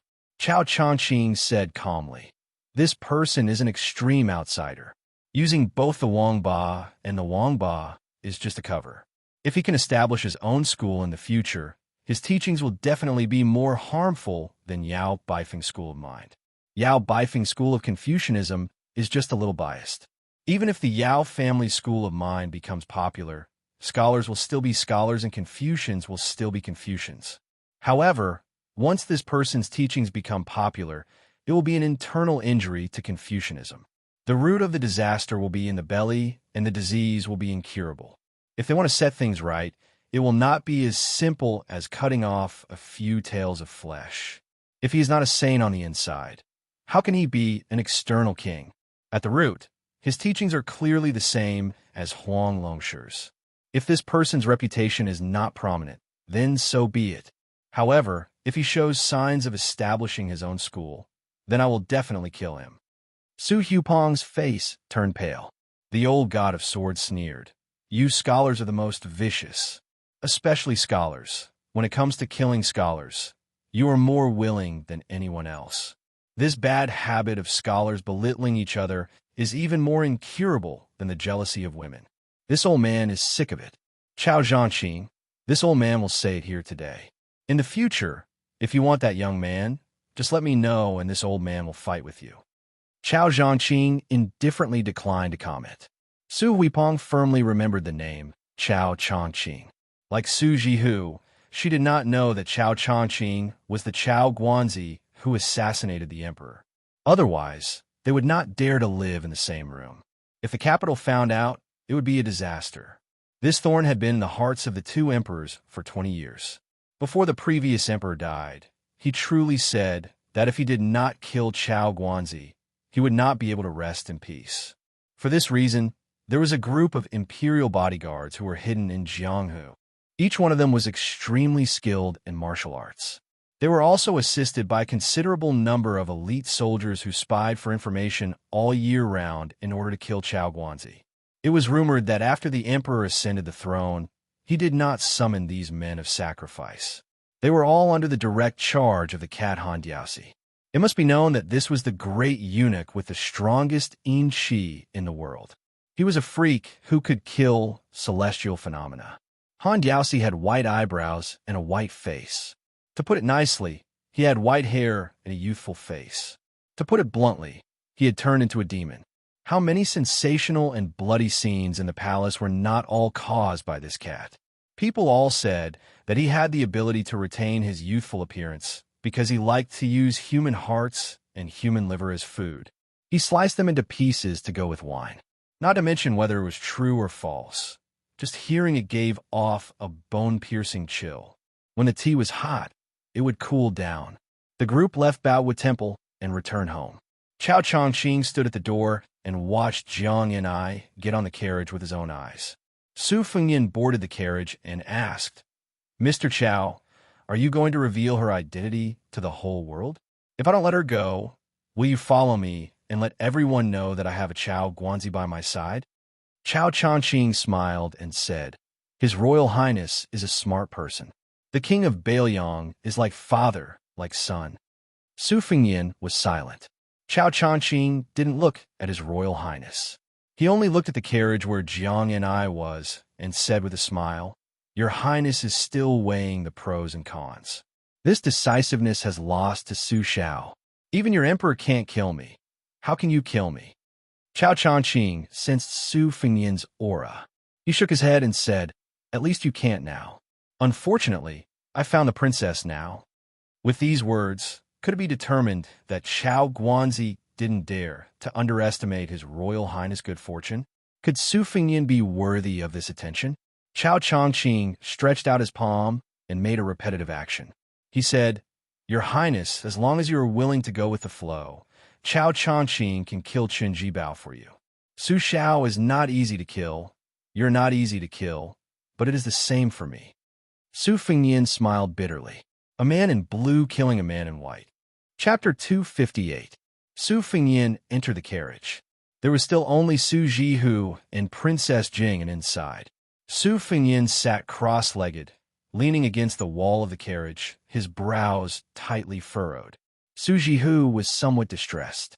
He reached out and smoothed his younger brother's brows. Su Fengnian smiled somewhat bitterly. Was the delicate situation in Beiliang already so clear that even Chao Chongqing could see through it with a glance? How many emperors, especially the founding emperors of previous dynasties, didn't borrow a knife to kill people and then withdraw the knife and stab the companions by their side who were originally in charge of the knife? Dogs were raised to bite people to guard against thieves. If the thieves were gone, how could the dogs be kept to waste rations? But Beiliang was not a dynasty after all. It was divided into territories and occupied a remote corner of the country. No matter what, Su Xiao was called the second emperor. Nominally, he still had to be respectful and reverent to the one in the capital. Allowing him to slaughter people and carry a knife to the palace was a vast and mighty act of heaven. It was to let the restless Beimang know that the imperial court would not be so foolish as to destroy their own 1,000-year foundation. While Su Xiao was ambitious and ruthless, he was not the kind of cold-hearted person who would cook the hound after the cunning rabbit had been caught. He would also not treat the old generals of Beiliang with indifference. On the contrary, Su Fengnian knew better than anyone that Su Xiao had spent most of his time and energy appeasing and taking care of his former subordinates and descendants. The imperial court seemed to be enjoying this and did not tire of it. The pressure they exerted on him was just right. They did not force him, a prince with a different surname, to rebel, but they also did not let Su Xiao be truly comfortable. Yin Jieshi, who had betrayed Beiliang, was a typical example. Intentionally or unintentionally, the white-clothed Confucian had monopolized Qin Jibao's power and had his own team. Even if it was not as exaggerated as having as many generals as clouds and scholars as rain, it was not too far off. Moreover, the saying that one Qin Jibao could fight half of West Chu was said by the late emperor himself in front of Su Xiao and all the civil and military officials in the Bao Palace before his death. Qin Jibao was widely acknowledged to be the best at national wars. His ability to mobilize more than 100,000 troops was superb. It was said that he remembered the names of every captain, as well as their strengths and weaknesses in leading the troops. Opportunities were fleeting, but Qin Jibao was always able to make the finishing touch in the deployment of troops. The Battle of the Western Fortress lasted 3 days and nights. Qin Jibao did not sleep or rest. Behind him, the commanding soldiers who held the flag were rotated in 6 batches of 18 people. The military historian who was in charge of recording the entire process wrote no less than 10 lines of paper. From beginning to end, Qin Jibao, dressed in white, did not move an inch. Under his countless precise orders, the last several 100,000 youths of West Chu were exhausted and killed. It was rumored that when the emperor read the record, he read it over and over again. The highlights were circled countless times, and at the end of the scroll, he wrote 8 words, truly fascinating, worthy of being called the war immortal. In these 2 years, Su Fengnian had no choice but to imagine that if Qin Jibao, whose reputation and prestige at that time was comparable to the other war immortal in white, had agreed to the emperor's request and rushed to Nanjiang, would Beiliang have been simpler? All these years, Su Xiao had never mentioned anything about his adopted son, Qin Jibao. Although Su Fengnian was his royal highness, he did not know Su Xiao's true inner thoughts. If one were to say that Su Xiao had kept Qin Jibao as a whetstone, it was even less likely that he would slaughter all of the meritorious veterans to pave the way for his successor. After Qin Jibao, the white-clothed war immortal, became so powerful that it was impossible to get rid of him. Was he really not afraid that Su Fengnian would lose to Qin Jibao? Would he, who had spent decades in the military, lose everything in the end? As long as Chun Jibao treated him coldly in Baiyang, how could Su Fengyan truly not care about anything else? Su Jihu calmly looked at his younger brother, who was deep in thought. Belatedly, he was shocked. That Chao Changqing's surname is Chao, and he can make the old god of swords so nervous. Could he be Chao Guanzi? Su Fengyan, who had come back to his senses, said helplessly, "Unfortunately, you were right. This person is the great officer who went to the imperial palace to play hide-and-seek with the Han cats when he was bored. Princess Jing and was not stupid. Jiang Mi's surname was Jiang. She was a servant girl, but when she interacted with His Royal Highness, when did she have the slightest awareness of being a servant?" Pei Nanwei laughed coldly. It's one thing to secretly hide the fallen princess, but the old officials of West Shu came knocking on your door. How will your highness explain this to the capital?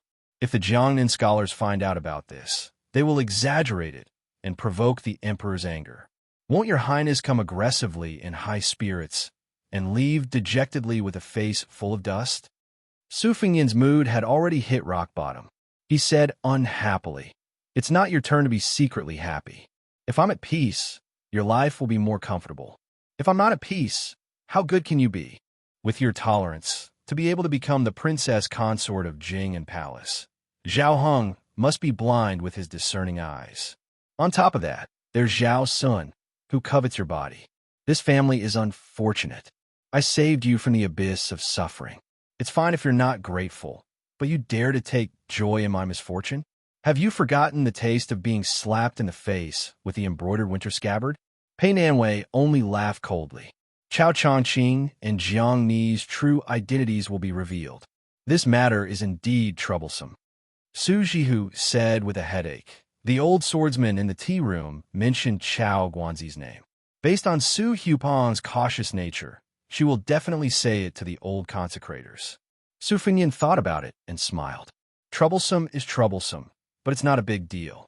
Although those shrewd old bastards in the Jiangnan scholar group aren't good people and like to fish in troubled waters, they may not be willing to shed all pretense of cordiality with our Baiyang. What's the benefit of having a death grudge with Su Shao? Boorish men use their blades, scholars use their mouths, and the well water doesn't interfere with the river water.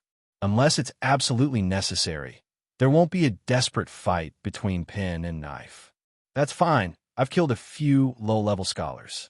Now that Chao Guanzi has come out to stir things up, I'll just treat it as giving the old family head something to use against me. This way, their hearts will be balanced, and they won't feel like they've lost face. If nothing unexpected happens before I leave Yangshan, someone will come to remind me. It'll be nothing more than, Your Highness, it's wrong of you to kill someone. We've caught your tail this time in Yangzhou, but it's fine, we'll let bygones be bygones and turn a blind eye to it. Therefore, Your Highness, shouldn't you restrain yourself a little and stop making a ruckus? It's not good for everyone. That kind of boring tone, huh? Su Jihu listened to his younger brother imitating the old pedant's tone and nodded vigorously. He couldn't help but hold his belly and laugh. Princess Jing and couldn't believe it and muttered, "State affairs are such a trifling matter?" Su Fengyan sneered and said, "Trifling matter? How is this a trifling matter? Do you really think that aristocratic families are favored by the imperial court? That they have to wag their tails and beg for mercy from the emperor? State affairs are state affairs. How can they be compared to family affairs?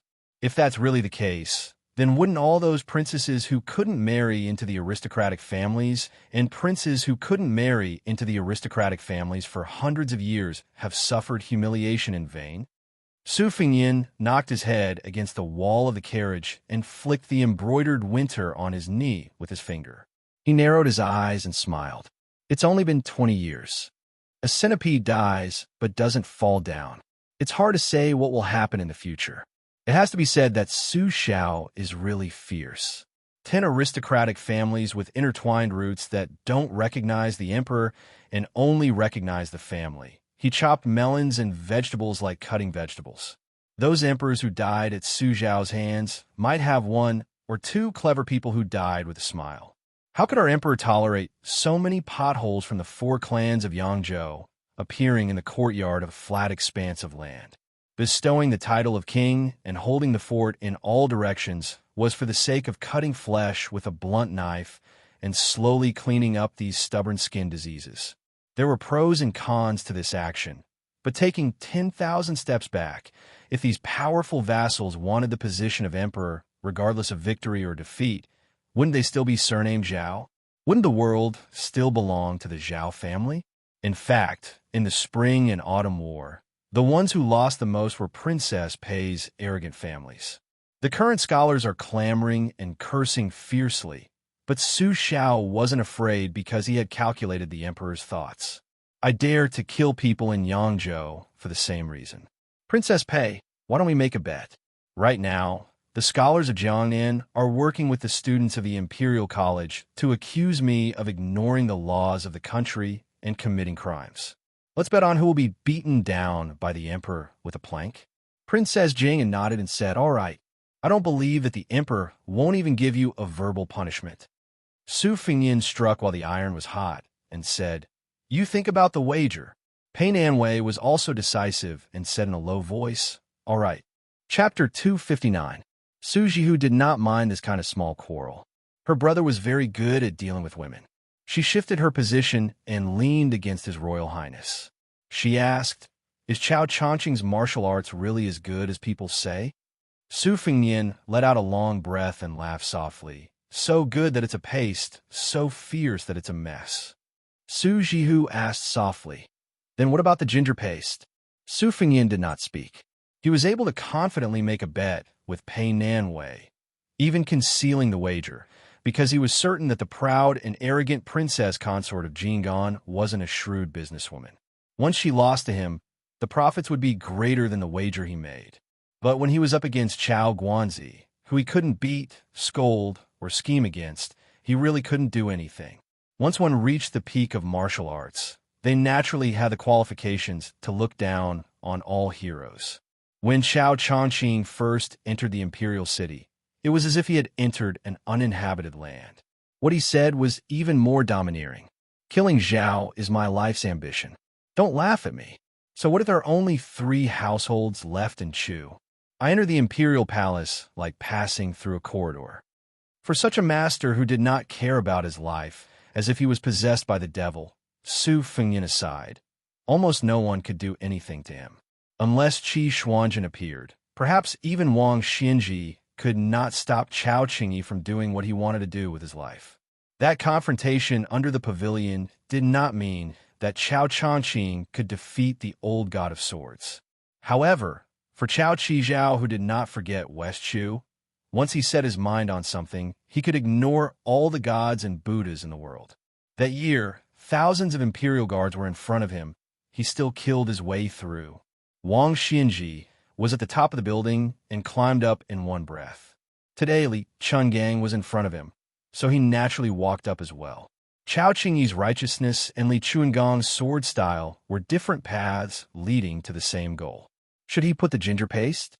Su Fengyin did not give an answer when he arrived at the Lu Manor's freehand brushwood garden. Chao Changqing did not enter the residence. He did not seem to be in a hurry to put pressure on His Royal Highness. Su Fengyin somewhat understood the thoughts of the 2 emperors of the dynasty. Beside the bed, in Great Peace City, there was an indescribable feeling of suffocation when such a Confucian scholar had appeared in front of him. Chao Changqing came to the capital 3 times and the palace 3 times to let Emperor Zhao of the Liang dynasty know that the whole world was his, but he might not be able to enjoy it in peace. For the entire afternoon, His Royal Highness, with his usual expression, stayed in the freehand brushwood garden and chatted with his elder sister, Su Jihu.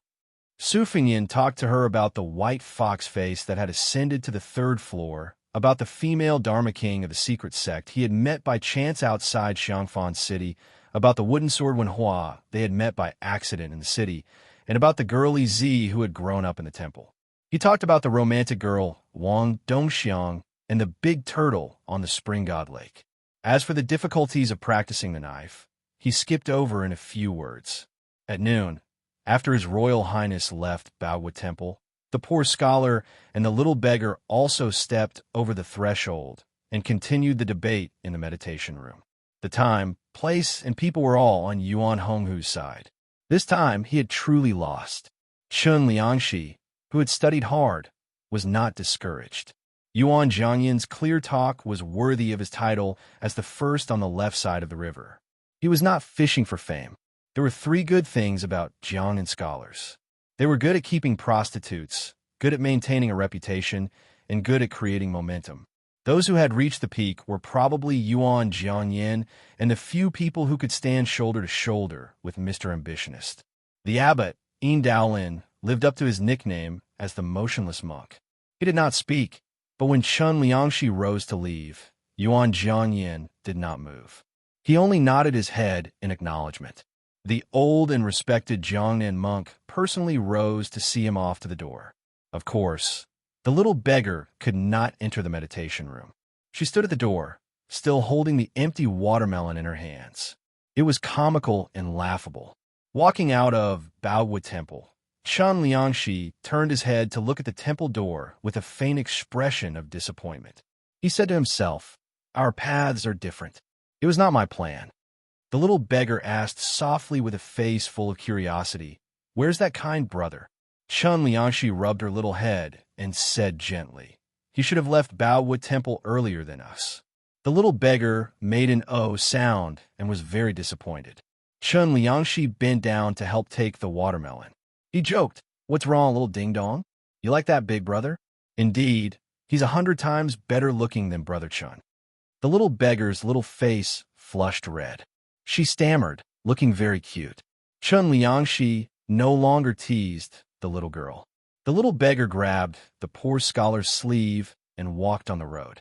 After hesitating for a long time, she gathered her courage and was about to raise her head to speak when Chun Liangxi lowered his head and said softly, "You know little Ding Dong still likes Brother Chun the most, right?" The little beggar smiled brilliantly. Chun Liangxi raised his head to look at the sky. His smile was intoxicating. He said, "In the future, if Brother Chun can step into the mud of history and luckily leave a footprint, you must also let little Ding Dong accompany you." Since ancient times, there have been countless heroes in troubled times, but how many could leave their names in history? Even a few dozen words would be an extravagant hope. The so-called footprint of this poor scholar, who died a posthumous scholar, was clearly an ambitious person who wanted to leave his name in history and not some unofficial history compiled by a private person. How could the little beggar understand this? In her view, it was probably not as practical as eating fried watermelon slices for dinner. She only thought that Brother Chin had said something good. She was happy and skipped around. This was a rare moment of carefree. Chun Liangxi also knew that the little girl did not understand, so he said it. He threw away the teachings of the saint about investigating things, knowing sincerity, and cultivating one's body. He did not care about the inner saint's foundation or the outer king's career. He did not even think about whether or not his winding water talk had become a rare commodity worth hoarding. He only smiled and said, "Let's go. We'll go outside the temple and draw a dragon for you and grandfather on the stone slab. As usual, Brother Chun will draw the dragon and little Ding Dong will add the finishing touch." The little beggar made a heavy sound of agreement. Su Weipong stood at the entrance of Baowu Temple. She looked at the two poor figures, one big and one small, gradually disappearing into the distance. She was lost in thought. As the daughter of a noble family, she was able to become acquainted with the poor scholar Chun Liangxi because of a chance encounter by the spring outside the temple. The little beggar went into the water to pick up money and was reprimanded by the monks in the temple. Chun Liangxi, who had entered the temple to borrow the scenery to paint peonies, happened to pass by and helped the little beggar out of the situation. Su Weipong was in a good mood at the time and told Baowu Temple not to stop the little girl from picking up the wishing money in the pond. Later, she accidentally discovered that Chun Liangxi had secretly drawn a dragon. At first she was shocked by his audacity, but after a closer look she was shocked by his exquisite painting skills. It was a painting of a serpent fighting a dragon. Above it, the sky dragon could be seen in the colorful and condensed clouds, dripping with ink. The sky dragon had a long beard and a huge mouth, soaring through the clouds and mist, old and fearsome. Below it, the serpent came out of the water, clawing with its claws. The giant serpent coiled around the mountain, spitting its tongue toward the sky. At that time, the painting had already reached the end. Su Huipeng was really frightened by the bizarre and strange scene. Chen Liangxi had been seen through, but he did not panic in the slightest. After chatting, they chatted happily, and she greatly admired Chen Liangxi. Only this person's edges and corners were too distinct. Su Huipeng knew that only her father, a first-class famous person in Jiangnan, could tame him, so she had the intention of taking things slowly. Her original intention was for Chen Liangxi to be tempered by life for a few more years, and then she would make an exception and recommend him to the Su family.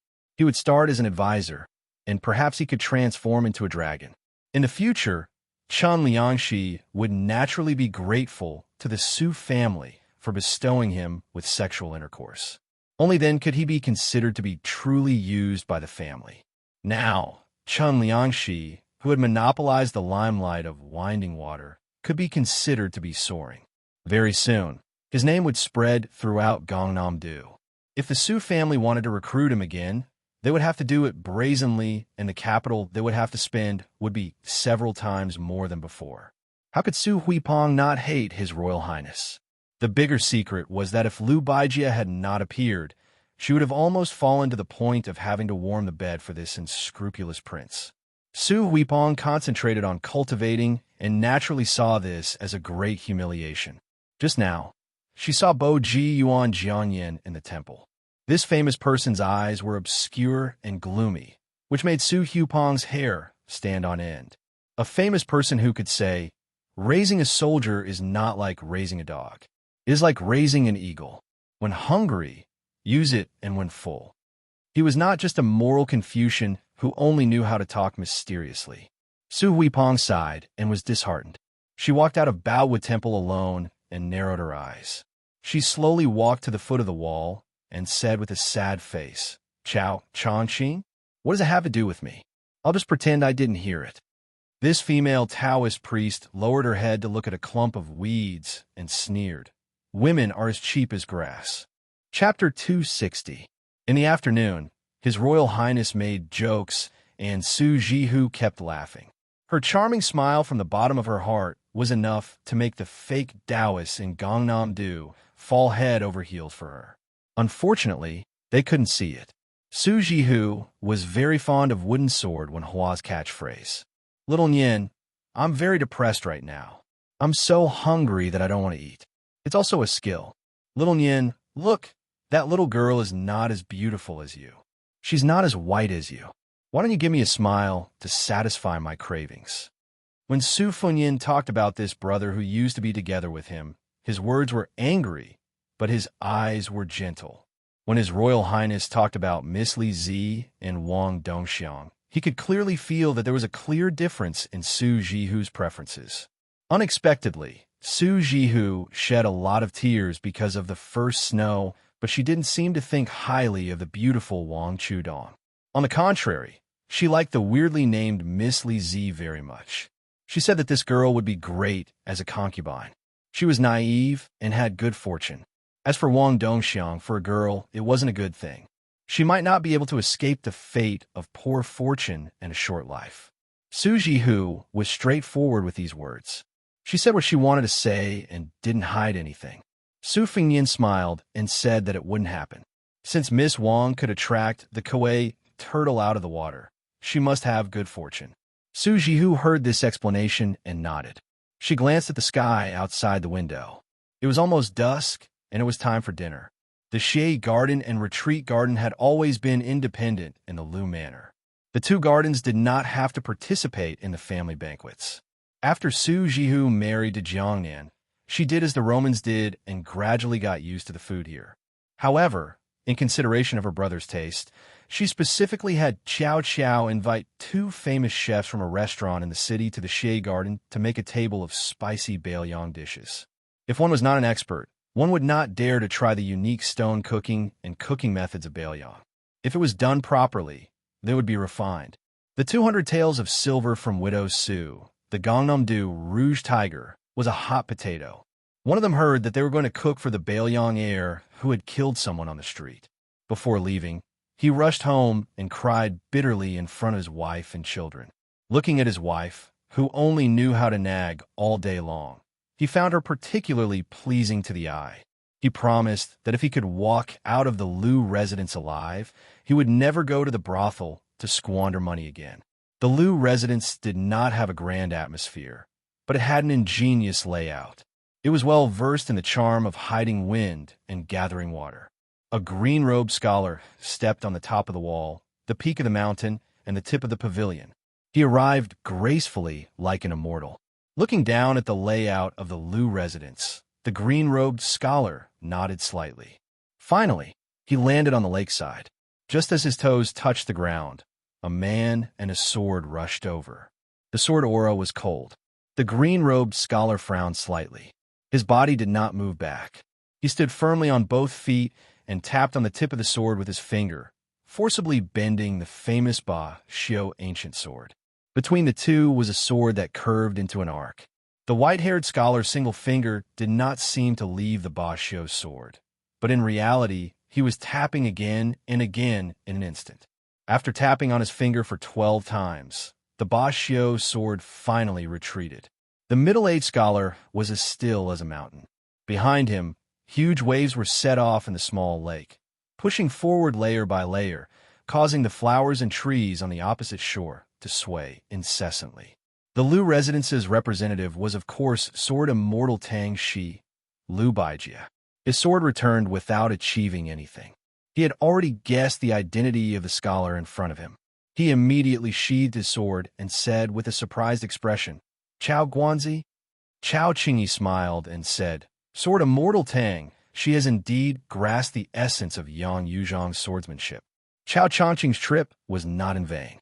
Lu Baijia handed over the Ba Xiu sword to the servant who jogged over.